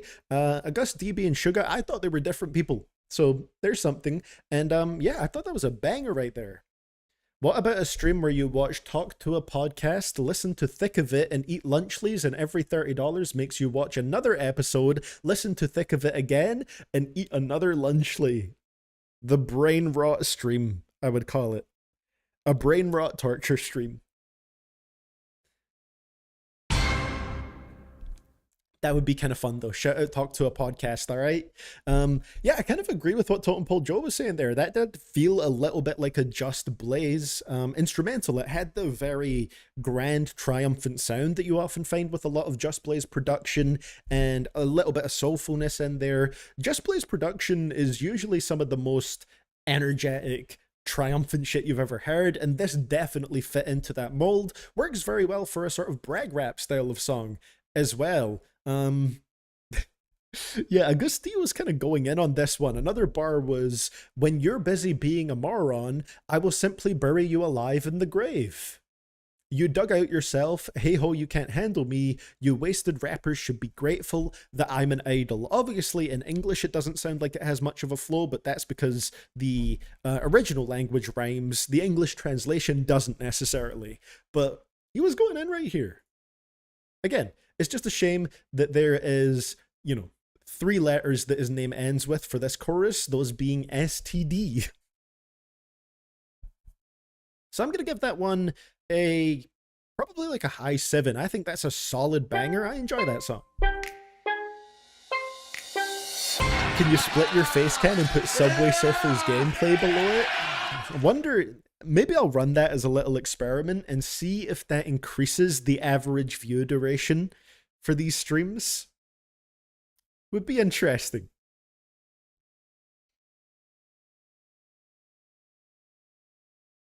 CDTV, who do you have winning the World Series, the Yankees or the Dodgers?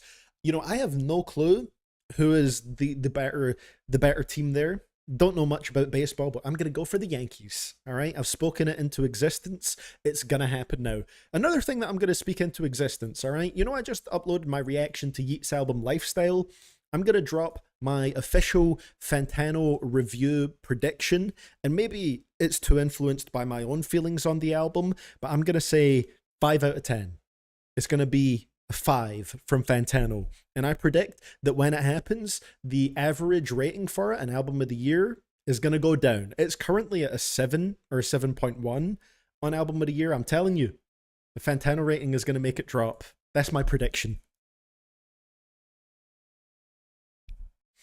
But yeah, hey, that was a banger right there. So shout out to August D. Now we're going to we're going to check out the next Russian rap song recommendation from Tim Strong, do another request, and then see Tim Strong's last Russian rap song recommendation. And then Tim also has an album of the year list that we can go through, sort of as a little interlude, if that makes sense.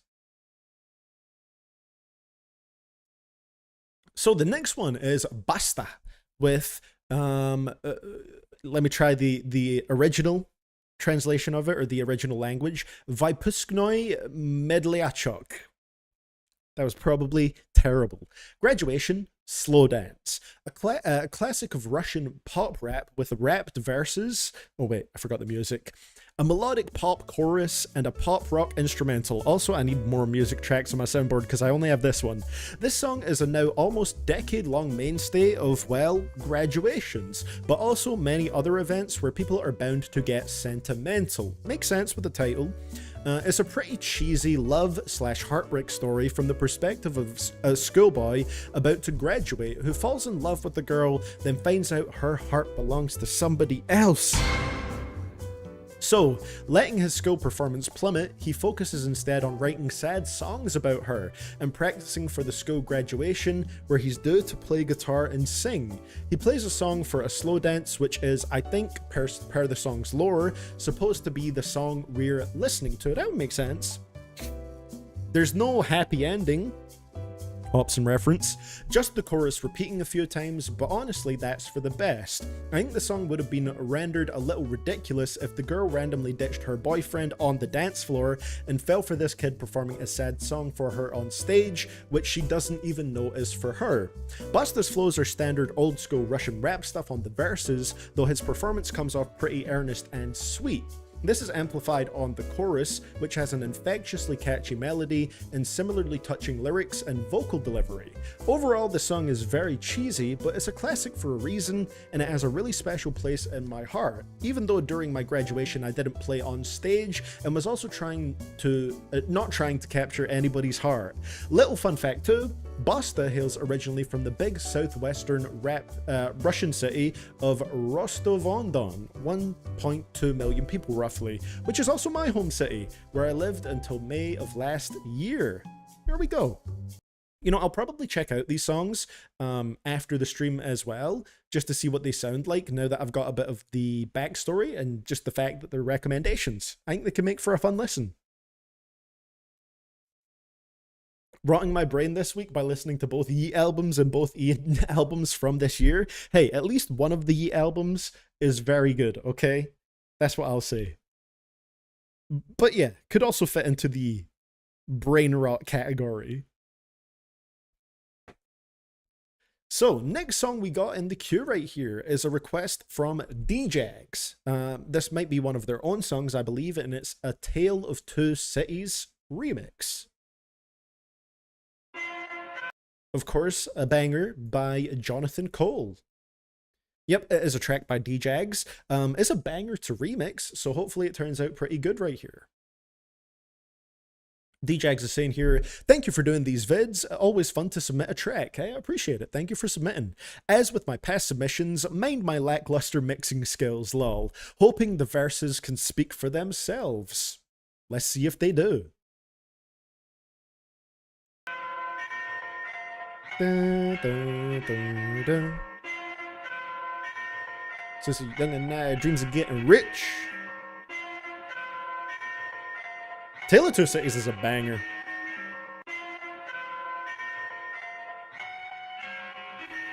Since a youngin' always dreamed of getting rich, fuck that, I digress. I just wanna get respect, could give a fuck about $1 million check, motherfucker. I just wanna make enough to never fret about a debt. A powder keg behind a cardio, a starving boy. You wonders when the number of devoured drums will stop the stomach rumbles and bum. I played my best for them and never got a single fucking shred of anything, and yet it never ends. I still kick that sick shit, wicked. So witness a legend in his infancy. The pum bars. Haro style survival game, so try get my arrival can't be rivaled. I'm a Cairo boy, go realign the genre. Oh me, oh my opponent. When I see the line across it, should I keep on writing toxic shit or reach for higher profits? Is it worth it to reword it if it works to bring more curds in? Does integrity mean less to me than selling seats in Bentley hearses? Last night I had a bad dream. Okay, interpolating the hook. Did I spat really shitty, but got stacks? Is that really such a bad thing? And topping Billboard getting ratings, can you blame him? Is it that damn bad the raps changed? Guess not. That's tight. So when you bumping anything that I write, let's rock. I wanna see your hands in the air now. Hands in the air. Okay, so I will say this is taking generally what would have been one of my less preferred topics in rap, which is sort of like, oh, rap's changed now, you've got to write really simplistic lyrics for your song to blow up. However, I feel like the way it's incorporated into this song is relatively fun, so I don't dislike it. It's just that it all depends on the execution, really, but there are a lot of corny songs that sort of talk about rap's different now, you gotta dumb it down for the charts, and I feel like it's maybe just a conversation that's happened so much that I almost feel a little numb to it, but the execution here is solid enough, especially with how the hook is performed, you know? It's like, last night I had a bad dream that I was writing shitty lyrics, and I can't remember the exact next line, but basically people are hearing my songs. Is that really such a bad thing? I wanna see your hands in the air now. Hands in the air. I wanna see your hands in the air now. Hands in the air. Hands in the air. Little bit off time there. Hands in the air. Yeah. You better shit that's all in your dreams, and yet it's looking like I'll never go gold. I know that fame ain't always good as it seems, but tell me till I get it, how could I know? How could I know? How could I know? How could I know? How could I know? How could I know? No. How could I know? So yeah, basically interpolating the flow from the verses and the hooks. Several lines in the seams and hey, how's it going, Bean? Gun and check the rhyme, it'll be like a color by number, a stained glass window while I paint vast pictures. It's insane how simple it became. Patch syllables together like on Leatherface. A felon with a pencil case ascended to that level. Guess I'm in my Helen Keller phase. They definitely dumbfounded. Rappers getting blindsided. Set to me get run down. The bastards let the try hide and fly guys get hijacked. Their minds racked with my lines and time by their life stats. But sign plus can buy time. The limelight's a life flash. So try last and shine bright, cause I'm trying to strike blast in high fashion. Night. The beast is awakening. The feast's on the table and the seats getting wasted with these D-list acquaintances. The lamest shit. They're faking shit and leasing out their favorite whips to place in every frame of his. I see how much they make of it. Ooh. Telling you they gon' sweat me. Not gonna lie, that was a pretty tight rhyme scheme there. I'm filling whole fucking streets with soul blood. He keeps putting devil speaking instrumentals. Every time I start writing, I get effing mental. This shit is just not fair. But why the fuck should I care? The coroner's gon' ride here. Rude sung bars is storming out the sky here. Oh lord, the bottom feeder man still gon' rip, keep loops on end, and summon fire, take what is his goddamn. Also, I would say the mixing is not an issue for me here. I'll take it and erase your fucking faces with this flaming shit. The cages can't contain him, and he's breaking from the chains you give him. Sailor Mane and eighth of all the pain that this parade is bringing. Lay him in the graves and ate the pages that these basics spit from. Face it, bitches, say it with him. Ain't a fucking player in this game who can equate his riddance. Place him in his wake and witness. Raise that crates of place and shakes the laces from your tailors. Hit him. Waste a fucking spaceman. Fuck their name shit. They can take it with them. I'm nothing if I'm not an artist. Stuck in all the numbers. Fucking luck is just another part. And underrated, subjugated, tucked away from ones who made it. Once I hit the fucking stage above, it's gonna erupt the pavement. Fuck, I've waited. Stay impatient. Peace until the rod I'm tracing's up above my fucking waist. And blood is rushing from my veins. I'm done with being humble. Reaching up to cross the sun. I'll bring the darkness to the farthest parts. It's carnage sweets across the nation. Call it dog, you're all trailing. Stop the stock in y'all's playlist. Oppenheimer dropping bombs on all you vagrants. Y'all ain't even talked of in the conversation. Shit, me neither, brother. So as we sleep is just another piece of the puzzle that they keep sweeping under rugs and leave in the gutter. Then they freak out and wonder what the fuck is up and spot about some shit they never heard about. I wish there were more wordsmiths out who murder every verse put out, then turn around and purge us out. I'm surgical and versatile, assertive with the verbal flow. And once I drop my album, all the doubt is out or sure to know. Woo! I liked what I think was a little bit of self-awareness there, where you said, y'all are not even in the conversation, and then, shit, neither am I. I thought that was funny if that's what that was going for, but like overall, I think this was actually really solid. I wasn't too sure how it was going to go when it started off, and it was basically interpolating the same flow that J. Cole already did on the song, but just applying it to your own lyrics and putting a bit of a different spin on it. It was still hard not to draw that comparison between the original track. The hook was also the same flow, just with different lyrics again, different wording. But then the second verse, it really took off into just being your own thing. And I think the rhyme scheme was so densely packed that it just came across as really sharply written to me. I don't necessarily disagree with what Totem Pole Joe there was saying I like the rhyme scheme, but I feel like it's very difficult to get your unique personality across when your rhyming is this densely packed. That's something I generally agree with, where if your rhyme scheme is so packed, that sometimes becomes the main focus over who you are as a rapper and, you know, why we should care about you, other than the fact that you can put a lot of rhymes together. But in this particular instance, I liked it. I think it came across as very slickly constructed, very well put together, and made me really respect your skills as a rapper. I think the flow was perfect on this beat. I loved the flow switches. I think those were really good. And I know you said in your message that you had lackluster mixing skills, but honestly, the mixing wasn't really an issue for me on this track. I think it works as a relatively raw sounding freestyle. I think the mixing was absolutely fine. So yeah, I think that was a solid freestyle type of track. Probably give that a 7. I think I give it a 7. You know, I was thinking more a 6 towards the start, but I think it started to come more into its own towards the second half, rather than just being a sort of reskinned remix of what J. Cole did on the song. Shout out to DJs for that. Very clean rhyme scheme, very good flows. Nice stuff.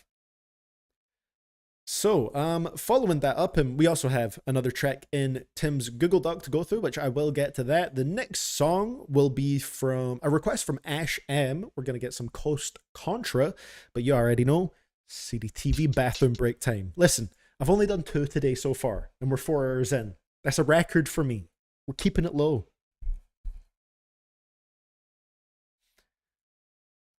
I like your example of that rhyme scheme, Joe. Joe is saying also, this could be me, but I think assonance with the hard I almost always sounds terrible. The fucking I fly high, my eyes cry type stuff. Some bars right there. Tim is saying, give us some Kendrick for the bathroom break music. So you know what? I'm going to do that. Shout out Kung Fu Kenny. Wonder if we're going to get a Kendrick album. Do you guys think it's going to be this year, or do you think it's going to be more of a 2025 release? Because I'm not too sure. I was thinking of All the Stars after our discussions on the Discord yesterday, the CDTV Discord, so I'm going to play that one. Followed by Paramedic. I know it doesn't have Kendrick on it. Well, a little bit of Kendrick, but not a lot. Just purely because it's a banger. And then X. Doubt much of this music will play before I am back, but I will be back in roughly 2 minutes, and we're gonna continue with the queue and everything. Thank you to everybody who has sent stuff in so far. Been a great stream today.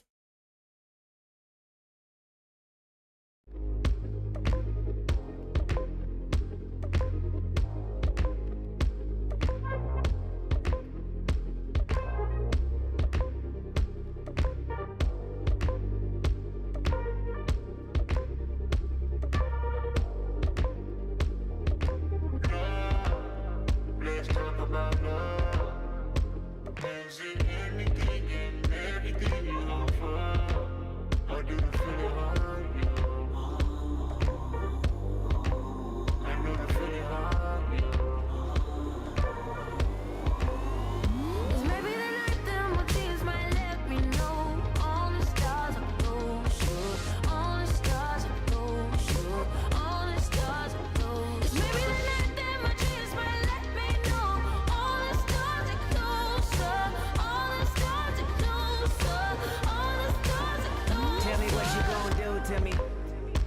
conversation ain't nothing new to me. You could bring a bullet, bring a sword, bring a morgue, but you can't bring the truth to me. Fuck you and all your expectations. I don't even want your congratulations. I recognize your false confidence and calculated promises all in your conversation. I hate people that feel entitled. Look at me crazy cause I ain't invite you. Oh, you important, you the moral to the story. You endorsing, motherfucker, I don't even like you. Corrupt a man's heart with a gift. That's how you find out who you dealing with. A smart percentage you I'm building with. I want the credit if I'm losing or I'm winning. On my mama, that's the realest shit. Let's talk about love. Using anything and everything you hope for. Or do you feel it hard? I know the feeling hard. Maybe the night that my dreams might let me know. All the stars are closer. All the stars are closer. All the stars are closer. Maybe the night that my dreams might let me know. All the stars are closer. All the stars are closer. All the stars are closer. Skin cold when an ego gets to talking. I get involved like a rebound. Got no in game, got no ways out. Got to stay down. It's the way that you're making me feel like nobody ever loved me like you do, you do. And you kinda feel like you're trying to get away from me. If you do, I won't move. I ain't just cry for no reason. I ain't just pray for no reason. I give thanks for the day, for the hours, and another way, another life breathing. I did it all cause I feel good. I wouldn't do it all if you feel bad. Better live your life. We're running out of time. Let's talk about love. Anything you want.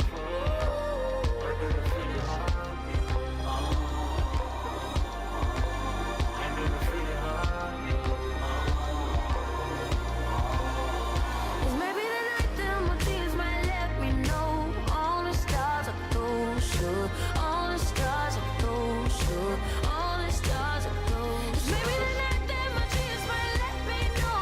All the stars are closer. All the stars are closer.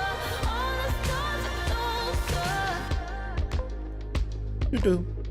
Do-do. Did the stream get clapped while I was away? No, we actually don't even have a copyright warning. Lovely.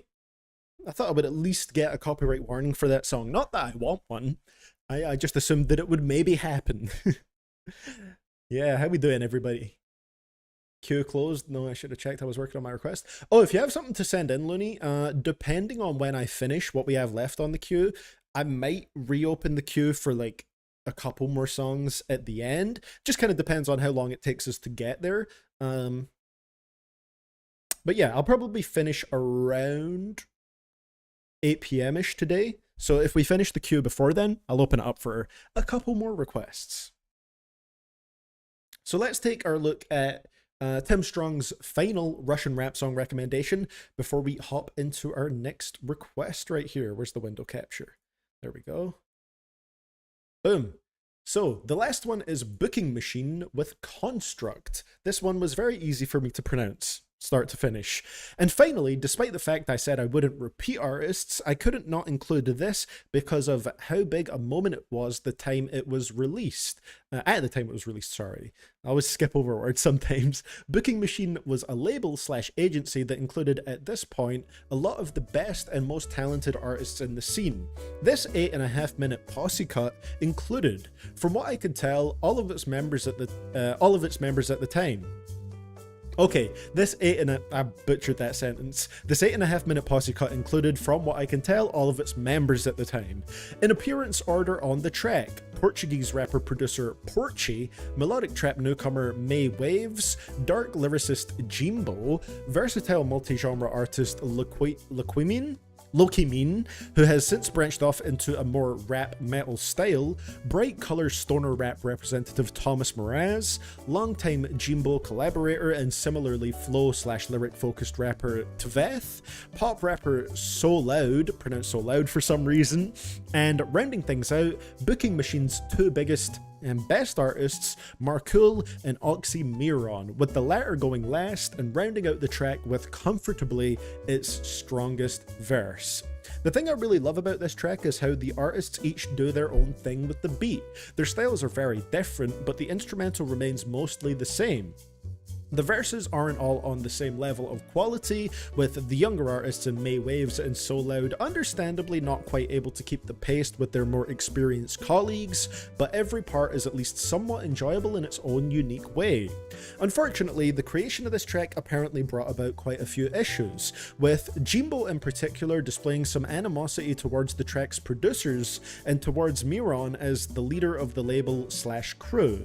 Eventually, both would end up leaving, followed by the majority, if not all, of the rest. So, this track is additionally also a memento of sorts for the short-lived era where these guys were all working together and making great music. Hey. And that's our 5. Thank you for reading, thank you for sending, and I hope you also enjoy the album of the year list that I sent in a little later on in the stream. Maybe I've already even sent it in when you're reading this, who knows, indeed you have. Anyway, everyone in chat, that's where it ends. I don't know if there was supposed to be a last sentence there, Tim, but it's all good. What was the sentence?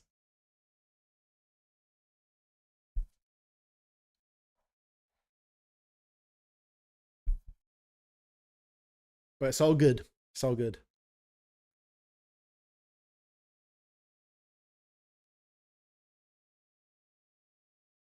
The suspense is killing me.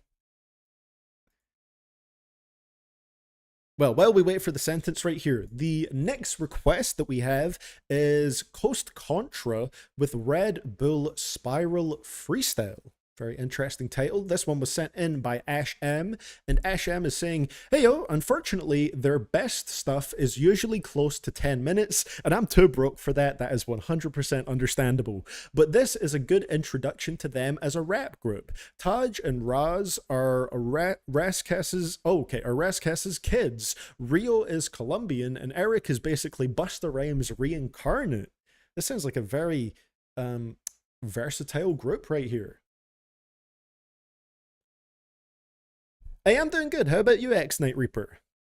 Having a very fun stream today. I'm also very happy that I managed to get a video uploaded during this stream. It's one that like less of my audience will be interested in. There's not a lot of my audience, I think, that are really keeping up with Yeet, but I'm trying to like react to one album a week if I can, if there's something interesting dropping, you know what I mean? And I think it'll be a lot easier to keep up with that now that I have Space Ashes to help with the editing. It's really made the process a lot smoother for me on making videos, so that's a very nice thing. So yeah, let's see how this goes. I'm curious to see what Coast Contra have going on here.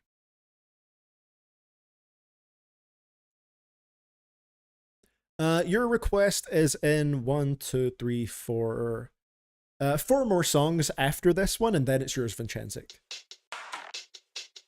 Coast Contra, they can't stop us. We signed to God, 4 different prophets. So tell me why we should go Yahweh when we know he brewing in our favor. Ja rule, nigga, y'all lose. Courtesy thinking that y'all made us. Hey, Sus, take us to court. Watch how we turn into King James. We took the crown with no fame. They produced by Ras Austin. We believe unity gonna save us. We here together like Aunt Davis. Feel like the Wayne, I can't wait. Just pass me the rock, I'm gonna make it. I don't know what's got names. First verse here is Eric. I got Red Bull's energy. Keep my wings on me spiritually. From the jump, he was finicky. I done Red Bull's energy. Enough is enough. We calling your bluff. Pull your card. You ain't got a king. Rookie. What's next? Why would I tell you this chess? Queen Gambit, how I move. Always put myself in position for checks. Okay, the end of Tim's sentence was just encouraging everybody to listen to the song recommendations. That makes sense.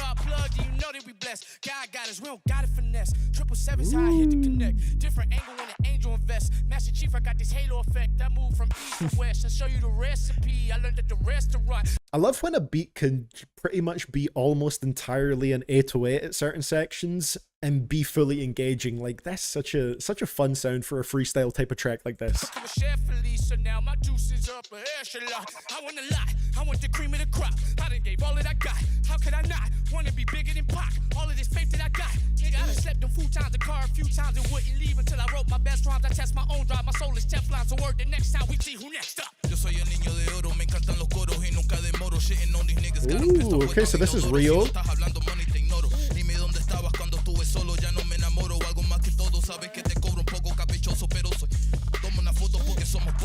Okay.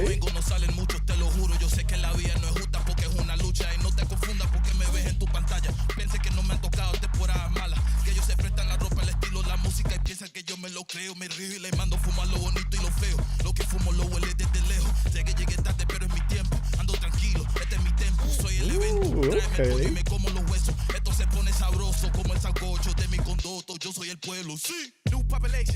Then Russ. The manifestation of my ancestors' expectation. Blood don't run, heart creation. Blood don't run, imagination. Flow through my veins, same sensation. Blood don't run, fuck facing, foreign invasion, colonization. Whoa, life of a nigga, I figure I fight for much better. Fuck you, new V, let's just V for vendetta. What is a drive with nothing to show for? What is a drive with nothing to show for? What is a drive with nothing to show for?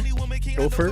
They think I dare to make it wherever. Nah, too much in my genetic. I'm way more beautiful than my aesthetic. Stand on my word when I said it, I said it. Let my nuts hang, this ain't for no fetish. I can't play with you, I ain't able to. I can't enable you, that disable you. I ain't label you. When you rap, who the coders can't stable to. Nigga feline, Elon, say the two. Coast code, beyond, Eon, E-I-O, make vows to beyond. Big fight, folk, big stepping on Dion. Finna go pound time like Dion. Y'all getting sideline like Dion. Bet you can't ghost no team, huh? Ghost no ring. This is very fun. Now we run the whole scene, huh? Yeah, soon to be rich, soul isn't rich. Those 808s are booming. Did someone say booming? Metro booming, make it boom. Minding my business until it exists. Coasting this bitch, who in this bitch? Clay, I feel great, but greatness won't do less than my best. Been had fun. And then this is Taj. The basics, now I can advance my steps. Rest in peace. I respectfully step on the dead. Respectfully, nigga, I said what I said. Respectfully, walking on bodies, walking on water. The coast beside me, I'm walking on water. Flow, tsunami, water the grass. I don't walk on the property, passage green. G in my DNA, that's in my plasma. What you think got me on plasma screens? Hustle, muscle, strength, heart, bone, crystal, grip. Ain't no more room up under my skin, nigga. I'm bulletproof. No one can offend, nigga. Don't you play with my government? I don't pay Democrat or Republican. I be keeping up peace, but they keep them a piece of. Bro, why is this so hard? The wife in the crib, two brothers, they kids. I got this career, I've been juggling. Resurrect the supports if I'm left with no choice in this death of my voice. How you stuttering real? Nigga appeal, rap, skill. Hold up, I'm part of that combo. Oh, must confess, got a guy complex, won't fit in no condo. Oh, manifest and never manufacture this 4-piece combo. Bless that I am the best, yes that I am. I am the essence, I am the message, I am the vessel, I am the wheel, I am the law, I am the lesson, I am the weapon, I am the shield, I am the source, I am connected, don't gotta force shit. This isn't even close to the best they can do, which is crazy. Yeah, this is like, it works amazingly as a fun freestyle. What is my day consist of? Being consistent, that's how you make it look easy. So I rap to repeat, then rap to repeat, then rap, then eat, then sleep, then nap, then think about much, huh? Had thoughts I would think y'all suck, huh? Don't respect that guess that's thinking out loud, but I love Taj's energy. Crowd they're relevant with the culture right now. Revelation to a nation despite me walking the light, but I don't want lightly. Yeah, shit get shicey, knife to a gunfight, nigga, that's dicey. But a knife in the back, that's more like go. Try to belittle me, we got a tendency tight. Back to Eric. Y'all do the mush, niggas eat mush. Fuck is you talking about, niggas close. This is the energy, we a necessity, win is the legacy, this is the coast. That real? History every day, literally sharing the victory, this is the coast. Y'all be offended, Russ. you niggas finicky, slave to the industry, nigga, it's coast. We the new remedy, foment and symmetry, this is divinity, nigga, it's coast. You get no sympathy, fucking with me, it's a penalty, fucking with me in the coast. My key identity, fucking with me, get the ministry, fucking with me in the coast. Damn. Okay, that was great. Oh, there we go. Got to pause it before it went away on the screen there. Cause Contra seems very interesting to me. They remind me of, and I've made this comparison before with certain groups, but they remind me of Group Therapy a little bit. Like, my first reaction to Group Therapy is, again, it's one of my... There are several things I could label as my favorite requests that have been sent on here, but it's one of my favorites just because I loved it so much and I thought it was a great vibe. And I just love when there's such, I just love such tight-knit rap groups that work so well together and have amazing chemistry and just sound like they're having a blast making music together. That's exactly what I got from this. I love the 808s on here, them being such a focal point of the instrumental. They went suitably hard as they needed to be the focal point, and just worked perfectly with the flows that everybody was using on here. I think every member was great. A lot of charisma and a lot of energy, and I feel like it reminds me of Group Therapy in the way that I feel like everybody was necessary as well. There wasn't really a weak link on here. It felt like everybody needed to be on here for this track to be quite as good as it was. And yeah, just amazing rapping here, fantastic flows, great energy in the deliveries, a lot of bars that I really enjoyed as well. Pretty great stuff. I'm gonna give that an 8. That was a really good listen, and I would like to hear more from Close Contra. I'm gonna have to check out their music. That's good. No way, all the Red Bull Spiral freestyles are one take? So this was like a one take type thing. That's pretty insane as well. If that is the case, then they didn't miss a beat, you know? They executed that pretty incredibly. Recommend listening to their album Apartment 505. It slaps from front to end. Hell yeah. Damn. Well, I would love to hear some more. So thank you for sending that in, Ash M. Like I said, that's an 8 for me. I think they have great chemistry and a great energy to their tracks, and I would be happy to hear more for sure. So, with that being said, let's see what we get on the next one right here. I think I'll do another one before taking a look at your album of the year list, Tim, and then continue with the rest of the queue. So next up, we have a request from Detoxify. I know they've been waiting a bit for their request as well. So, you know, we got to give it a listen right here. This is Fade Away. Fade Away. Fade Away. But curious to see what we get on this one. Thank you for sending this in, Detoxify. And Detoxify is saying right here, well, the tip message is just Fade Away by Detoxify. So we're going to see what we get going into this. Very curious to see. Thank you for sending this in.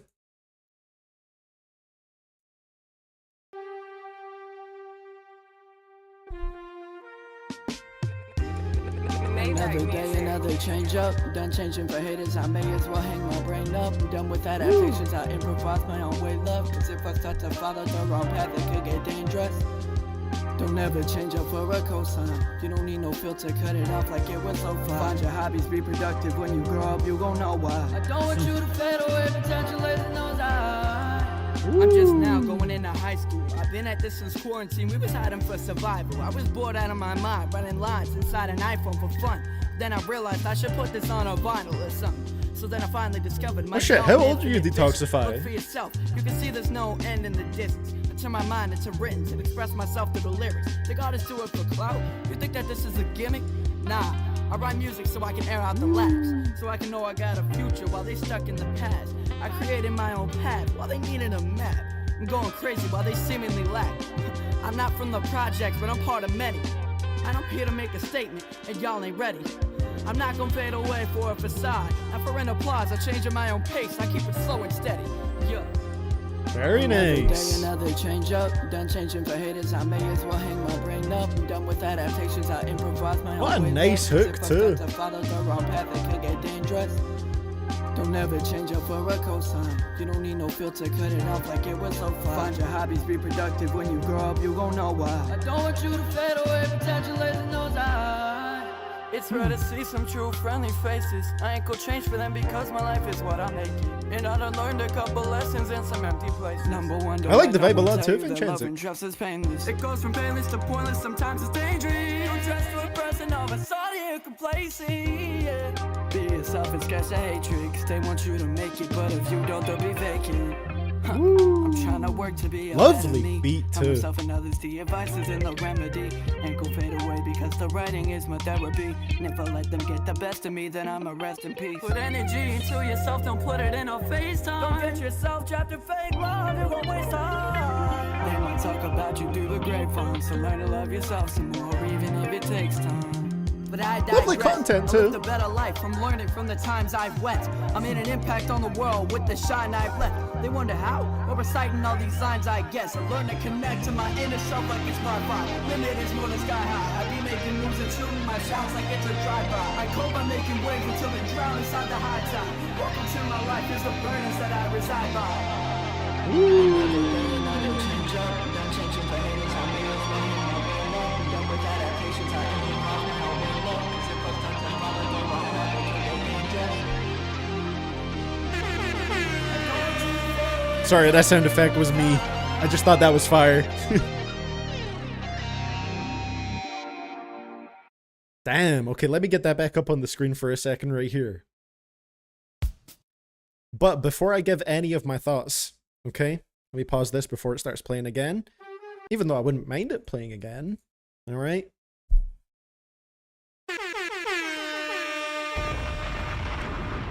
We the best music. That was pretty damn great. I really, really liked that. I think that was a fantastic outro to that song, and everything that preceded it was really solid as well. So yeah, I'm curious about how old you are, Detoxify, because I would have assumed like, I don't know, maybe like 20 plus at first from how solid I thought the vocals were, but then the first line in the verse was, I'm just now going into high school.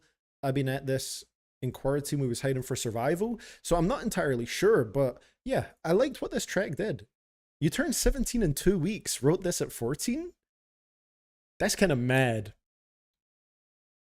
Well, I think there is a lot of potential, and I'm very interested to see what you make it in the future, because for being at such an early stage of your life and making a track this solid, I think is immensely impressive. I love the production here. I thought, first of all, the beat was fantastic. I liked the fact that it was a track that didn't play it super safe with the vocals and took a couple risks, because I've said this before, I think it can be maybe not necessarily easier, but it's a slightly different skill set to nail rap vocals than it is to nail singing vocals. And this one definitely didn't play it super safe in terms of the singing vocals. I think they were really well implemented in here. I think the singing for the most part hit all the right notes. I maybe think the vocals on the hook were just a little bit louder than everything else, so maybe it could have been like turned down very slightly, but that's not even a big issue because I thought everything sounded so nice. I loved the lyrical content in here. I thought the rapping was great, and yeah, I liked that it took a little bit of a risk with putting the singing vocals in there, because I feel like that's something that people can be more particular about. You could rap and not have the best rapping voice and people would still enjoy it, but if you sing and don't have the best singing voice, that might put people off a little bit more. But I think your singing vocals were really solid here. So overall, for a rating, I'm going to give this one an 8 out of 10. A really, really nice track. And again, very impressive. That's good. Listen to his album. I'd be interested in checking it out. I would be interested in checking it out. Bucko, the queue closed in on the screen. That's true. That's true. To be fair, everything around the stream says the queue is closed, and I don't know. This is fine, but I don't love having this on the screen. You know?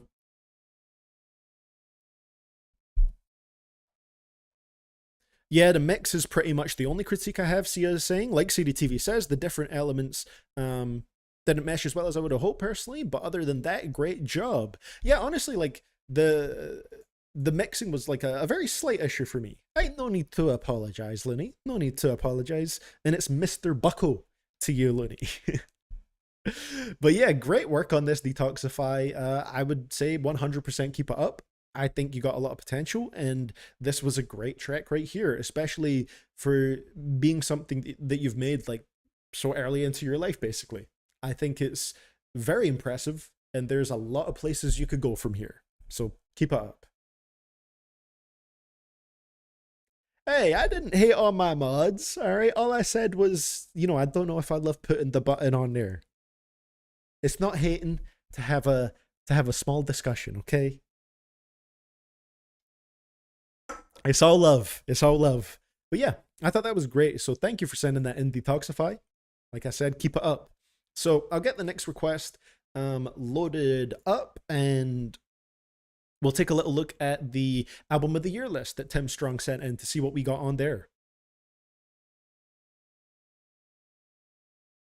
The next request that we'll have after that is some Chappell Roan. I haven't listened to any of her music. I just know about her because she's been a big talking point on social media. A lot of people have talked about her recently. So I'm actually curious to see what the music is like, because I don't recall having actually heard any of it. So this should be interesting. So before we do that, let's see. Tim Strong, let me refresh so the message comes through here.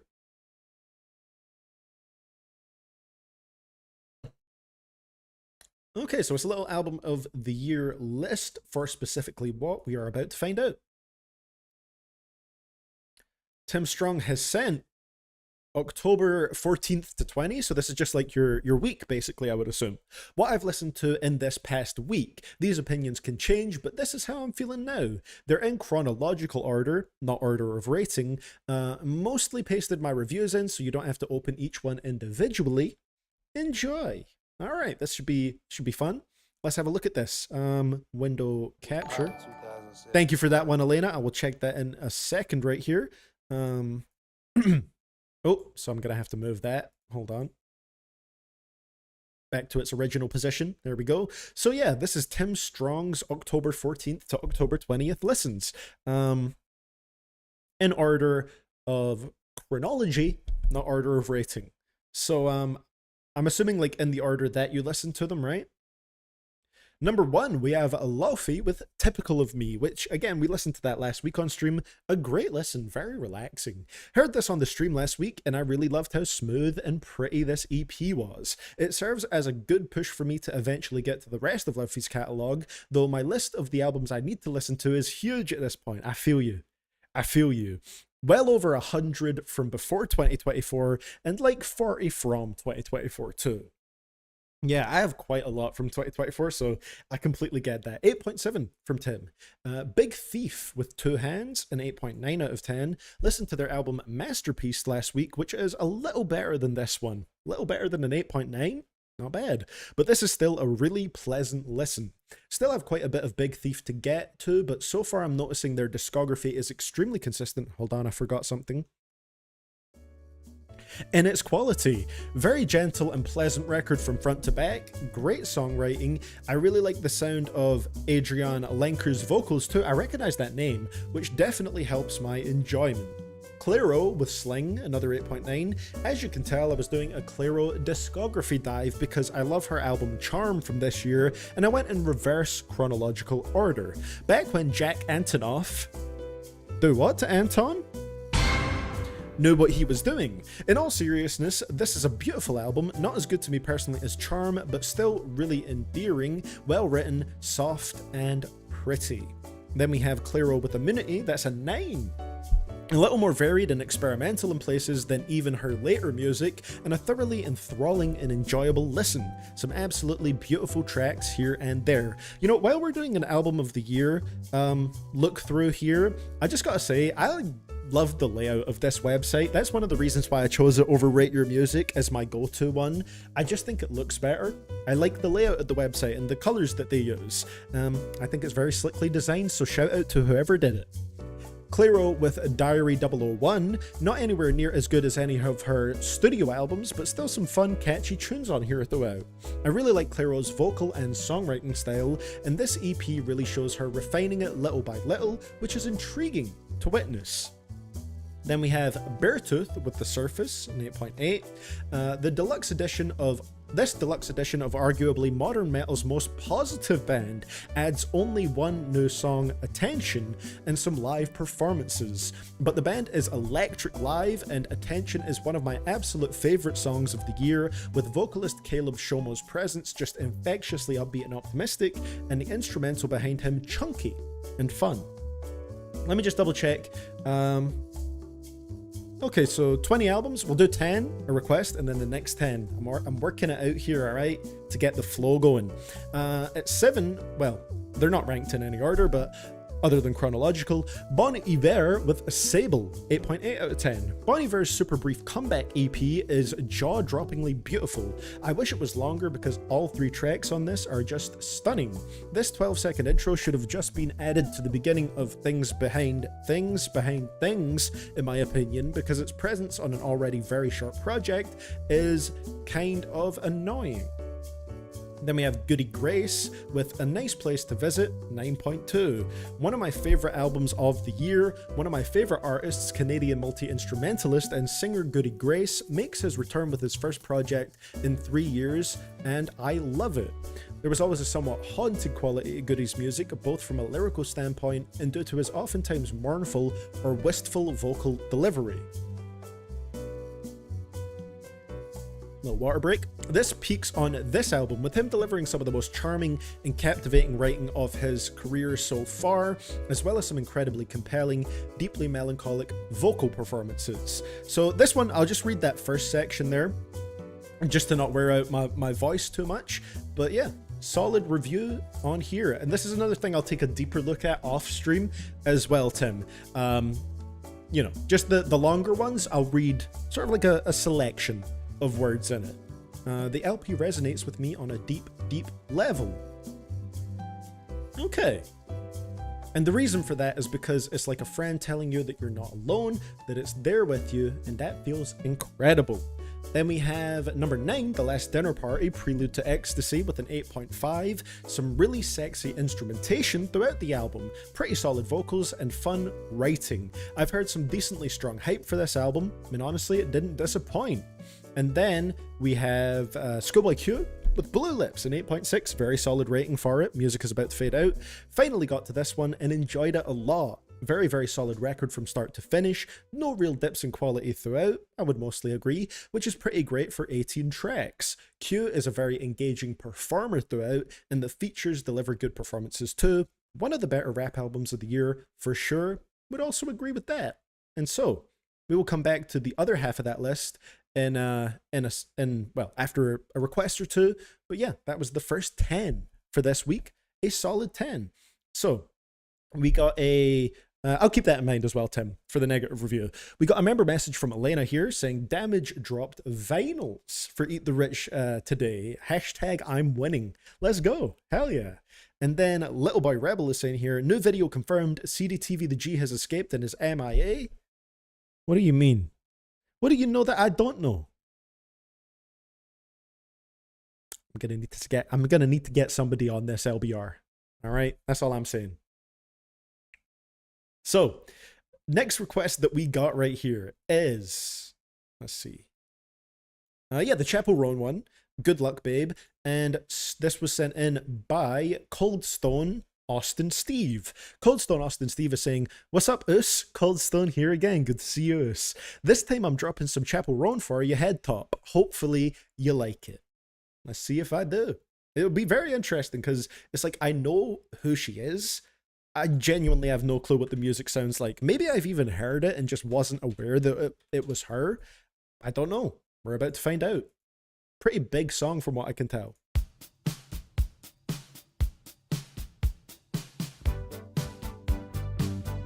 Produced by someone who I'm not going to say their name just because it might sound wrong. Let me show you. Look at the producer name. Can I say that in a way that doesn't sound sus? Too much of a risk. I'm not doing it. I'm not doing it. Beat sounds great though.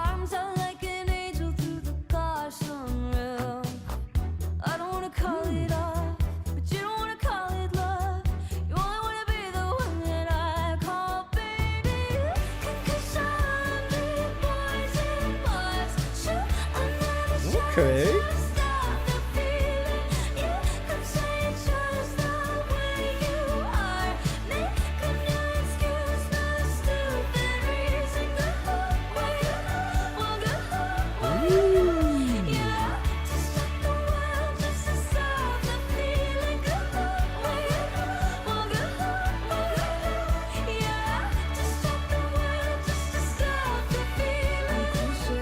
Whoa, this feels very like retro.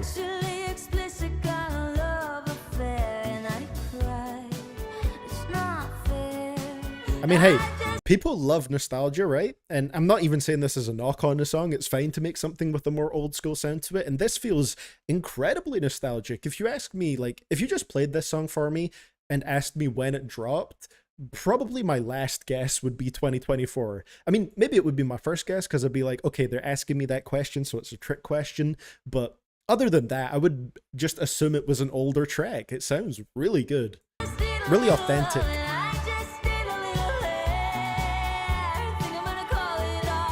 Very Kate Bush coded. I was gonna say that, yeah.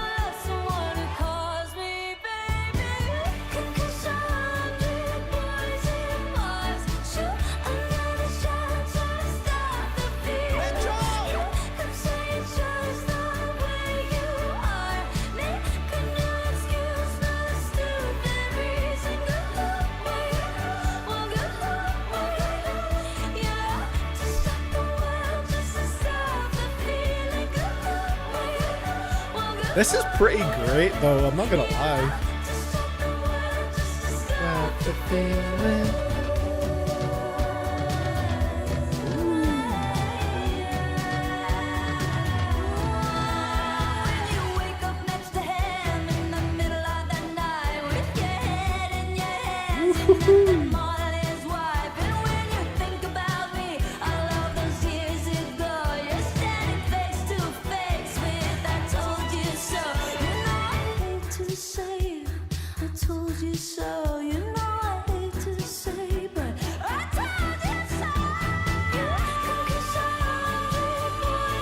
We the best music.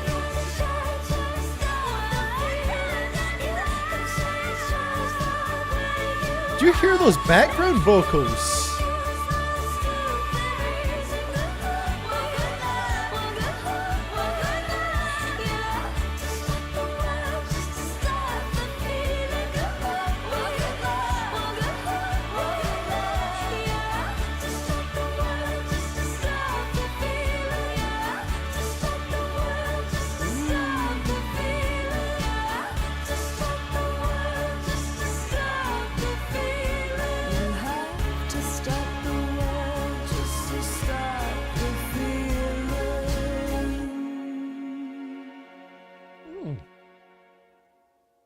I simply have no choice but to stand.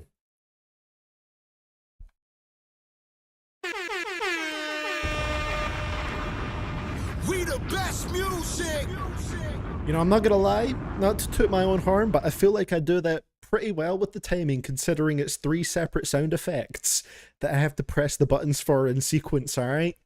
But yeah, I thought that was incredible. That was absolutely amazing. It has this very nostalgic vibe to it. Now I'm going to ask a question here that I don't even know if it entirely makes sense, but I wonder if this plays into it. So I feel like this is a style of music that maybe people were pining for a little bit after Running Up That Hill by Kate Bush was included in season 4 of Stranger Things. Do you feel like that song sort of having a resurgence in popularity made people want more of that style of music, which is what led to a song like this becoming so popular and so widely loved? Like, I'm just wondering on like if that played into it in terms of this song becoming as big as it is. But outside of that, I think it's an incredible track, absolutely fantastic. I'm just trying to like sort of paint out the lineage of a track like this, if that makes sense. Not saying that in any way to discredit the track, because I think it's absolutely incredible. The production here was fantastic. It felt like such a authentic and genuine version of older like 80s style tracks, and I think Chappell Roan's vocals fit it perfectly as well. This is a song I'm probably going to come back to a whole lot, which is funny because it's so different to a lot of stuff I usually listen to, but I just think it's like absolutely fantastic, to be honest. Completely blown away by that, and I thought that was beautiful. That's going to get the highest rating of the stream so far. I think that's honestly a 9.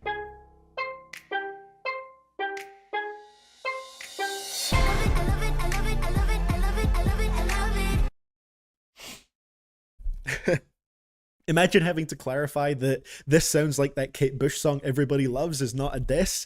I think I'm just too used to being on the internet and saying stuff in my videos, and then there will be like one comment, but it's one comment that I see, and they'll take something I say that's a positive thing and be like, oh, so you're hating on this song by saying it sounds like something else?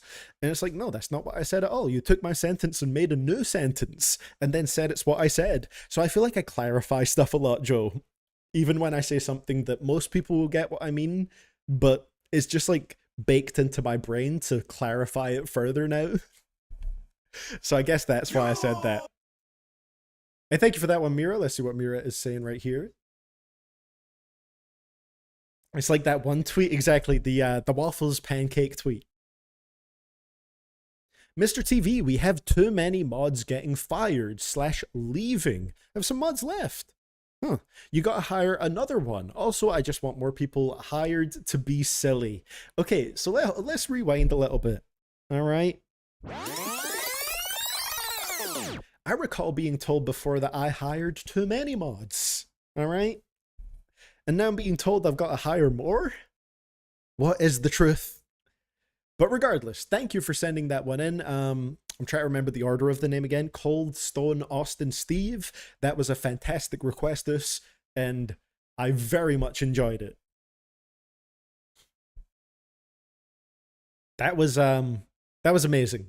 And I will listen to that again after the stream, and I really can't wait to give that another listen. I didn't know that I would like Chappell Roan's music so much, but at least for this particular song, I really, really do. It was a banger.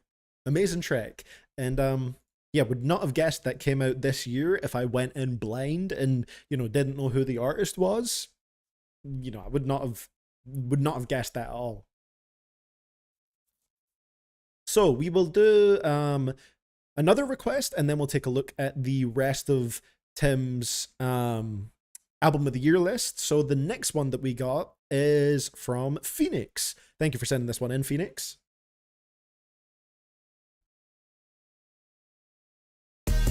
God, that last song was so good. And it will be a bit of a switch up here, but that's okay.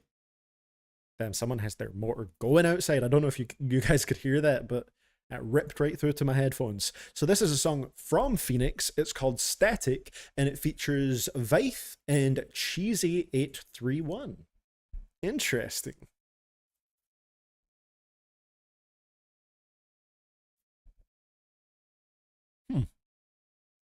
So, their message right here is saying, I hope you enjoy. I think I did this right. Let's see if you did. Okay, so you're the producer, and then the people on here are the vocalists? Interesting. All right, let's see how this goes. So there's no vocals from you here, right, Phoenix? Curious to see what we get on this one. I got so much static in my head. Look up what we live on. Definitely a switch. Weezy out of here.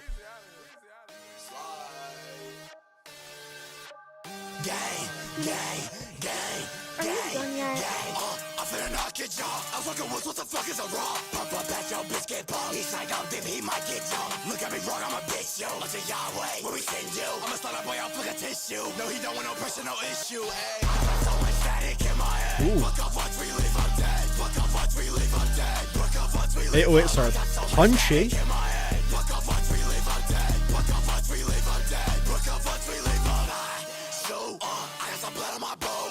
Hustle the light, shawty, tell me the truth. She gon' drop that top like oh, blah, blah. Bring that fire out, knock your Very eyes evil out. vocals. Bring that fire out, knock your eyes out. You just keep running the time now. This blah, blah, that's a fight sound. I'm needing that right loud. Mic down, my hound, yo, bitch, be mine now. Like, and I'll be talking about fluid. Blood on my shirt, finna go stupid. Don't see the Muslim, I might be polluted. He wanted to come out, this fist come included. I'm watching a bitch, wall with a lip, cause I'm needing my stick. Watching my wrist, I don't want shit. And yo, shawty, she be drinking my piss. But I can't say the delivery doesn't match this kind of production.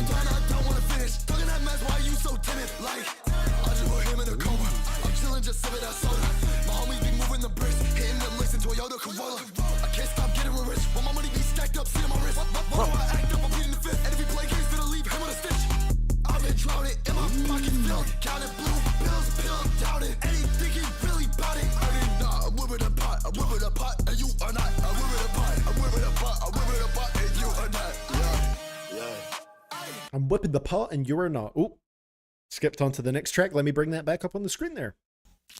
So I think from a production perspective, I think that was pretty cool. Definitely took inspiration, it sounds like, from Rage style beats. And did he just say drinking my piss? Or am I deaf? He did. Come on now, dog. Come on, man.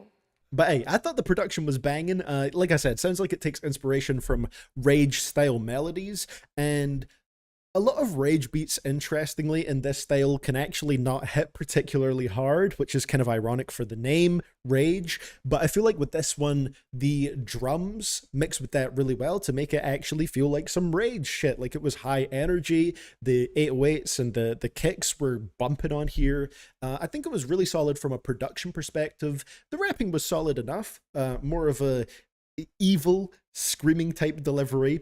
from both artists, very intense. It's one where I probably wouldn't focus on the lyrics necessarily, but I think it's a decent banger. And I think you did a really good job on the production, Phoenix. I like the sort of main instrument to it. I guess that's a synth, right? The that was my best imitation of it right there. I would give that a, like, as an overall track, I would give it like a solid 6. You know, not my favorite type of music necessarily, but still pretty cool. And I think the production was very solid. This is super solid. Okay, I'm learning some new things here. Nice. I've said this before, but if there's one thing I want to learn, one skill I want to learn in my life, I just haven't done it yet because it's very overwhelming to get started with, is production. It's like sometimes you can feel like you don't know where to start with it, but I would like to learn more about producing music and making beats. Genuine question, have you ever given somebody's own song that they've submitted a rating lower than like 4? I believe so, but it's rare. I would also say that when people send in their own stuff, I am maybe slightly more forgiving towards it, just because of expectations as well, Joe. I feel like there's different expectations for me with a viewer submitted track compared to, like, for example, a mainstream artist submitted track. So that factors into it as well. Oh yeah, I appreciate that, Phoenix. I'll definitely let you know. Definitely let you know. I'm trying to think of specific examples, but it's happened at least once before, I'm sure. So yeah, definitely good stuff right here, Phoenix. Keep up the production work. So, Tim's album of the year rankings right here.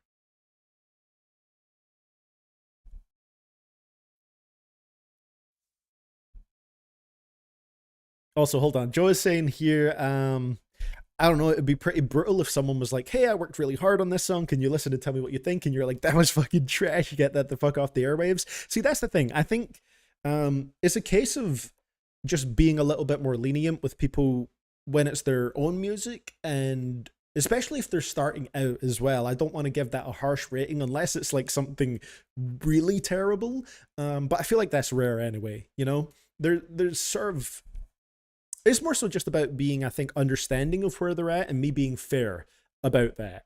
But also being honest. I think the rating isn't so much important as what I say, you know? So, let's see what we got right here on the rest of Tim's list. So, the 11th one, there's 20 albums on here, is Matt Caracas with To Dream of Something Wicked, one of the most unexpected albums of the year for me. Apparently Dan Soupy Campbell of the Wonder Years can do absolutely no wrong, because his story post was the reason I listened to this album, and wow, just wow. It's a magical experience front to back with some really raw and hard-hitting writing throughout. The instrumentals are really soft and gentle, and the vocal layering is beautiful. The closer, Nice to Mice, is very special and probably my favorite song on the album, though there's plenty of other highlights too. Like Morning Star, I think I saw you on the TV, or I always knew you were someone that I could look up to. Very, very good album, and one that's going to rank very highly for me by the end of the year. Okay. Rain City Drive, things are different now with an 8.7. The production on this thing. Wow, production? Like CDTVs? Some of the most silkily produced modern metal I've ever heard, and some wonderful instrumental tones. Medicate Me is still one of my favorite songs of the year. The vocal performances throughout soar to great heights, and I'm not really here for complex writing, but some lines are still really memorable. Then we have Damage with Eat the Rich, 8.5. Once again, thank you to Elena for putting us all onto some crazy hard music. The two songs I hadn't heard are solid, but the highlights are the songs I'd heard already, particularly Billy and Belly. As I wrote in my review, this goes so hard, it's actually kind of ridiculous. Then we have, oh my god, I just saw the review below this one. Alex Warren, You'll Be Alright Kid, Chapter 1. Don't even ask why I listened to a random TikToker music album, and don't ask even further about why it's in the yellow. Are these extremely cheesy love songs for the most part? Yes. Is the style original? Hell no. Is there still a charm to them I kinda can't resist? Yeah. Not for every song, mind you. The first track is dragged down immensely for me by it being insanely obvious that it's about TikTok content house drama. And certain other songs have somewhat off-putting musical elements. Carry You Home and Before You Leave Me are literally the same song twice, but I actually like Carry Me Home a lot and don't like Before You Leave Me. A mixed bag, in short, but much better than I expected from this guy. Maybe there's a musician in there somewhere after all? That's a biting final line to end a somewhat positive review with, but I get it. I get it. Then Imagine Dragons with Loom. 7. Not out of 10. Out of 100. This is insanely hard to listen to. Imagine Dragons sure never run out of ideas. It's almost impressive how every new idea is worse than the last one. I called Jelly Roll's most recent album Imagine Dragons country music, but I didn't expect Imagine Dragons themselves to prove that to be an unfair insult to Jelly's incredibly bland and boring record. At least all of his was listenable. The main question on my lips after listening to Loom is this: what in the world makes you think this is the way to move forward? What makes you arrive at the conclusion any of this is a good idea? The charts. The charts being more country favored right now, probably. I just can't for the life of me picture people sitting around a table listening to this record whose only benefit is that it's short, and which made me exclaim, "Ooh, what is that?" out loud several times. And at the end of the god-awful J Balvin remix of the already terrible Eyes Closed, looking at each other and saying, "This is amazing. Let's drop it." They should have dropped it all the way back on the cutting room floor and... I was going to say tried again, but at this point they've tried more than enough times for me to conclude that nah, this is, it's not for them, sorry. Time to hang it up. 2012 days aren't coming back anymore, and now this is just getting embarrassing. Latest bottom 10 of the year entry, 8 from bottom, 69th overall, just below Camila Cabello's CXOXO, 8 out of 100, and just above Ice Spice's Y2K, 5 out of 100. Well, honestly, it's probably a very fair rating. I haven't listened to it, but it sounds like it's complete ass, Tim, and I will take your word for it. A wonderfully written, scathing review, if you ask me. Then we have Glass Animals, I Love You So Fucking Much. 5 out of 10 was the amount of songs I enjoyed on this, so 5 out of 10 is the score it's getting. If this was even 2 or 3 songs longer though, I would probably start hating it. It's not very exciting, it's really predictable, but it's rarely, if ever, as horrible as most of the user reviews suggest. It's alright, not good, but not that bad either. Very fair. Porter Robinson with Smile, 8.9. Can't wait to check out that album. The soundscape of this record is so delicious. I love the shifts in tone through the tracklist and the emotion that shines through so many times throughout. It's a wonderful listen, but also a very thought-provoking one. Very fair. Like I said, can't wait to listen. Also one I kind of want to listen to now after I think it was last week, Black Country New Road with Ants From Up There. By far the best album I've heard this week, and probably in October in general. Obviously finally checked this out because of the song from here that was sent into last week's stream, yep. And boy was it worth it. What a profoundly stunning album. I really don't have much else to say, it's so haunting and so beautiful. It's so wonderfully produced and delivered vocally, it's insanely well written, it is wow. And then we have Maggie Rogers, Don't Forget Me, 8.8.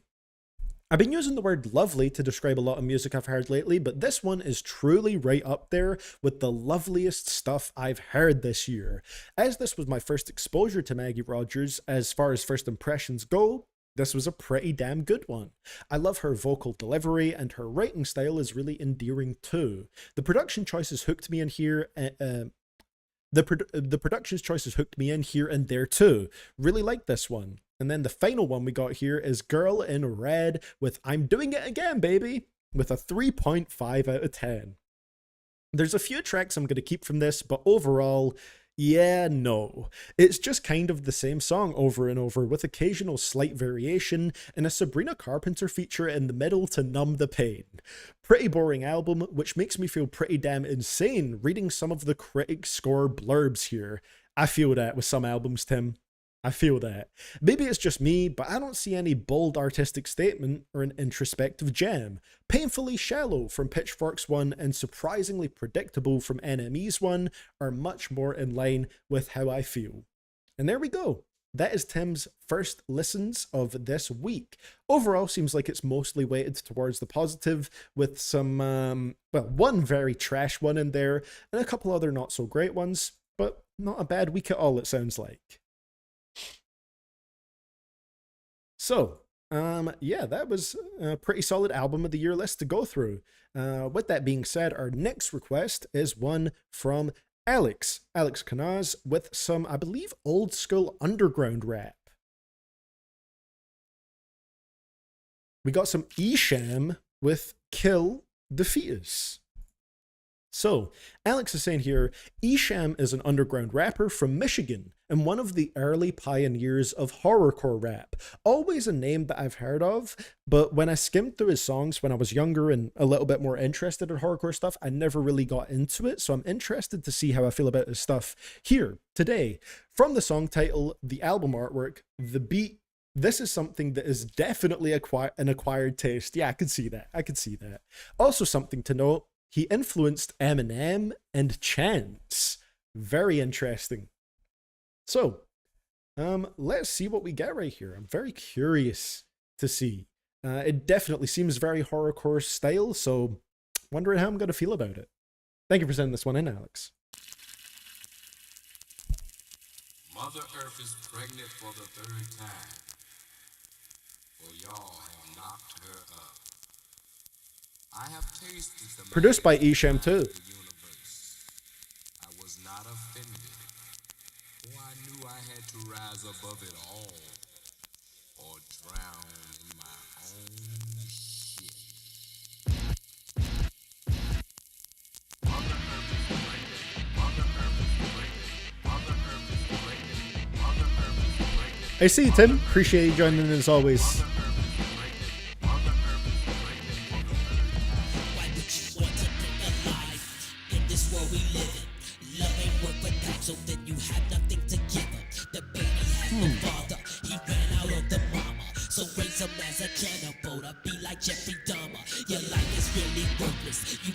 Very nihilistic so far.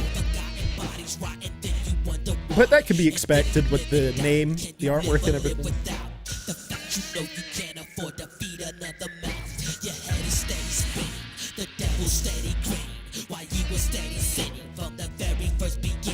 Is it a boy or girl? I think I should referral. You should terminate it because it's a lousy world. Your life is on the line. You're out your fucking mind. You gotta do it soon cause you're running out of time. It's just another embryo attached to an umbilical. You can let that baby grow, but I'd kill it though. Kill the fetus. Okay, so this is like literally the personification of nihilism here, basically antinatalism they call it, right? Where he's saying, this world sucks, why the fuck would you bring a baby into it? Don't do that. Kill the fetus, which brings it back to the title. A very nihilistic song. Fighting for his life.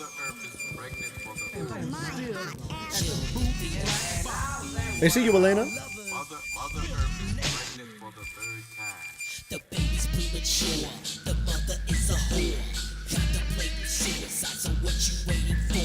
I think I heard him kicking, but that's a normal state. Jam a hanger in your asshole until your water breaks. You better use some core. Is that the anatomy of that? I'm not too sure about that. That's the only way to solve a suicide solution. So here's my contribution, my suicide solution. You play the game of death, but then you can't win for losing. You wonder if you need this, or should you kill the fetus? Life is just a waste, so then you oughta just delete this. Problem to society, society's a problem. My suicide solution is a 38 revolver. I'm your problem solver, your life is full of horror. Some are born today and some are die tomorrow. Vagina tissues torn, your pussy's kinda worn. I think I oughta warn if you're having a newborn. You're in the wrong perspective, there is one contraceptive. Your MPD is positive, so you can't let that baby live. It's just another embryo attached to an umbilical. You can let that baby grow, but I'd kill it though, kill it. Crazy lines going into the interludes. The 17th boyfriend had a hook dick. The 100th boyfriend hypnotized my vagina. I thank you, Elena. Check that in a little second here. It is a lousy world. I live a lousy life. I think I ought to stab you with the stomach with the knife. Jesus, really going for the horrorcore parts of it here now. Did a little damage. Can you manage a miscarriage? Life is not a choice. Death is the Very alternative. vivid What shit you lyrics. said and grow up in this fucked up world that we live in. These are the consequences. Add one more to the state census. Born and die in poverty. So tell me what sense is this? It's just another embryo attached to an umbilical. You can let that baby grow, but I'd kill it though. Kill the fetus. I don't know if I fully want to rap along with the lyrics here. Like for me to recommend one more album for you to listen to in November, Elena? Please don't make it by Hawks in this time. Alright, I'll think for a little second here.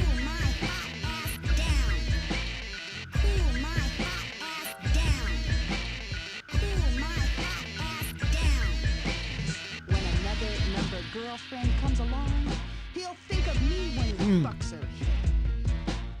When another number girlfriend.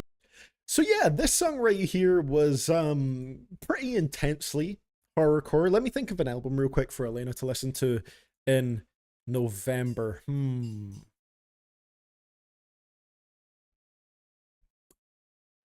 know, I'll recommend one that I really like. I'm not sure if you would, Elena. If you haven't heard Across the Tracks by Boldy James and Conductor Williams. It's only like 26 minutes long, and I think it's very, very good. But then again, I don't know if it will fully be your style of thing. But I like it. I think it's very good. You have to do it now.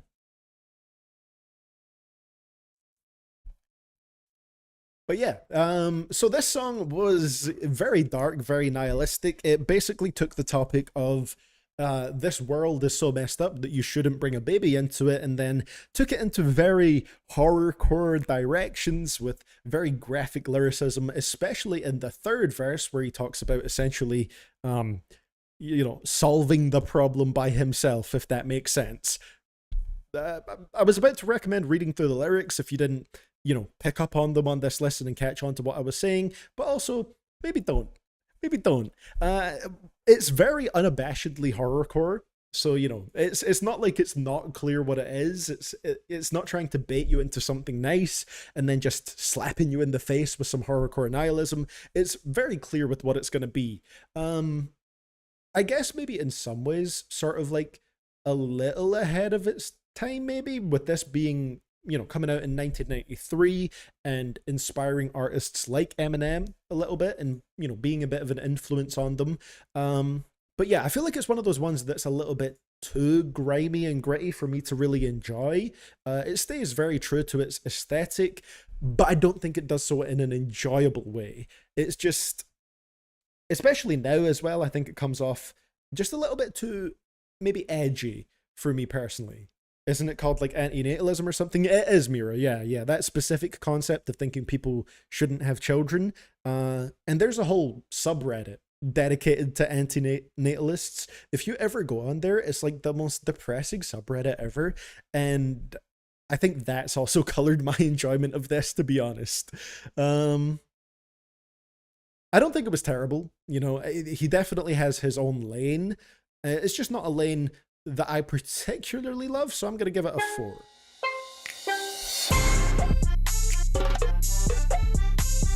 You know, I don't think Reddit's that bad. There's plenty of subreddits I actually enjoy, you know. I never post on there. I just lurk and read stuff. That's my sort of my brainless social media where I just turn my brain off and scroll through shit.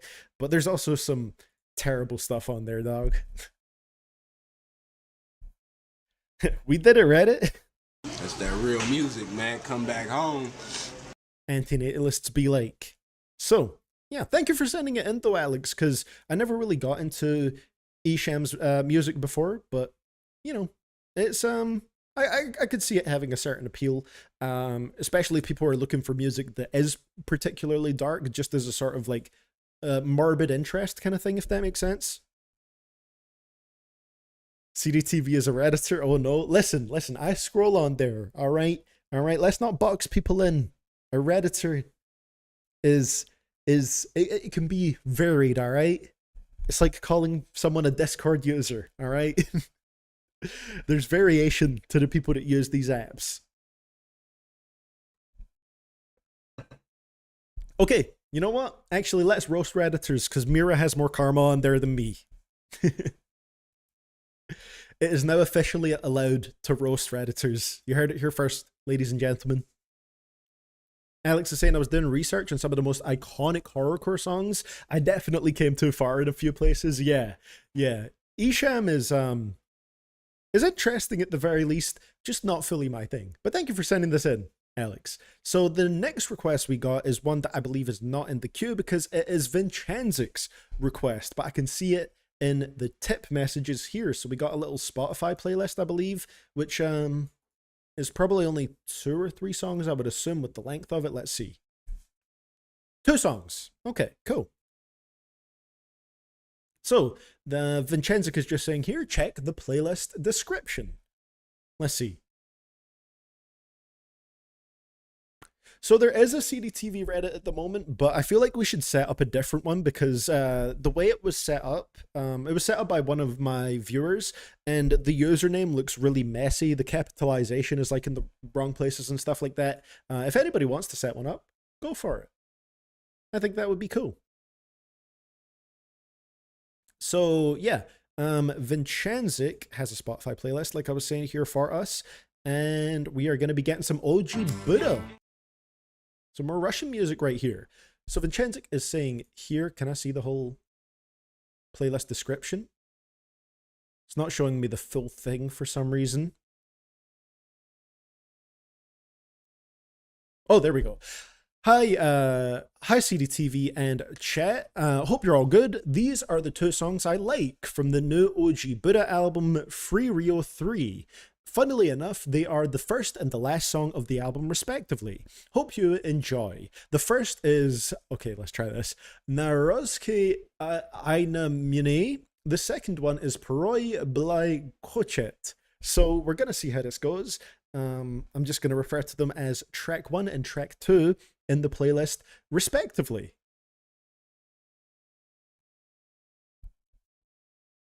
So let's see what we get right here. Curious to hear a bit more OG Buddha. Thank you for sending this in, Vincenzic. Hey, Mira doing some snipping. Here's my Reddit account. I don't even know what I've posted on there. I think I'll just reply to some comments, and that's about it. What's my oldest stuff here?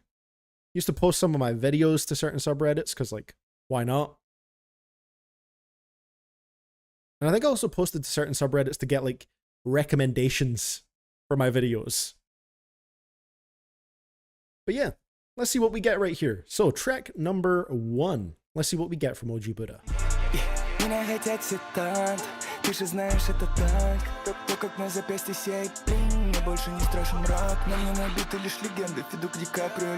I could look up the, I think I could look up the Genius pages here.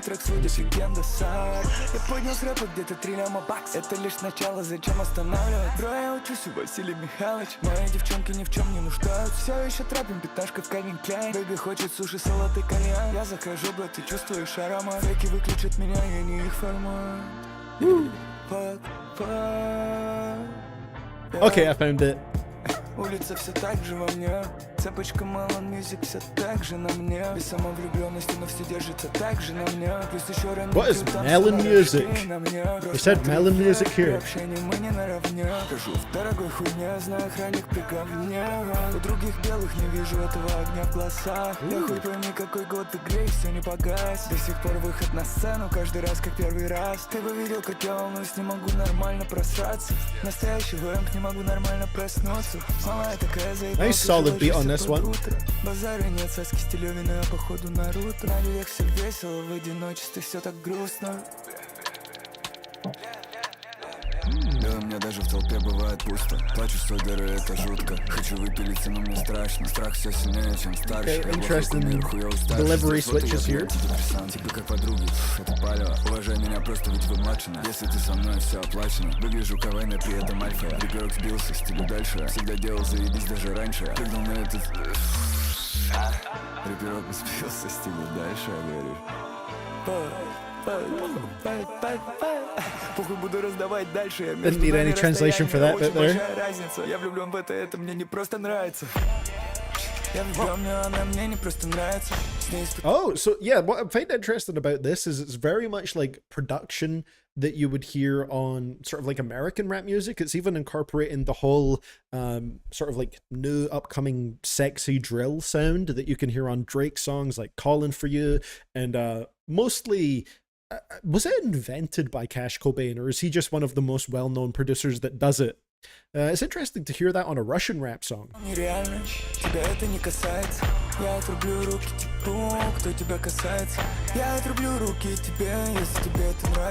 Still not sure how I feel about sexy drill.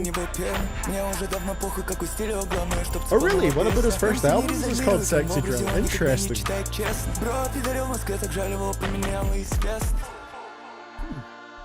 Still don't know how I feel about the sound. I feel like it's hard to have variety within it. It's a very particular sound, you know?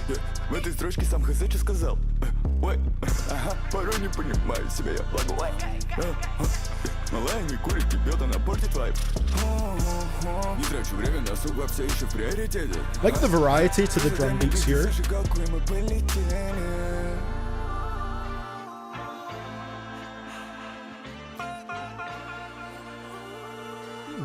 Yeah, very solid beat switches here. Только мамонту раньше пиздел в микро и майне. Племянник хочет фит, говорю, подрасти, пока ты маленький. Аж некомфортно, нынче все хотят быть рэперами.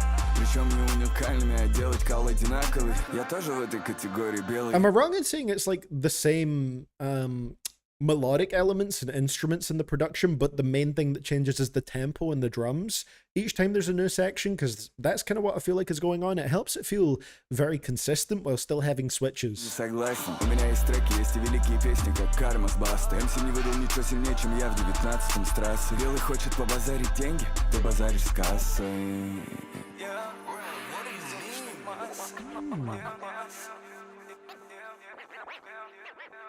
Yeah, so for this one, I would say that those changes helped keep things interesting the whole time that it went along. I think it maintained the same instruments and, like I said, the same melodic elements, but it was the tempo and the drum beats that switched up each time and went for a slightly different style, and I think that's pretty creative and kept the track interesting. OG Buddha matched his delivery and his flows pretty well to each new style, so I could see why this is one of your favorites from the most recent album, Vincenzic, because it did sound like a pretty entertaining track, pretty fun, and I think that's a cool intro that, you know, would start off the album, so I'll give that one a 7. I think it's a nice, enjoyable track.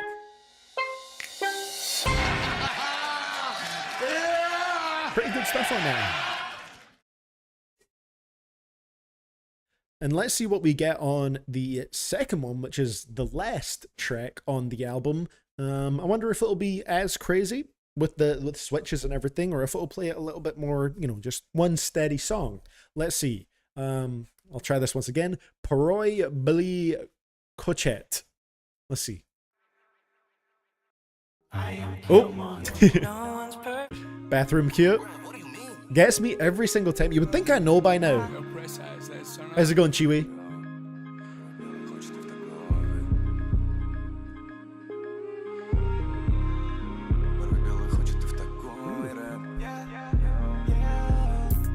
Порой белый хочет и в такой рэп. Скажи, что слушаешь самое горе. Чтобы не слышать, выкручиваешь максимум на колонках. Или наоборот, тишина на вес золота. Психолог говорит, что комплекс. So the translation of this title is Sometimes Whitey Wants. And then this is a rough English translation from Google, so it might not be 100% accurate. And then apparently the first line of the verse is, sometimes Whitey wants to do this kind of rap. Тянул с молода, что-то пиздец страшно, теперь детство далекое прошлое. У меня второй прайм снова испытал чувство голода. Думаю, не оставил вопросов, кто является голдом. Да При этом и так похуй, ведь есть реальная жизнь, она как я не живет хип-хопом. Я охуенный рэпер, но у меня нихуя нет здоровья. Я постоянно в дороге, я уже забыл чувство дома. Бабуля умоляет навести, говорит, умрет скоро. Я раньше боялся этих слов, сейчас понимаю, в любой момент мой. А я без остановки работаю, зарабатываю бабло, блядь, которая уже не поможет. Вот она взрослая жизнь, блядь, вот она реальность. Эмси уже 30 плюс, он все еще хуйню читает. Мне самому 30, я все еще хуйню ебашу. Боже, как мне Nice bounce to the drums. A lot of these songs are really well produced. Торчу и бан Кристина могла найти лучше парня. Спасибо, что рядом, клянусь, мы лучшая пара. Стараюсь сегодня, малышка, ради твоего завтра. Много всякой хуйни, но не теряю достоинств. Не перестану ебашить, пока в России не появится озеро. I think the delivery on this song is very interesting. It's almost like a fast talking sort of delivery. It feels quite like conversational while also being like quite a fast flow. I think it sounds pretty cool on this beat. We got some Russian rap going, Chibi. Что-то замешкался, не вышел. Хз, что двигало мной, но точно не мои принципы. Уже давно не больно пережил панкреатита приступ. Но зачем-то ебу себе мозг, как поступил с ними бы. Я все еще ребенок в этой взрослой. Белый, ты не первый мой $1 миллион. Рэп-друзья отлетели, время оставило лишь своих блогеров. Время все растаяло, превратило МС в блогеров. Чересчур лояльный, все равно выражаю любовь многим. Rap Boy and Precise. Снова курю косой в клипе, Леха говорит, что дебил я. Город пишется со мной, снова окно не закрыл я. Та самая грязь белый, пишусь без поп-фильтра. Хз, чё мои треки, у них нет темы. Белые не могут подкуриться, у них нет темы. Курю без остановки, не могу накуриться, у меня проблемы. Знакомлюсь с тобой в третий раз, сори, памяти пробелы. Я могу стелить вечно, когда на вдохновении. Красота фристайла, магия строчки в мгновении. Белый перестал врать, ему наконец поверили. Это Free Rio 3, но много мяса еще в преддверии. Hey, you looking forward to Raw tonight, Chiwi?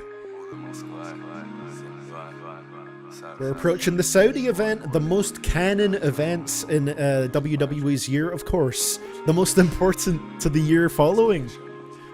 They're definitely not just kind of there.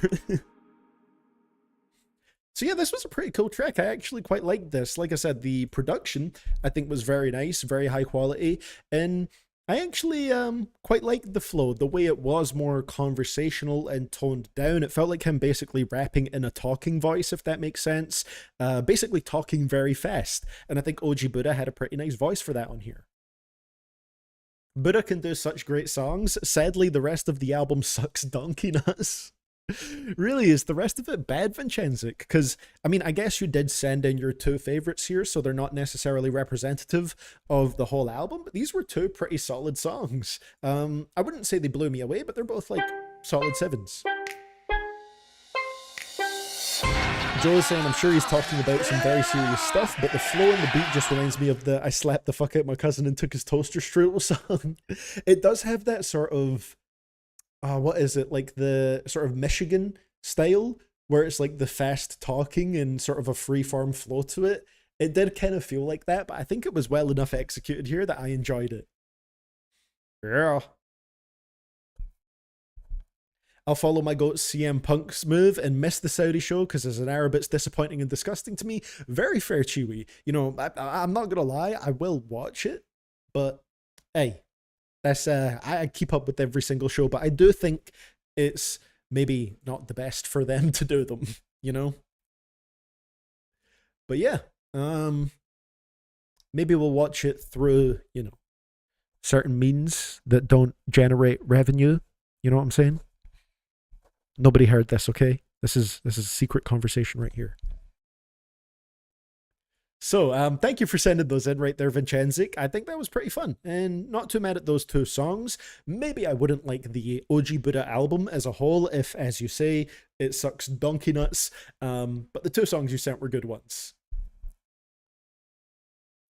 Oh yeah, those aren't your two favorites. They're the only two songs I like on this album. Yeah, I think that's an important distinction. You're right, Vincenzic. They're not your two favorites. They're the only two good ones. WWE WrestleMania live from Pyongyang is gonna be wild as hell. Be there. Total Pull Joe on the promo. Thank you for that one, Vinpen. Is that what I was referring to? I don't know what this flag represents. Okay, certainly not any activities that I've been up to. All right, certainly not. So the next request we got, one that Harvey I'm sure has been waiting for, because like Harvey is saying, it's almost midnight over there in the UK, so I appreciate your patience right here. Next request is from Harvey, and it's called We'll Meet Again. So, let's see here. Ooh, sounds very old. Looks like some very old, from the cover as well. This is from Vera Lynn. You also know by the fact that her name is Vera that it's quite an old track. Harvey is saying here, time for a classic, a popular song back in the World War II era, inspired a musical of the same name, and even gets referenced in Gravity Falls. Please enjoy some good old-fashioned Vera Lynn. Thank you for sending this in, Harvey. Let's see what we get right here.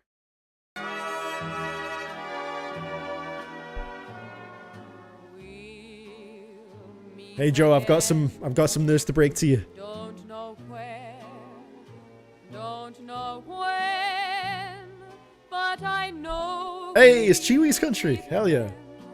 Some sunny day.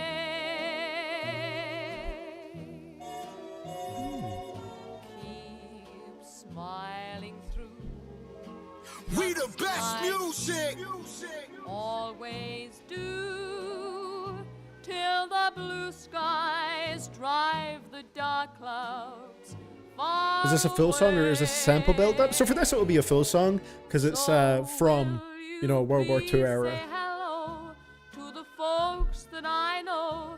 Tell them I won't be long. Sadly, their sampling around the World War II era wasn't as advanced as it is now. Did they do sampling back then? I was singing this song.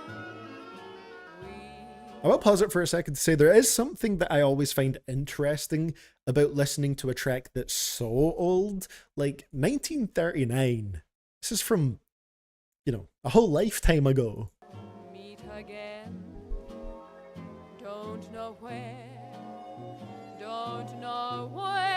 Nah, but imagine someone comes in and starts rapping in a 1940s transatlantic accent. It'd be fire. Rapping about how him and his wife Dolores went out for a nice walk by the beach.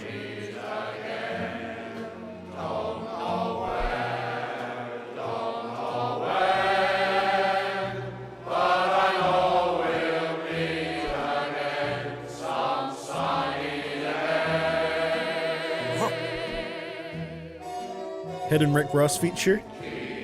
He's actually a time traveler.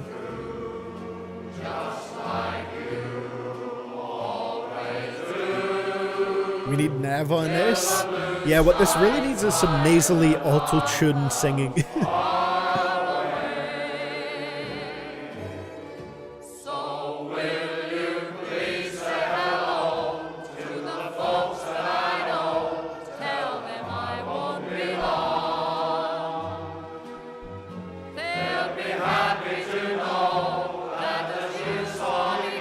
Not bad for a 1930s track. Out of nowhere we hear DJ Khaled. That's brought me down an interesting train of thought.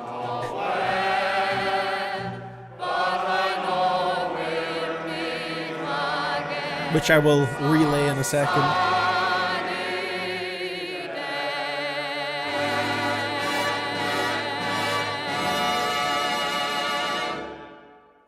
Interesting.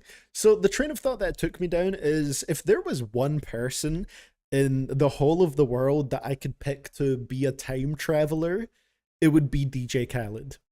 Imagine just seeing him like pop up in photographs throughout the years, like old school photos, hearing him in the background of old music from this era. Like that would be absolute gold, and it would just work with DJ Khaled, you know? Thank you for bringing me down that train of thought, Chiwi. But yeah, this right here was pretty interesting, and I think one thing that's important to note about the context of this is it being a song from 1939, from World War II, and like the Genius description says, this speaks to the trouble and uncertainty of the times. Like, think about that. Imagine making music during a world war. You know, and this song is talking about we'll meet again, don't know where, don't know when, but I know we'll meet again some sunny day. Seems to be talking about somebody that they can't see anymore because of, you know, what's going on at the time, and hoping that they can see each other again on better days. maybe even somebody who went off to fight in the war. So I think that's cool if you consider the context around it. And yeah, it just really kind of like, it's hard to picture how weird it must have been hearing and just making music around that time and having it be relevant to that context. Very interesting. Not something I would go out of my way to listen to too much, to be honest. Sort of goes past the maybe like the earliest year of music that I'd be interested in really checking out music from. But regardless of that, I still think it was well made, and if you consider the context, it's a very interesting track. I'll give it a solid 6. Enjoyable enough. Thank you for sending that one in, Harvey. Nice.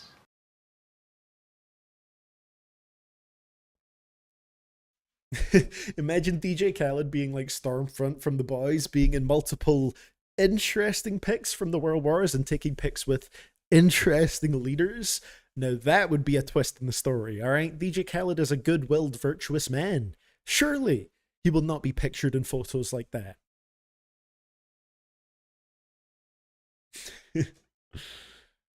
Oh god. That would be fun though. So, let's see what we get on our next one. Like I said, thank you for that one, Harvey. A little switch up for the stream and definitely something interesting. We have a request from Oh Damn Miguel. Let's see what we get right here. Oh, not now, Windows Defender.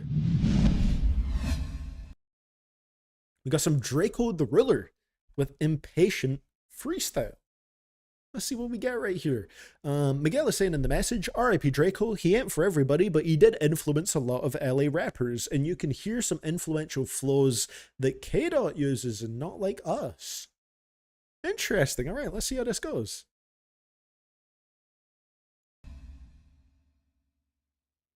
Hanging out the window, I'm a nutso, klepto, big 40 bows and tell me who gon' really bust though. Heard it was beef, so I brought shit that got nuts on it. Preaching the word, I might be crap low, hello.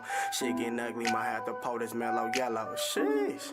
I'm riding with a felony. Niggas is jokes who co-signed them Bill Bellamy. This stinks and they getting real though, is what you telling me. This 50K in real life, fuck all that shit you selling me. Everybody eating smoothie on big pun mode. Draco okay, it's a nice vibe right here. I'ma run for everybody tough to them guns go blah blah. Ralph, you blinding me, little nigga. DJ Khaled making himself president.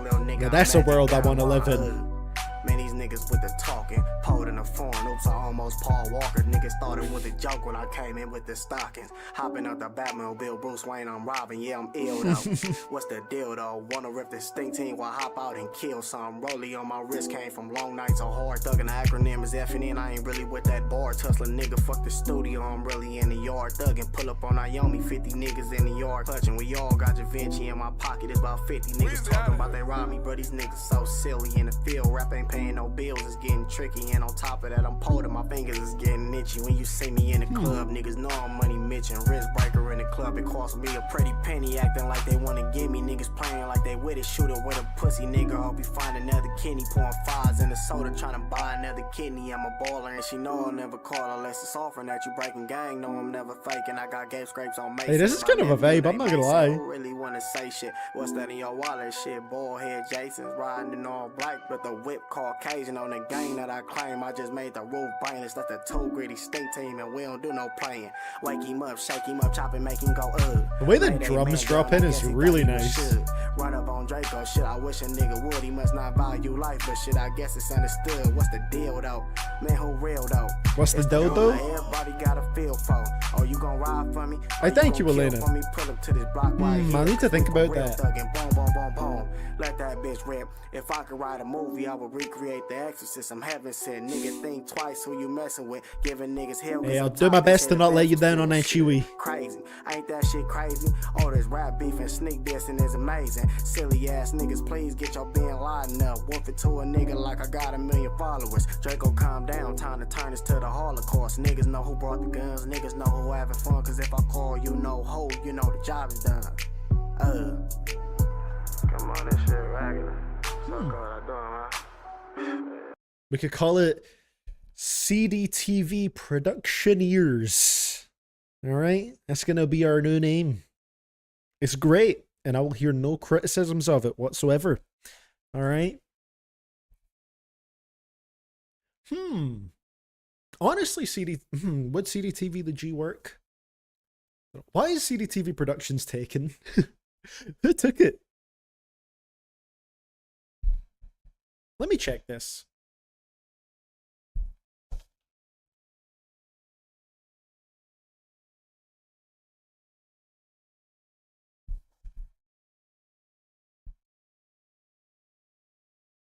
Don't even know where I could find this subreddit because when I type it in, it doesn't come up. Huh, so it doesn't show up, but somebody's taken the name. That's annoying. Because, yeah, the other one that was set up was called, like, CDTV Productions sub, but the capitalization of it looked a little bit weird. And so I think it just doesn't look great, you know? CDTV the G could maybe work, you know? Just use that, why not? As for this Draco the Ruler track, unless, of course, we get better suggestions, you know? Draco the Ruler with Impatient Freestyle. I thought this was pretty fun. I actually didn't dislike the more monotone, almost sleepy style of delivery here. I think it worked with the funnier bars to make them hit even more comedically, if that makes sense. And a lot of the wordplay was just actually pretty slick on here. I also like the sort of low-key nocturnal vibe of the instrumental. Yeah, even like CDTV Productions YT is in YouTube. That maybe works, as long as the capitalization looks good. Or wait, would it be all lowercase on Reddit? I can't remember. If capitalization is included, I mean, that looks good.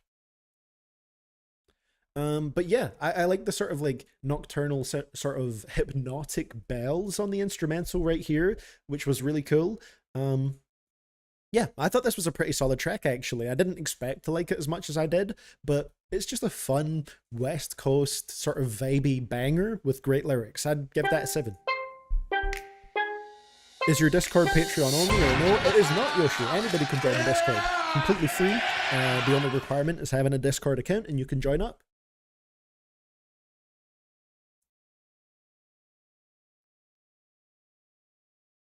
Yeah, good stuff right here.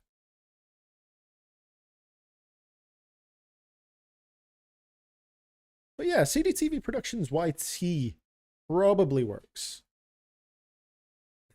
Watch out, CDTV creating your own subreddit is also creating the place where people are going to drop all the evidence when you get exposed for promoting crypto scams to children. Listen. It's not a scam when you can make money. And that's why I want to tell you guys today about CDTV Coin. It's new, it's the hottest crypto on the block, and it actually has some real use cases. The use cases that it fills my pockets, but we can talk about that later, okay? What you really need to know is that it's going to make you guys money, and I think you should invest while you still can, because if you miss out, just saying, you're going to be mad. You're going to be mad you didn't put in some money. That's all I'm saying, all right? CDTV the G is also a good name, Mira. I just think, you know, reminds me of too much of my twin. It's a fresh wound, you know? But let me know what name you guys go for with the Reddit. You know, any of them really works for me, to be honest. I would say CDTV the G is a little bit cleaner than CDTV Productions YT, but I also like that one is more tied into my channel, you know? Joe's right. If you don't drop 100% of your life savings into CDTV coin, then you're stupid and don't deserve money.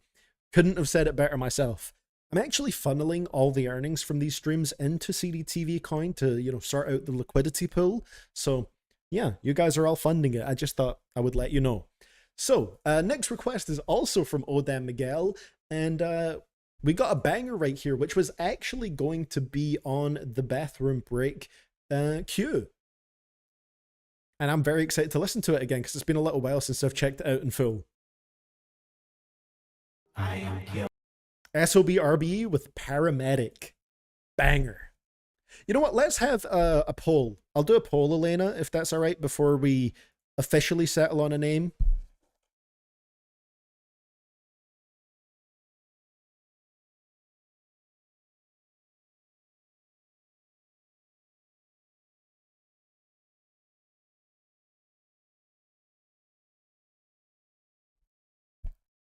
All right, we got a poll going.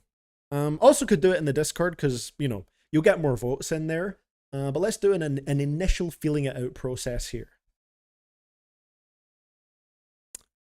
So yeah, I'm very excited to listen to this again. Been a long time since I checked it out, but I still remember like hearing this for the first time and thinking, damn, SOBRBE are underrated.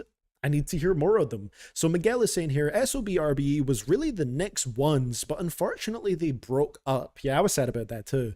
This is still one of the hardest tracks to ever be put on a Disney soundtrack, lol. Shout out K-Dot. Yeah, this one's a banger right here.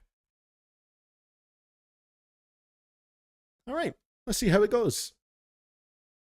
Well, I know how it goes, but let's see how the re-listen goes. No one's worthless. We ain't deserving of Everything heaven and earth is, but word is good. This is my home. No one's perfect, but no one's worthless. We ain't deserving of everything heaven and earth is, but word is good. Northern California.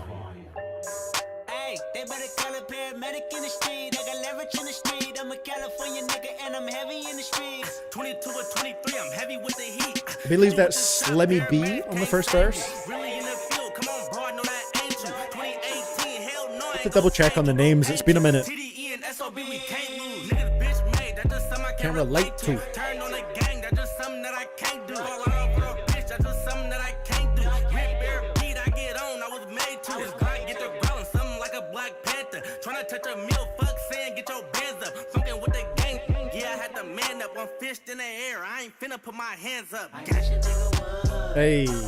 Alright, how do we make Discord polls? CDTV the G is winning here. I don't even know how to make a Discord poll. Next verse is Lil G. That shit is tapping in, nigga, for them bands, nigga. West Coast niggas, yeah, they blowing fans, nigga. I know I'm the man, baby, bring your friends with you. Putting points up while you in the stands, nigga.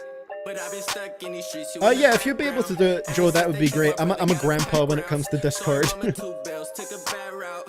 I done got my bands up, a nigga stacked now. But we been still OT on that bullshit. I don't wanna have to do it, empty full clips. Why these niggas talking robbing, they don't do shit. Hot Cali niggas tapped in, we a cook shit. Bustin' on my neck, niggas reach, get stretched. Rockin' with this tech, niggas better wear vests. Last year I was broke, young. Yeah, go for it. I'd say at everyone for that one. I think it's worth an at everyone. Also, can I point out about this track, the fact that, you know, SOBRB were a relatively unknown group at the time, and the fact that they had, in my opinion, one of the best songs on the Black Panther soundtrack while they're on a track where Kendrick is doing the hook is pretty great. Like, that's a great showing for them. It's a shame they're not together anymore.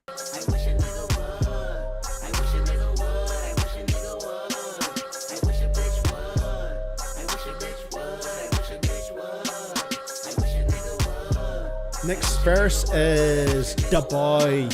California nigga and I'm heavy in these streets. If you don't keep a Love his verse on here. Little nigga think he cut, yeah, I bet the nigga freeze. If that nigga want me dead, I can't let the nigga breathe. When we gon' send a shot like the real kind. These niggas acting like they tough when they real kind. Coming through 100 racks just to kill time. They got a nigga at the edge, but I feel fine. But it come with this shit, I'm okay with it. If your man's to his last year, plate with him. One whole wood to the neck, it's an eighth in it. New baby chop, let it sing, it's a Drake, nigga. A lot of shit on my mind, made me think a lot. Why it's hard for me to smile, cause I've seen a lot. You ain't really in the field, you just tweet a lot. If we ain't on the same page, you can kick a rock, bitch. And I've been really trying to keep the peace, but I'm a North Vallejo nigga and I'm heavy in the streets. Then Kendrick Lamar bridging into Young T.O. So I had to make the choice, I'ma forever be a G. I don't really like to talk. I remember we was broken, I don't really like to walk, nigga. Now I ride around in foreign cars. What do we think for the poll length, everybody? 148 or 24 hours? Great Dane. I got great aim, my sage and my damn chain. My mama told me keep a stash for the damn rain. They ain't wanna see me win cause I'm black, so I put up in that all black Benz in the back. If you need someone to call, I'm the man for the cash. You ain't standing for the. Oh, we missed like the last line there. But my God, it's so good. Like, they really did their thing on that one. 24 seems the most reasonable. All right, we'll do a 24-hour poll. Appreciate everybody doing this, by the way, setting up the polls and setting up the subreddit. I think it will be pretty fun. The subreddit will be fun to have a little sort of community kind of like the Discord, but where it has posts that sort of live forever. You know what I mean? whereas the Discord is more for immediate conversations and, you know, more of a live chat type of thing, whereas Reddit's more of a posty kind of place. But yeah, thank you for sending this one in, Miguel, because it's been a while since I've listened to Paramedic, and it's such a great song. This actually made me go and listen to SOB RBE's most recent album at the time when this dropped. There's still songs from it that I remember. What was the album called? Gangin'? Gangin' was the album. And it's the only album I really enjoyed from them, but there's some great songs on here, man. And I think every member did great on here. Favorite verses were probably, I mean, my favorite is The Boy. The Boy just brings insane energy to these tracks, has such a sharp delivery, and some great lyrics in there too. I like Young T.O.'s more singing-based style. He was kind of like, if you had to draw comparisons, a little bit like the Ty Dolla $ign of the group, more of this smooth sing-rapping guy. And Lil G also did that on here, and Slimmy B was more like a, who would I compare him to? A YG sort of character maybe, but with a slightly more animated delivery. Yeah, I'm just going to play a couple quick snippets of their self-titled, or not their self-titled, their Gangin' album here. Because yeah, I checked this out after listening to Paramedic, and there's some bangers on here. What were my favorites? Did I like Lifestyle? Oh yeah, it's gonna be a blast from the past. Listen to this. I haven't listened to this album since like 2018, 2019. This is just a little extra teaser of some SOB.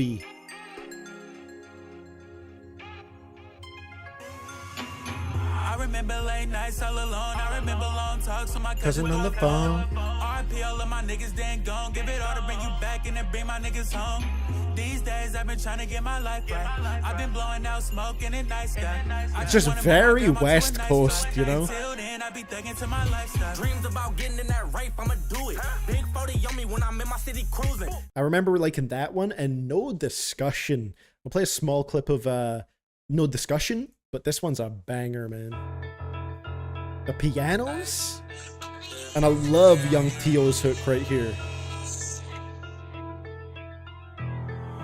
First things first, shoot it with me and he clutching. Hey, this bitch out ain't got time for discussion. Switch, then go chill with my bitch like it's nothing. But you would never know when you fucking with them suckers. Can't trust hoes, I can't even trust my man. If she tell me that she love me, that's a motherfucking shame. Yeah, there's a lot of great stuff on here.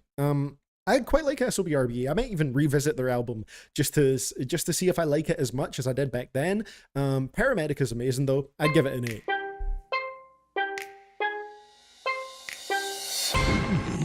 Yeah, sure, that's your dark secret, Joe. That's the other thing that you use Reddit for.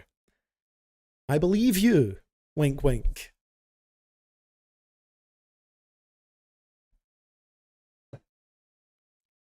Oh my god. Just revealed the other title considered for 2022 to 2023 Kanye solo album was Yebu, because Kanye wanted the album to sound like a conversation at Nobu. What an awful choice. And it sounds way too close to Mabu, which I wouldn't want it to be called that for obvious reasons. But yeah, thank you for sending that one in, Miguel. Just love that track, and it was great to hear it here again.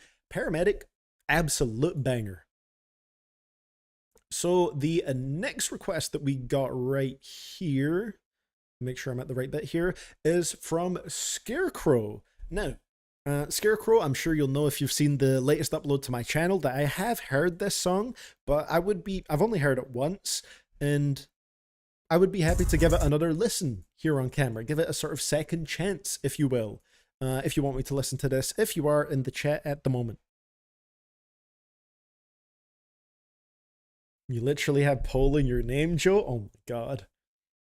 Also, I'm not too sure if by the end of the queue, if I will open it up again. Maybe if I do, it'd be for like 1 or 2 requests, but as long as they're not albums. You know, this is the only time you'll hear me specifically requesting not to get an album. Because the latest I should probably finish this one is about 8 PM, which is in an hour and 10 minutes from now.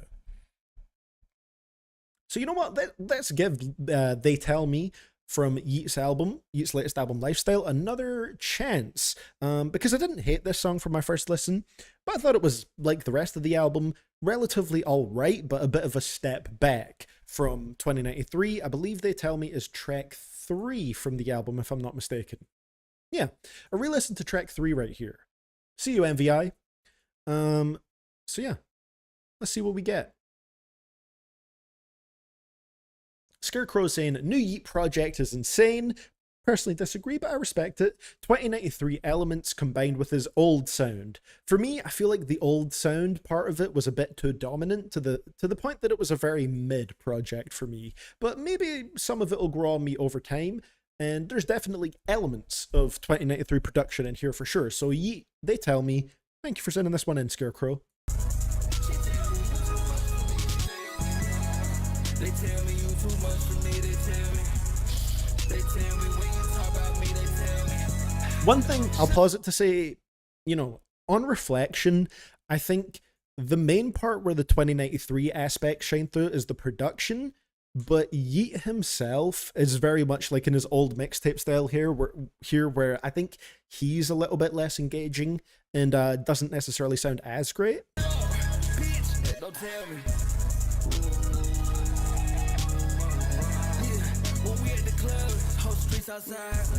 Oh yeah, MVI, I just realized that your request is the next one after this, by the way, so I could send you a clip of the VOD if you'd like, or hopefully if this stream doesn't get blocked, you could come back to it.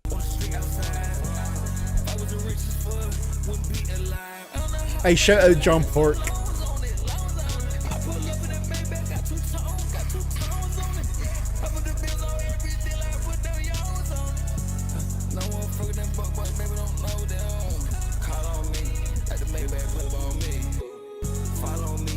Hi-hats are going crazy in the drums on here. You hear how fast those are ticking?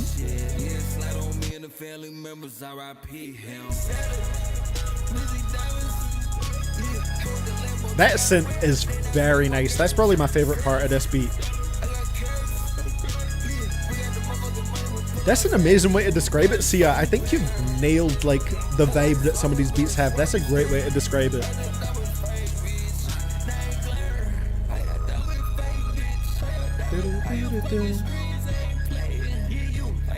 Hey, nice to hear, Joseph.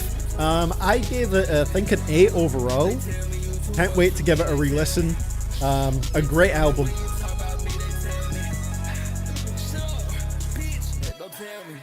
And of course, you can put in a VOD request if you want me to send you it. And I'll get around to it as soon as I can, Joseph. Try and be faster with this one for sure. Wouldn't be alive.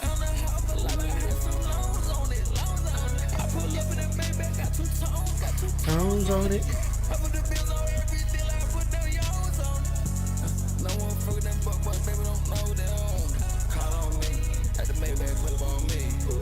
What was your favorite from this album? My absolute favorite.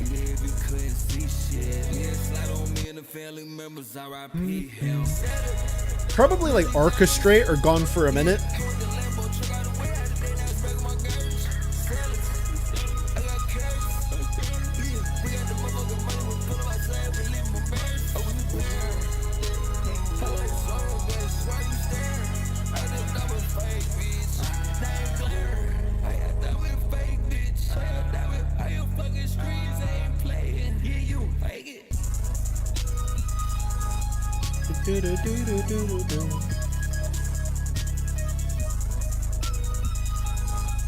You know what I think the thing is with Yeat right now?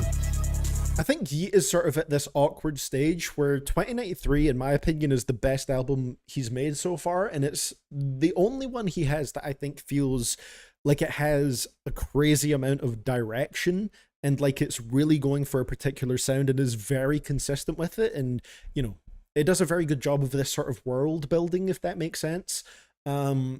And I feel like he's at this awkward position where that was a really good, well-crafted album, but also some of his audience didn't like it as much because they preferred the older mixtapes and the more carefree, slightly more simplistic sound. So I feel like he made this project to sort of appease that side of his fan base, while also hopefully working on other music that goes in the direction more so of 2093, because I think Lifestyle is just not as good.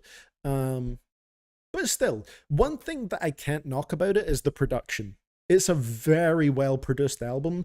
I think you can tell from this song, like the beat is just it's got a very nice quality to it. And like Sia said, Yeat's beats sound like someone dreamed about them and tried to reproduce it after waking up. It does have that kind of quality to it. So I would never knock the production on this album. I just feel like Yeat kind of boxed himself in a little bit more with it by trying to appease fans of his older music and, you know, made the album a little bit less enjoyable for me. I feel like Yeat isn't at his best on here, but it's certainly not a bad album. I just think it's a bit hit or miss, and listening to all the songs back to back, they get a little bit old, but listening to them individually, they're not that bad as listens. They Tell Me was a fine listen. I'd give it like a 6. Really good beat though. Nice. Ooh, the bars right there. They call me Joe because I totem poles. Hey yo, his writing is this fire. Damn, bro went in right there.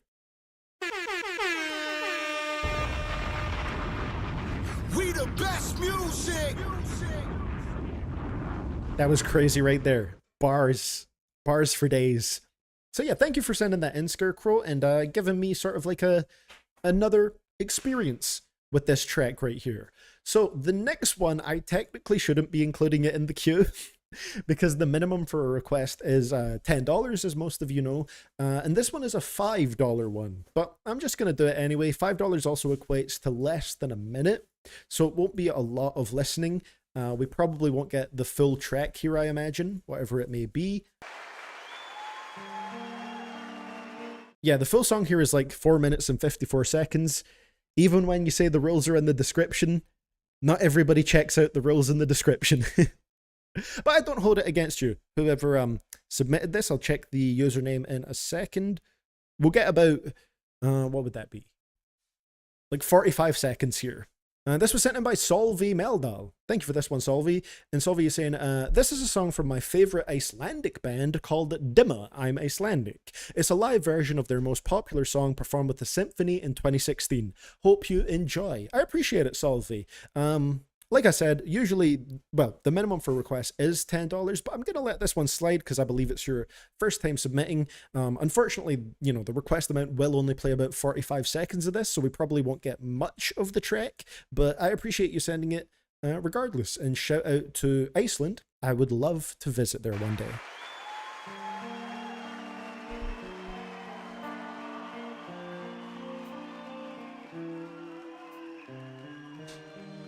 Why does that guitar riff sound so familiar? I don't know if it just sounds like something that I know.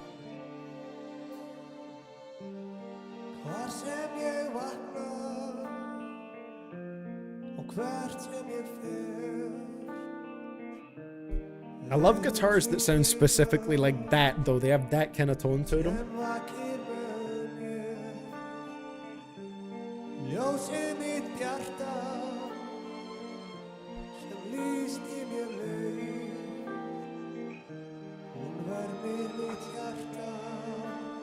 And there we go. So, yeah, we didn't really get into the full swing of it, but that is unfortunately where that request would cut off right there. So yeah, just keep that in mind for the future, Solvi. If you send something in, yeah, the $5 request sadly will be very, very short. But from what I heard, from the sort of little snippet I got of that track, it sounded like it was building up to something very, very nice. I will give not necessarily the full track, but I'll give the snippet a 7. Because how do you rate 45 seconds of music, you know?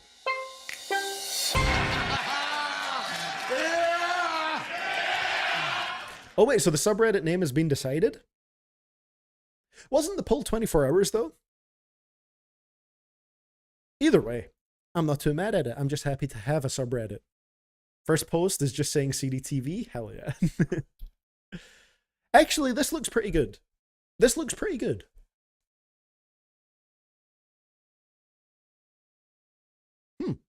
Thank you for setting this up, Elena. This looks fire. Hold on, let me switch accounts here. How do I switch accounts? Oh, I'm not logged into my other account. Are you able to add moderators by username? If you could add me as a mod, my username is just CDTVProductions on Reddit. That'd be great. Thank you. That's fire. Everybody go join the subreddit, all right? We're gonna make it into something big, something special, okay? So, yeah, not much to that request there, but the snippet was nice. So the next request we got in the queue, 6 left at the moment, and we'll see what time we're at by the time I finish those. Next request is from NVI, who I know had to leave the stream, so I will send them the clip if they want to see it. You better not block me again. So this is not the request, of course. There is a Spotify link attached to NVI's request. I don't know what it's going to be, but we're about to find out. F it, we ballin'. It's got 2 A's, which is why I said it like that. By Club Doom. Don't know what Club Doom is, but we'll see. Hey, thank you for that one, Lou. I appreciate that.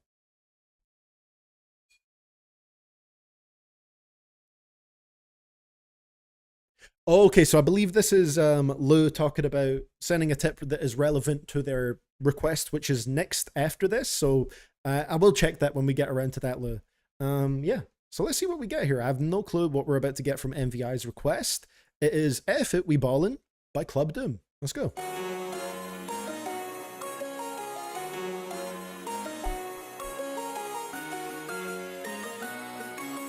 Just gonna do the donation math real quick. I believe that's for the full request though.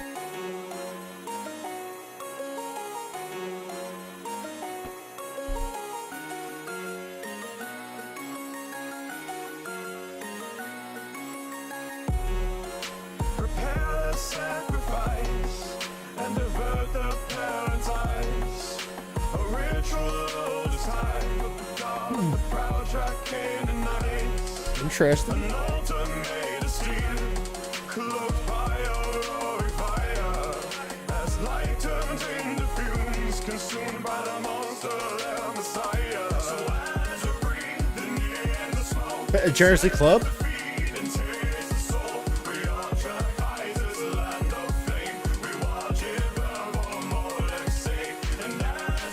Ooh. Hey, have we got some shipping going on in the live chat here?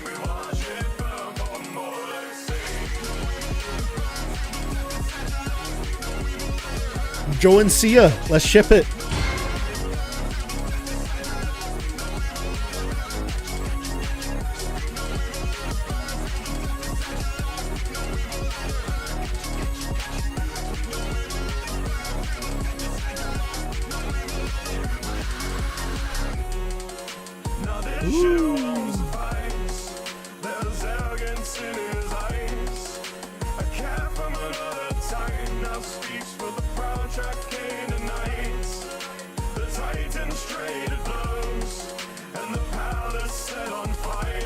Such an interesting delivery here.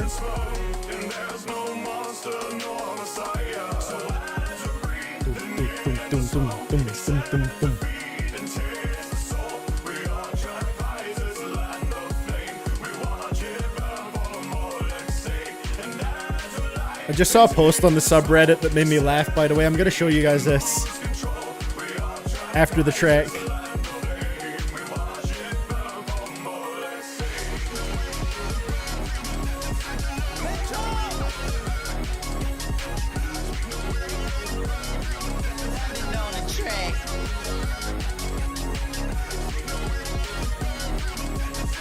Not gonna lie, the production right here and the vocal chopping is pretty good. It's got a very dancey vibe to it.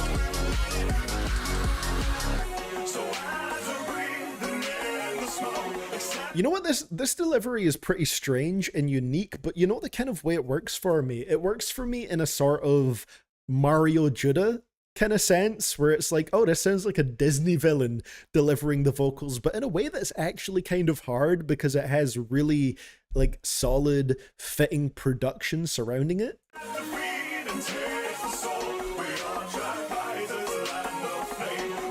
I miss Mario Judah, bro. What's he up to?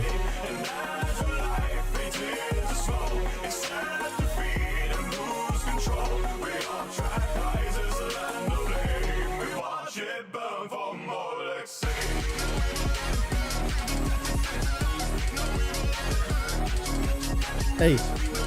Grr. Pow.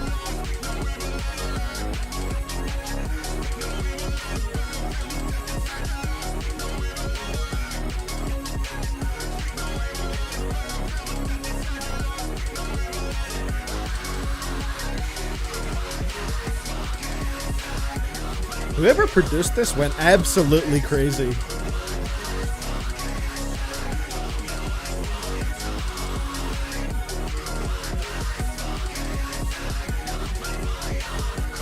Wait, really? Like Mario Judah Chiwi?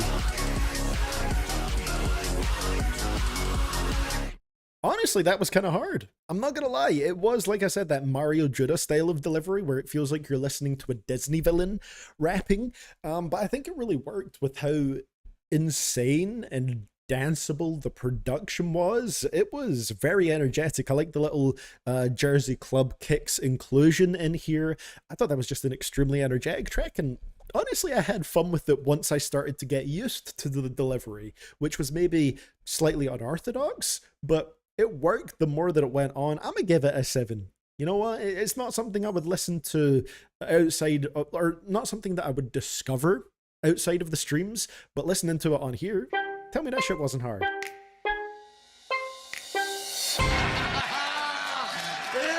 Damn, I did not know about that, Chiwi. I did not know about that at all. Very strange. But let me show you guys this this post on the Discord. Or on the Reddit, sorry. The subreddit. Let me see. If you know, you know. Me getting to that part in the future worst rappers in the game. Look, I was but a young lad, okay? I was a youngster back then. That's funny. Oh my god. See, this is the kind of golden content that we're going to get from the Reddit. This is why we needed one. This is why we needed a subreddit. I'm telling you guys. It's going to be gold. I will never regret my decision in asking my community to make a subreddit. So yeah, thank you for sending that one in, MVI. I know you're not here at the moment, but if you would like me to send you the VOD of that request, I absolutely will. Yeah, pretty fun listen. Next request we got following that is one from Lou, and I am very scared that this is not going to be a particularly fun listen. All right. I think this is technically an album request, but not a very long one. It's, yeah, Lou's tip message here saying, today is your lucky day. You will be listening to a few songs from Lil Apex's new album, Apex. Come on now, dog. Come on, man. The songs you will be listening to are track 2, Digidash, track 4, Robitussin, track 5, Again, track 7, Chase the Bag, track 8, Hop Out the Lamb. Have fun. So let me look it up on Spotify and I'll just play the tracks from here. Why does Lil Apex not come up when I type in their name? Oh wait, I typed it wrong, that's why. It's actually my fault. Okay. So we're not listening to the whole album, just a selection of songs. If you guys haven't heard any Lil Apex before, brace yourselves. So, there was also a tip message after that where Lou was saying, if you ever need the lyrics, I can give you all of the lyrics pages on Genius when you listen on Spotify. It might be like 2 or 3 hours until you react to the album. And Lou said that about 5 hours ago. So it was a little bit longer than anticipated, maybe, Lou. It's now time. All I want to say is just not to take it too seriously. I'm going to try and have fun. If you don't like the rapping, just focus on the beats. Okay.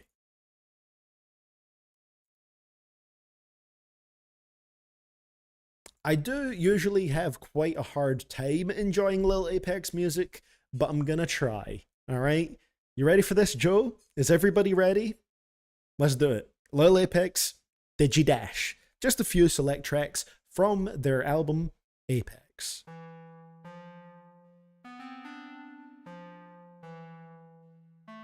Produced by Prod by 3K. Weezy out of here. I did the dash digital. I did the dash digital. Look at it as a visual. Look at your kids fishing. All to get racked, typical.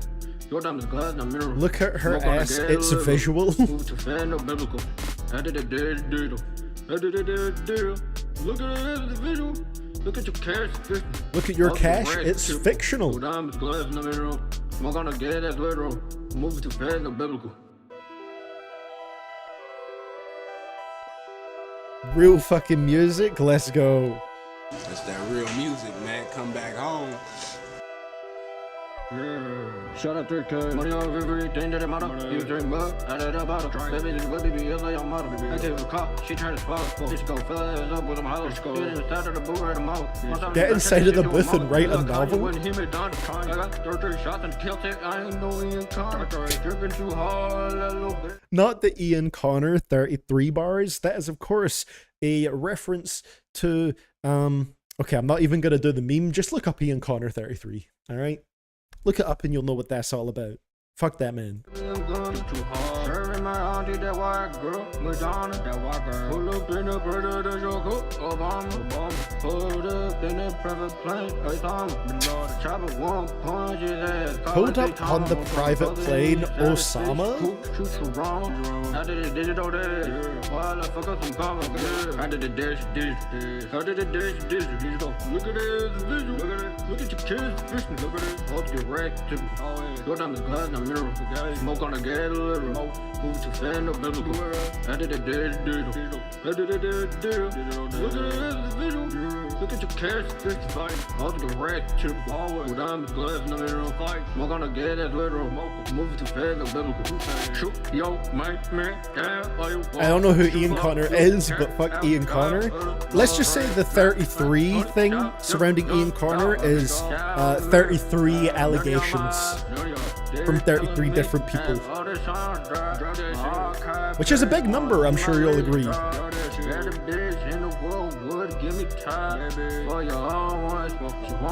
I believe he's like a stylist. For some reason, people still work with them in the hip hop world, I'm pretty sure.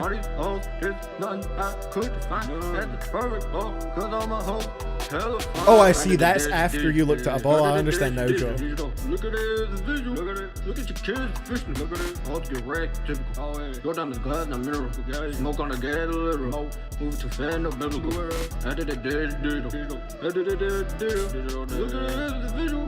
Look at your cash fishing. Hope you wrecked. Typical. Your diamonds glass, no mineral. Smoke on the gas, literal. Move to fan, no biblical. Well, that was something else. Hang on, I'm gonna do something here real quick.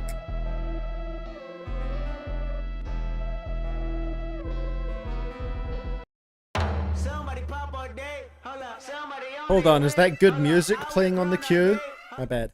So that was the first Apex track here. Let me just, I'm gonna do something real quick here. I'm logging into my CDTV Reddit to post to the newly minted subreddit. Hold on.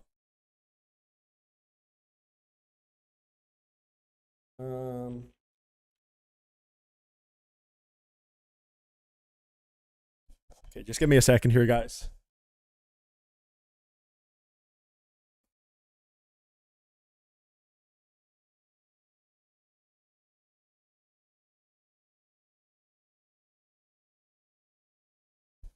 Okay.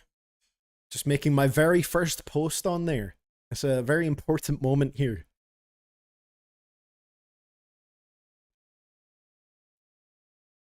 Is this what Eminem was talking about on Kamikaze? Was he talking about Lil Apex?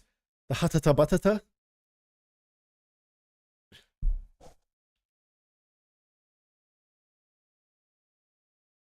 Okay, and then I can drag and drop an image. I never post to Reddit, so I'm just figuring this out here.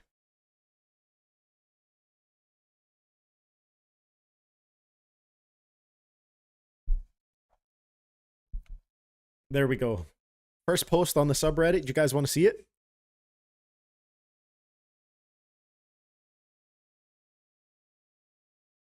There we go. What do we think? First post on the subreddit from me. I have to ask to be put under mods, alright? But I'm not asking. I'm telling. There we go. There we go. Banger of a post right there. The upvotes will come flying in. It's time to build up that karma. Sorry for adding you in the Discord, Mr. CDTV. No need to apologize at all. What is it in relation to? Oh, is it just about the Reddit? Okay, that's not a problem. Not a problem at all. So, yeah, for that song, I got a little bit carried away for a second there. This was an interesting listen. It was 3 minutes long. It's kind of like the opposite of the ESO music we listened to earlier. So I said the ESO was, you know, a very quick listen. You know, the songs kind of flew by. They didn't overstay their welcome. This song was a 3 minute song that felt like it was about 10. But even then, there were weirdly a couple of redeeming qualities to it. I think the lyrics actually had some funny one-liners in there. Like, none of it really connects together all that much, but they're just a bunch of one-liners stacked back to back, and some of them genuinely did make me giggle a little bit. But the delivery is like, you know when somebody calls something mumble rap, and then you listen to it, and you're like, okay, but they didn't actually mumble here at all? This is literally mumble rap. Like, quite literally. That being said, it's not the worst Lil Apex song I've heard. I'll give this one a 3. Don't care. Don't care. Still don't care. Some I entertaining don't bars care. in there, okay? Lou sent in another message here, which I believe is the lyrics for the next track we're going to be listening to. Oh, these are all the lyrics for the tracks that are coming up. So the next one we're going to listen to, I believe, is Robotussin. Let me just double check with Lou's earlier message to make sure that is the next one. Yeah, track 4, Robotussin. Lil Apex is a strange being. CDTV, what's your opinion on Triple H saying Skibbity Ohio Riz? I did not know that was a thing until this very moment, Chiwi. Alright, track number 4 on this album. Second one we're listening to, Robotussin, which I believe is a brand of lean, or a brand of cough syrup at least.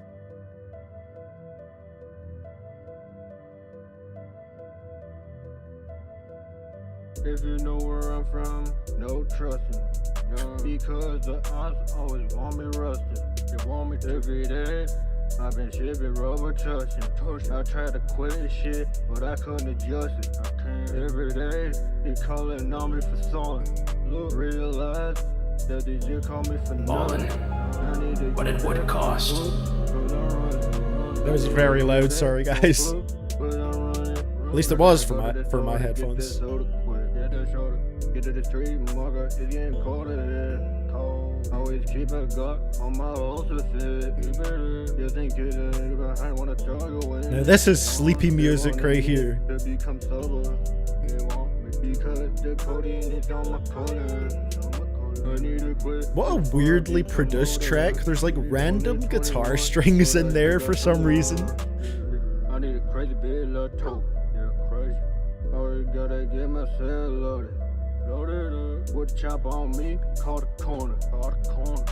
Better call someone who knows ya. Yeah. Calling to a payphone. Try to make it to the safe zone. I'm at a payphone. This is like your drunk homie at 3 AM saying, bro, turn the beat on, I got some. That is like the perfect description for this Chewy. If you know where I'm from, no trusting. Because the odds always want me rusted. They want me every day. I've been shipping rubber touching. I tried to quit. I think he had a little bit too much tussin before recording this one. Calling on me for something. Look, realize that they just call me for nothing. I need to get back on foot, cause I'm running. And rapping with his back to the mic. Yep. Yeah, Looney, I probably won't open it up for more requests today, but you know how it is with these streams. There's always next week. You gotta be faster to get on the queue, little bro. All right, it's time for me to buckle a loony right here. Fix the mix, then the majority of the problems get fixed. I would argue that there's maybe a couple more issues here than the mix, but yeah, that was a very slow track, one that was very plodding, very random instrumental. There was just some random guitar strings right there. Yeah, a very strange one. I did appreciate the words payphone being in the lyrics though, because it reminded me of I'm at a payphone. Classic track right there. I'm having a little look at the lyrics here, cools. I would say this one was a little less entertaining than the previous one from a lyrical perspective. Honestly, I would say less entertaining in several ways. I just think this was sadly a worse track here from Mr. Apex. So I'm going to give this one a 2. Very slow plodding listen. Blooderton thinks he's the Sigma. Imagine telling people, right, from 100 years ago that eventually that is how we'd speak. Oh god. Okay, so the next one we got right here, track number, which one is it on the album? 5, again. Let's see what we get on this one. Will it improve our estimation of Lil Apex? We shall see.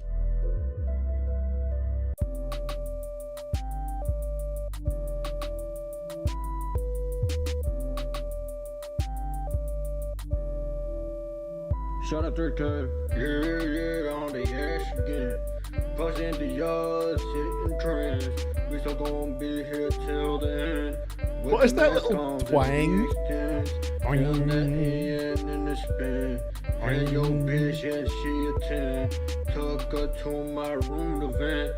Then I put it inside her and her friend. I remember I was back in the camp. They checked yourself, put me a fin. Pulling the red gones at Japan. I put perks there when we yo, the flow. Girl, pop his in. Then take a love with the friends. I got been inside to get no advance. I remember I got 4 vans. Nowadays, can buy Rico ones off your hands. Posing up with a stick, making you dance. She sucking my dick, she on a trance.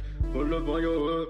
Like us clans. Yeah, pull up on your hood like Clash of Clans. Hey yo. That's that real music, man. Come back home. With the mask on and the extents. Tell them that in the spin. Had your bitch and she a 10. Took her to my hey, how's it going, Lippy? Then I put it inside her and her friend. Wow. Is this experimental rap? Does it count? Like, that instrumental is, I was going to say it's not sticking to the conventions of music. Maybe it is, but very loosely. You know, it doesn't look so much at the rules as rules and more so as general guidelines. But maybe, you know, a different rapper could do something very hard with it. Lil Apex is not going to be the one for me, bro. That's going to do something fire with a beat. It wasn't worse than the previous track. Still didn't reach the highs of a 3 out of 10 that DigiDash did though. So this one's another 2 for me. Lil Apex, man. What, like, just what an enigma. What an interesting artist that occupies a very unique space in the world of music.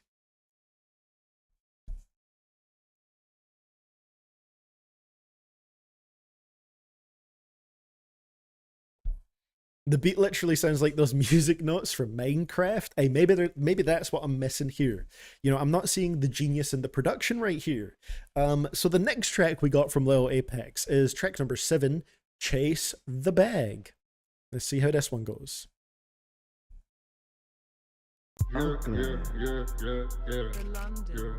I don't chase no bitches, yeah. I only chase the bag. At some point in your life? Sure, at some point in my life, Lenny. I only chase the carrier, yeah, carrier, yeah. Molly Burks, yeah, makes it for the last, yeah. You go cheat, me go faster than the last, yeah. Off the router, off the motherfucking shit, bitch. Is it just me, or have the beats got worse and worse as we've went on? All the money almost lost account. Had to get a bank up account. Can't lose that shit now. And the show like it's rolling up. Show that US on good pound. Do what y'all spinning 100 around. Law used to be all on the ground. But we know you know it now. How many tracks are there from Lil Apex? This one and then the next one, and then that's it. I remember trapping another bus. Roll the paddock is on bus. I thank you, Lou. Appreciate it. Nobody in the hood you trust. So you gotta do what you must. Don't worry about no fuss. Yeah. I don't care no bitches, yeah. Someone put their producer tag on this. I only chase the bag. I only chase the ration. I only chase the carrier. Yeah, carrier. Yeah. Molly Burks, yeah, makes it for the last, yeah. You go cheat, me go faster than the last, yeah. Off the router, off the motherfucking shit, bitch. I just put a packet on the motherfucking hood, bitch. Thoughts on the life of Pablo if you got time? I enjoy it every time I revisit it. Honestly, enjoy it more and more. I think it's a really good album.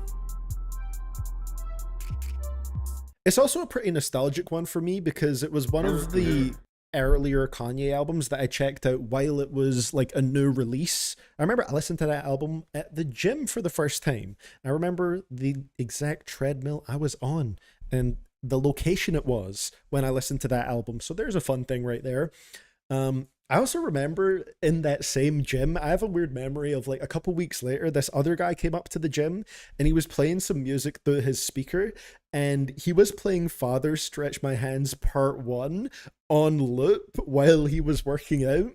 And that's just stuck with me because that was a wonderful sight. Just, I don't know why Father Stretch My Hands Part 1 is a workout song, but it seemed to be helping him get in his zone, so I can't knock it. So this track right here is another two, had the same style of very sleepy production. I feel like some essential elements were removed from this beat that should have been there to make it feel a little bit more full. It was more like a suggestion of an instrumental rather than a full one. Much like Lil Apex's rapping is sort of a suggestion of rapping rather than it is real words. It's that Metro production that makes it a gym song. You know what? You're right. And I feel like the Kid Cudi hook does have motivational elements to it as well, I think. Hey, there's always next Monday, not Zaban. Sorry, not too sure how to say that immediately. But yeah, always next week. I do these every Monday. So, is it our last Lil Apex song? Yeah, it is. Track number 8. Hop Out the Lamb, which I believe is the last one we got right here. Yeah. I just got the Lambo. Not Saban? Okay, cool. They call it me Rambo. My way too hard to handle. How about the Lamborghini, then we shoot it up. How about the Lamborghini, then we shoot it up. How about the Lambo, yeah. How about the Lambo, yeah. How about the Lambo, yeah. How about the Lambo, yeah. How about the Lambo, yeah. How about the Lambo, yeah. How about the Lambo, yeah. How about the Lambo, yeah. Do you think he hops out the Lambo? Can't fuck with nobody no more because I'm celibate. I remember I was in the school learning the elements. Celibacy bars? I drove it to the bed cause my dog was hurt from the object. Who thought I got shot in the fucking head? Word that I'm rapping this. You must thought I got a trick. You must thought I was a trick. Baby, just can give me a hit. So I gotta make sure that we gotta remember to put the wood. I just bought the money outside of the function. Grew up with a chopper. Hi-hat's going insane. Why don't boy you think of these assumptions? Why the fuck you tryna be tough? Quit running. How about the Lamborghini, then we shoot it up. How about the Lamborghini, then we shoot it up. How about the Lambo, yeah. How about the Lambo, yeah. How about the Lambo, yeah. How about the Lambo, yeah. How about the Lambo, yeah. How about the Lambo, yeah. So, do we think Lil Apex is next up, everybody? How about the Lamborghini, then we shoot up.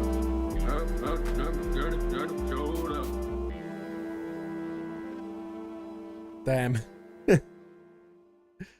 So that was Hop Out the Lamb, the last track that we had here from Lil Apex. I think this is like Yeats music if it all went entirely wrong. Something just happened.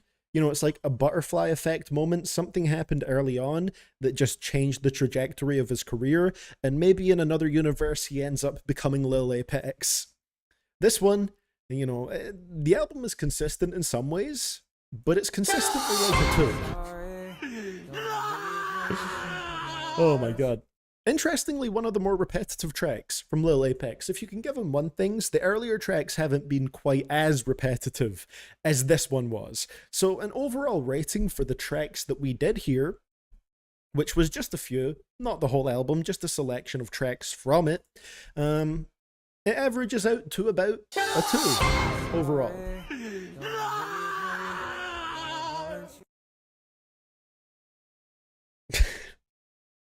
This is like my beautiful dark twisted fantasy for people who watch BoJack Horseman. I'm not gonna lie, it's not necessarily the best form of reviewing, but it always makes me laugh, those ones that are like, this is like X for Y, you know? Or this is like X for people who Y. Always makes for an interesting little creative comparison. So yeah, that was that right there from Lil Apex. It was about what I expected. Beats that sound like they have something missing, rapping that is basically unintelligible, and I will give the first track credit. It had some funny lyrics. So I will give that to Lil Apex. But that's the most that I can say for this project. So thank you for sending this one in, Lou. Definitely don't think this one will be making it to my best albums of the year list anytime soon. So yeah, thank you for that. Next one that we have here is a request from Yoshi X34. We got some Fentanyl once again.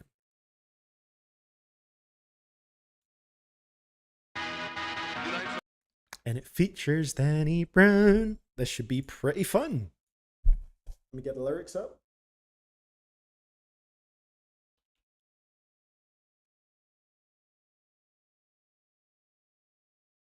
Fentanyl. Are there lyrics? Oh, wait. I typed it wrong. There we go. I'm sure this is about to go crazy. Got the Genius page up already.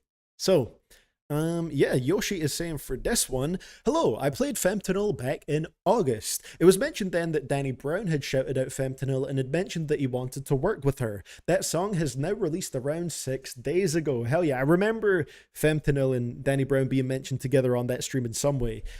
So here it is. Let's give it a listen. I'm very interested to see how this goes. Fentanyl, Me and Mine, featuring Daniel Brown.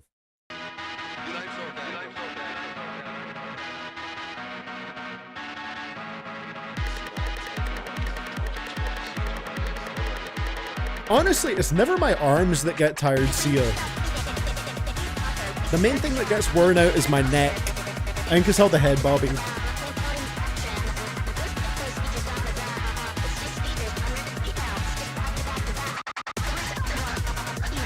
Oh my god, Danny Brown on this, bro.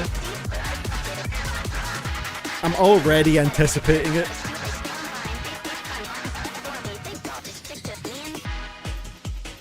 Hey.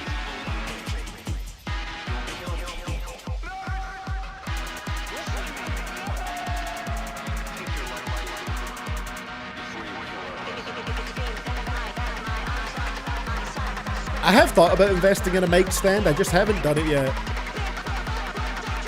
It's one of those things that has been infinitely delayed by me, Sia.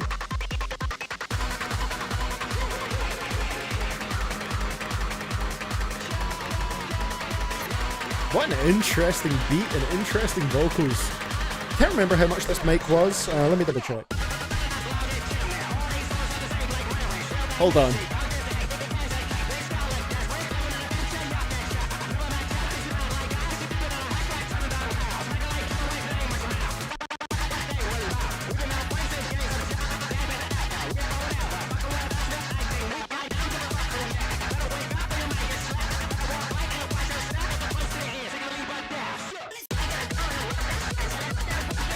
Okay, interesting.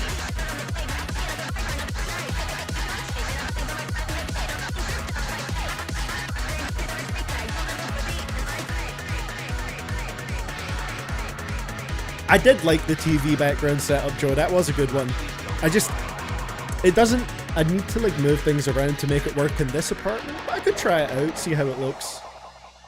That was a lot of fun. I love how true to the style Danny Brown stayed. Like, you know, Danny Brown said he was a fan of Fentanyl, and them making a track together here, like, he stuck perfectly to the style. Maybe Fentanyl mixed the vocals, to be fair, but Danny sounded great on it. Some of the lyrics were a little bit hard to make out. Even a bunch of the lyrics that are transcribed on Genius have question marks next to them. But I don't mind that I couldn't make it out that well, because it worked really well for what the song is. I believe he also had a little Not Like Us reference in there. Eh? They not like us. They not like us. Right? And he said, better watch out because you're not like us. That was one of the bars that he had in this song. I thought that was a lot of fun.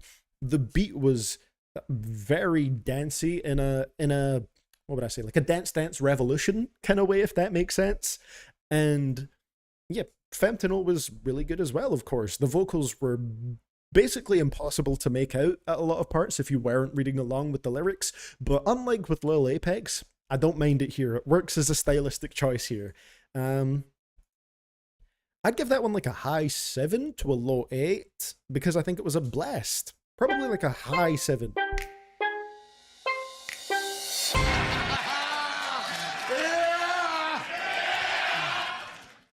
Not like us, get this man Reddit gold. Hell yeah. So I just looked it up, and the microphone that I've got costs about 200 Canadian dollars, which is about 144 freedom dollars. So yeah, that's roughly how much it costs. Honestly, really good for the price. I think the quality is solid. Just make sure you need to get an XLR cable with it. It does not come with the microphone. I don't think so anyway. And you need an audio interface like this to plug it into to actually record audio. This one is a Rode NT1 Sia. Although I've heard a lot of good things about the Shure mics. I've heard a lot of good things about them. So yeah, great track right here. Thank you for sending this one in, Yoshi. I think there was a lot of energy and a lot of fun to be had with this one. The next request we have is an anonymous one. I think I actually know this track, and I'm pretty sure I like it. Let's see.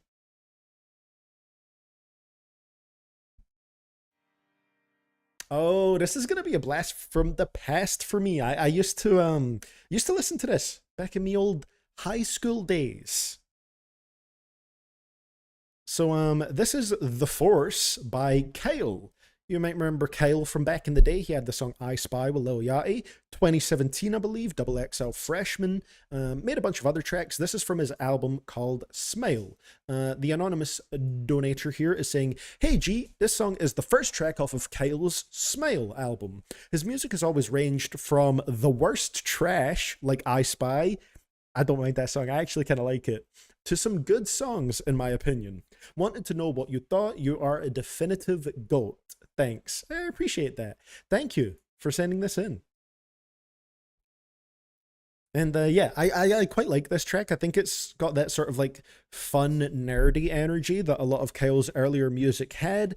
And yeah, I remember enjoying this back when I was in school, but it's been a long time since I've listened to it, so we'll see if I still enjoy it in the big 2024. Of course, you can already tell, you know, from the nerdiness, the title is a Star Wars reference.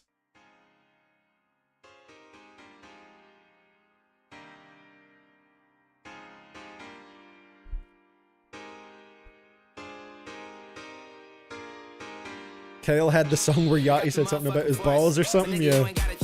You ain't got a motherfucking choice. You either fuck with King Wave or good choice. Don't speak the truth and I don't hear your voice. Please keep talking. I'm the light-skinned Skywalker. Try to name a better nigga walking. Nervous when I walk and they know it's my time. One line, do them like Vaughn, put him in a coffin. You don't see shit like this often. Once you get on it, I'm off it. We don't know anything other than awesome. We would want anything other than problems, but we don't know anything other than tossing. But it's still love and peace. Wishing hella hugs on my enemies.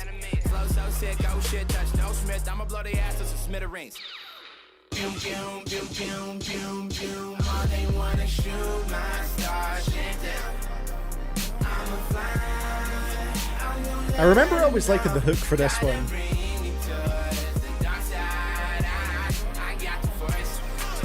I got the force. The Maybach music tag always works really well. I love using that one.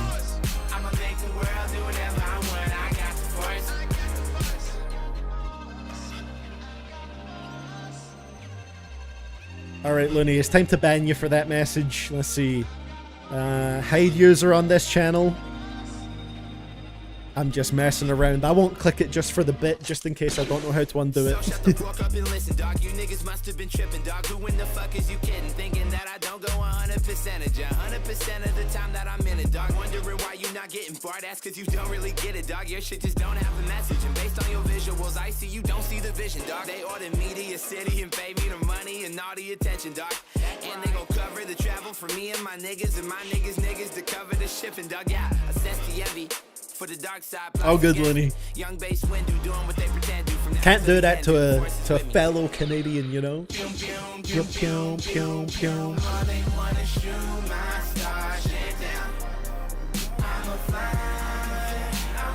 feel like Kyle has a good ear for hooks. And let me pause it for a second. I'm pretty sure Kyle came up at around the same time as Futuristic. I'm pretty sure they were friends. I remember them being associated in some way back in the day, but I feel like the reason why Kyle blew up at one point to the level that he did is his ear for hooks and making a very good sounding song. You know, because he had some big hits. It wasn't just I Spy, Doubt It was also a pretty big song. And he had a couple other ones that did very well. I got the force. I can make the world do whatever I want. I got the force. I got the force. Hey, that's all it takes, Joe. I'm officially a Canadian now, okay?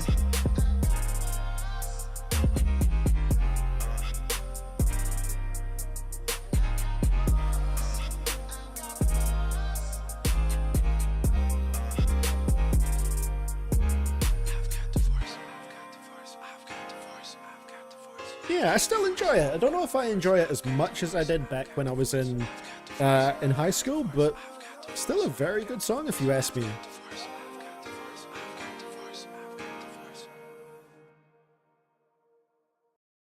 Half point reduction, he lives in Toronto. Very fair, Looney. I'll accept that.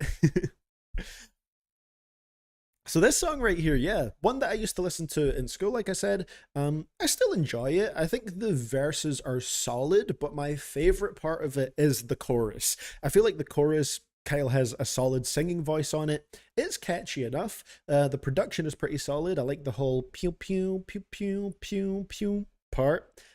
Pretty fun. I liked it. There was another song I really liked from this album that I listened to even more than this one. What was it? I didn't mind Really Yeah, that was one of the bigger ones from it. Don't Want to Fall in Love, I think is the track. Or is it Endless Summer Symphony? Don't Want to Fall in Love was the bigger one, but I think I actually preferred Endless Summer Symphony. I used to listen to this song all the time, bro. This Kyle song, I don't know why, I just used to find it really fun. And honestly, I don't even think it sounds bad now. Hey, yo, your guy. Heard you brought nice niggas back in style. Funny how your teeth don't fuck now fleek and you still gonna teach the whole world to smile, right? I mean, it's pretty much a plan. Flavor that you niggas bring pretty fucking blast. I'll be hopping. Yeah, I like it. And it's got a pretty good hook as well from what I remember. So yeah, this brought back some memories for me. So whoever sent this in, thank you. I appreciate it. The song itself, The Force, I'd give it like a solid 7. A nice little trip down memory lane for me. And honestly, Smile is not a bad album. Yeah, it's relatively fun. I like it.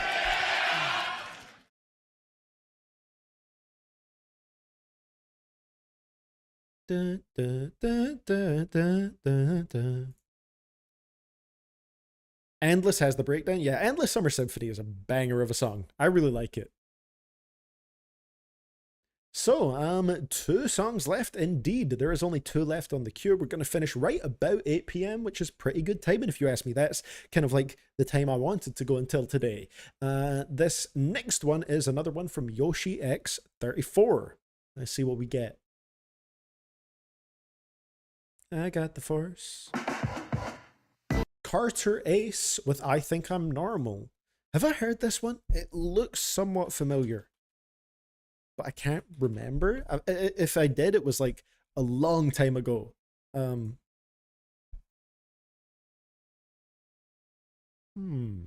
can't remember.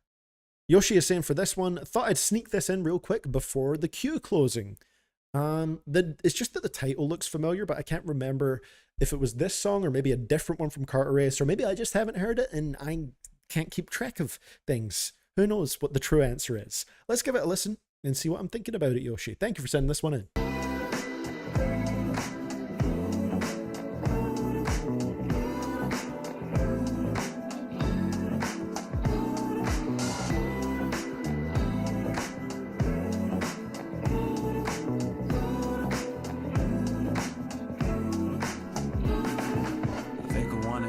Pockets. I think my mama knows I'm never getting my doctorate. I think I wanna blink until my eyes dry out of my sockets. I think I wanna stalk all of my homies in my space.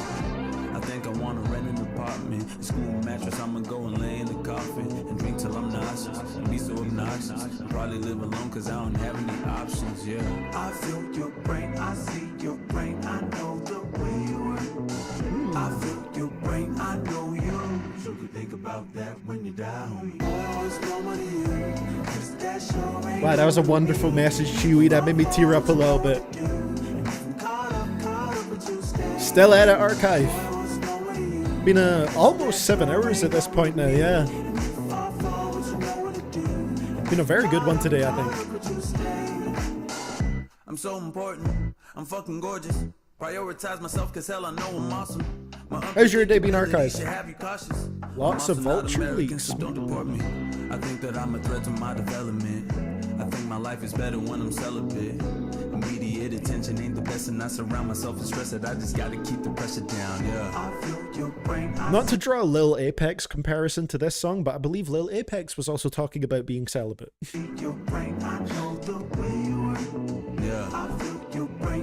Oh, I have to accept the mod position. Okay, I got you. How the fuck does Reddit work?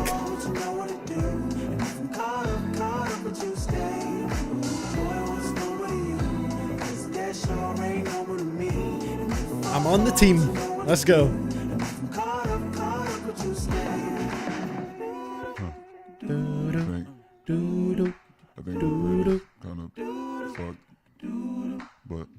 Hey, hell yeah, archive.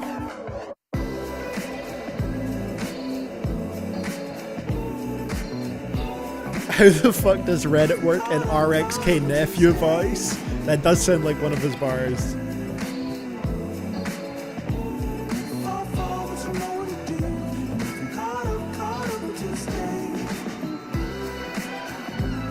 This is a very nice track.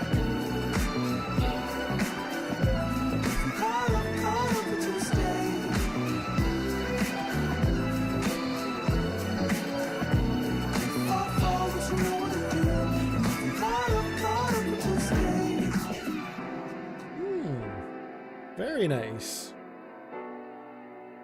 A track that I think had a very like sort of stream of consciousness flow to the lyrics and the way his sort of thoughts were delivered on this track, and a lovely sort of smooth rap backdrop for it. Lovely pianos, great singing vocals mixed in there, and a really nice hook. I think there was a good versatility shown here from Carter Ace. Great production.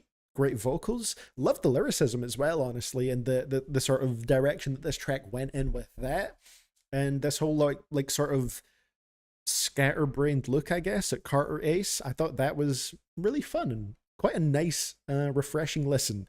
I'm going to give that one like a solid 7, bordering on an 8.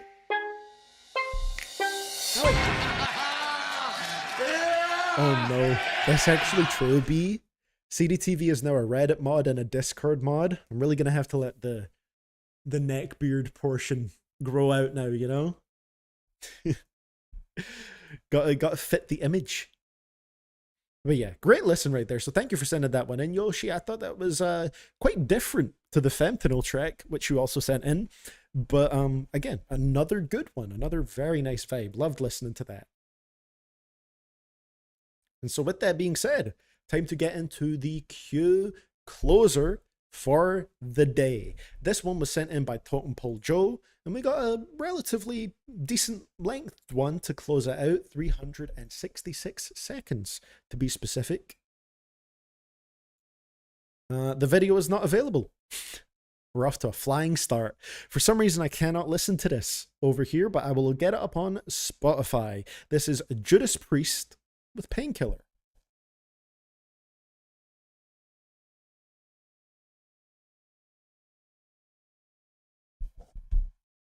Let's see how this goes. Damn, big trek as well, 150 million streams, and I'm assuming we're getting the whole thing, but I'm just going to double check on the donation amount and the length and all that, and we'll play that. So, divide that by 660. Yeah, we'll get it all. So, Totem Pole Joe was saying here, in case anyone didn't know, heavy metal is in fact a distinct genre from other kinds of metal music. It's the oldest metal genre and generally doesn't include growled or shrieked vocals. A win for me. Example, Painkiller by Judas Priest has operatic vocals. Will that be a win for me?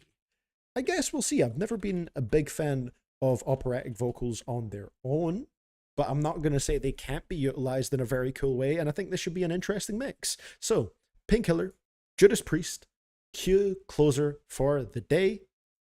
Let's get it going. Thank you for this one, Joe.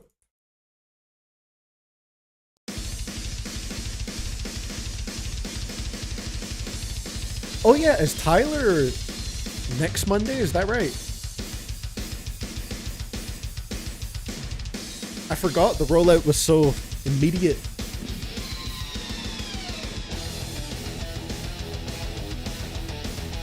All right.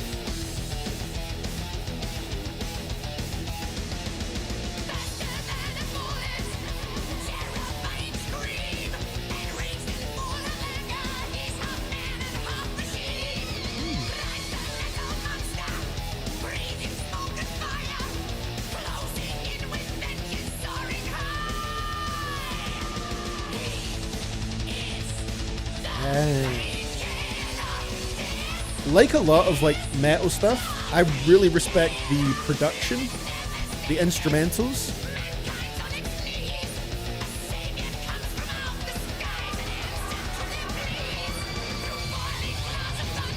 Like, I'm gonna hazard a guess here and say that's probably not the easiest thing to play, these drums and the guitars.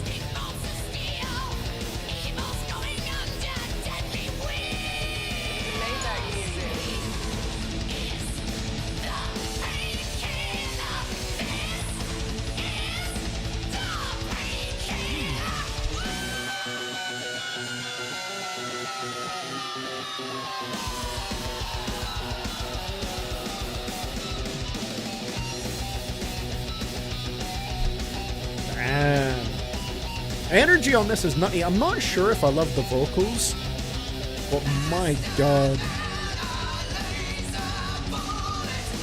I can't deny that they're going hard on the instruments.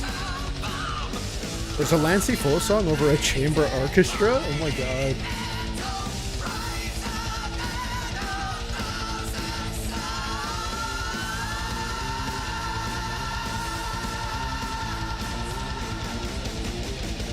Man.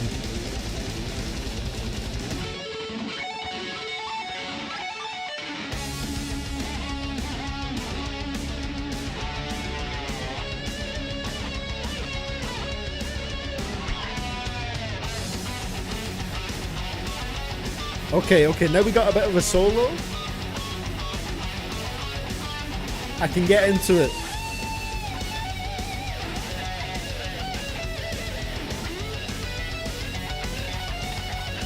Damn. Metro booming, make it boom. I didn't know Metro could shred it up like that, bro.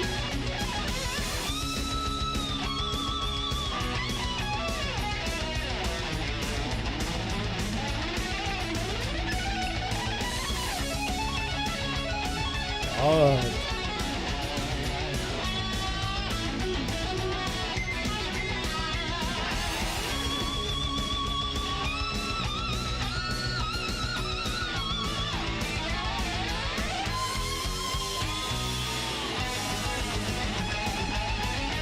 This is going undeniably hard.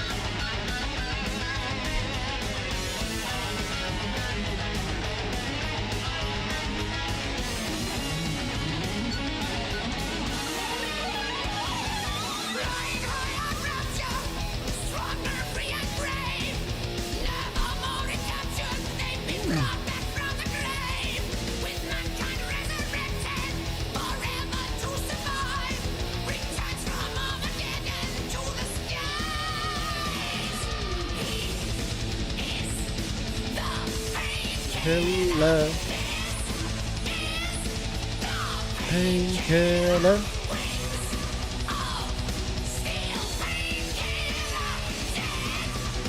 Man.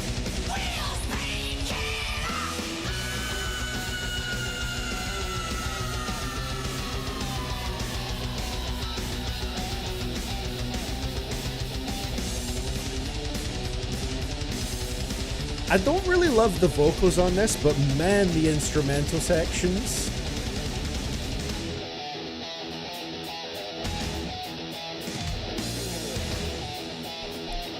Damn.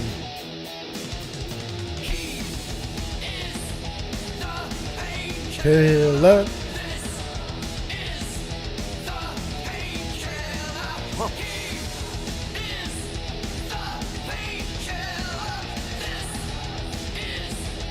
The painkiller.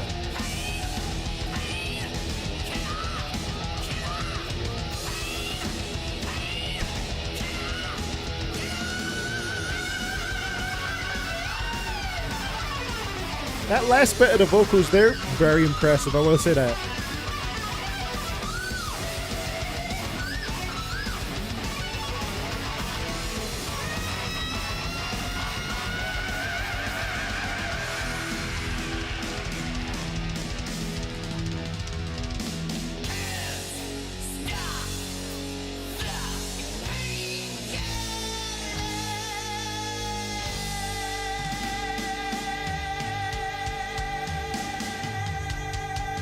Oh, where are the drums at?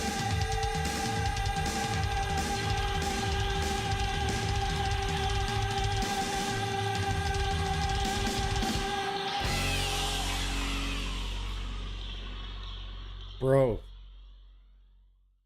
My forearms hurt just listening to the drums at the end of that. My God. That there, okay, so like I said, I didn't really love the vocals on here. Then again, the song being 6 minutes long, it does give you time to sit with the track while you're listening to it, and you get used to it as it goes on. I still don't necessarily love them, but I can accept that they still worked for the track, you know? And it's probably going to get stuck in my head, even saying that he is the painkiller. You know, that's going to get stuck in my head. The main thing that really wowed me here, though, was the instrumental work. The guitar riffs on here were absolutely insane. If there is one thing I really, really enjoy about metal and heavy metal music, it is the sort of like guitar solos. I think they're always absolutely mesmerizing. I think it would be very hilarious to hear a terrible guitar solo, because you know, people generally send me good metal music, so I don't think I have heard that yet. But yeah, from what I've heard, they usually sound pretty fantastic. And for me, they're kind of like the highlight of the track. It's something I didn't really think about before because I've never really dived into metal music before. But now that I've heard a bit more of it, I think I would really be a big fan of the solos and sort of like just the instrumental based bridges, because they go insanely hard and are just so energetic, and that was 100% the case right here. So loved a lot of the instrumental. The vocals, they clicked for me a little bit more as it went on. I still don't love them, but I can also admit that they were fitting for the song. It's just more so a personal preference kind of thing. But at least it's memorable and it's unique. And it stands out to me compared to other stuff that I've heard within this genre. I am going to give that a solid 7, which is pretty damn good considering I didn't love the vocals. Didn't think they were bad.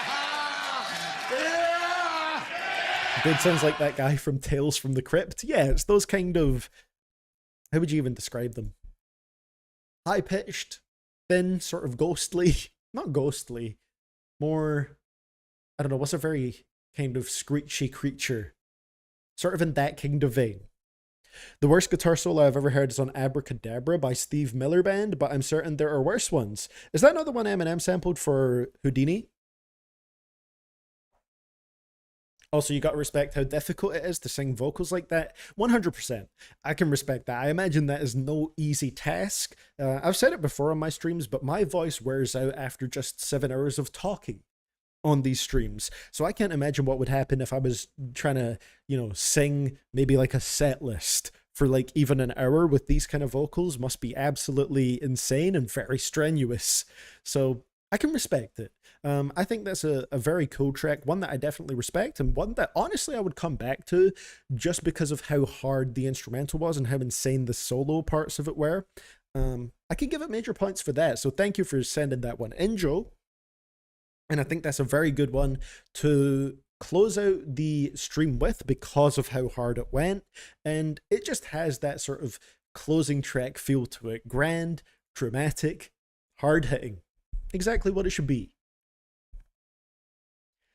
So with that being said, that is the end of today's stream. It has been a lengthy one today. All right, we just hit 7 hours and 12 minutes, and I've had a blast today. We got 2 albums, if I remember correctly. We got Gaudy Arsonist's album, which was a great listen. We got Esso's album, which was actually pretty good as well. And then we got, tracks here and there from Lil Apex's album. So a real variety throughout here. But it's been a blast today, so thank you guys for joining in. Thank you to everybody who sent in music and everybody who was in the live chat commenting on it as we went along. And yeah, now we have the CDTV subreddit. We also had 303, right, Alex? And a little bit of Esham, some underground hip hop. We now officially have a CDTV subreddit. Let's go. It's going to be a lot of fun. And yeah, go join up if you haven't already. Join the Discord, join the subreddit. It's important. These are 2 things you need to do to advance in life, all right? Very, very important to do so. Yeah. How many members are we at in the Discord already? 22. Let's go. We're popping off. We're next up. So yeah, thank you very much for joining in today, guys. I will see you all on the next stream. Might do another reset stream later on this week. KSI Thick of It is calling my name, so we might do that. We might do that, okay? We'll see what happens. And other than that, the next stream officially that's planned will be the paid request stream next Monday, and I'll try and drop a couple videos before then too, because now I have a little bit of editing help. It should be easier to get into a slightly more consistent flow, so yeah, thank you very much for watching today, guys. Have a great rest of your morning, afternoon, evening, night, whatever time it may be for you guys, and I will see you all in the next stream and the next videos, whatever they may be. Thank you very much, guys. Had a blast today, and I hope you did too. See you all in the next one. It's your boy CDTV, signing out. Peace out, guys.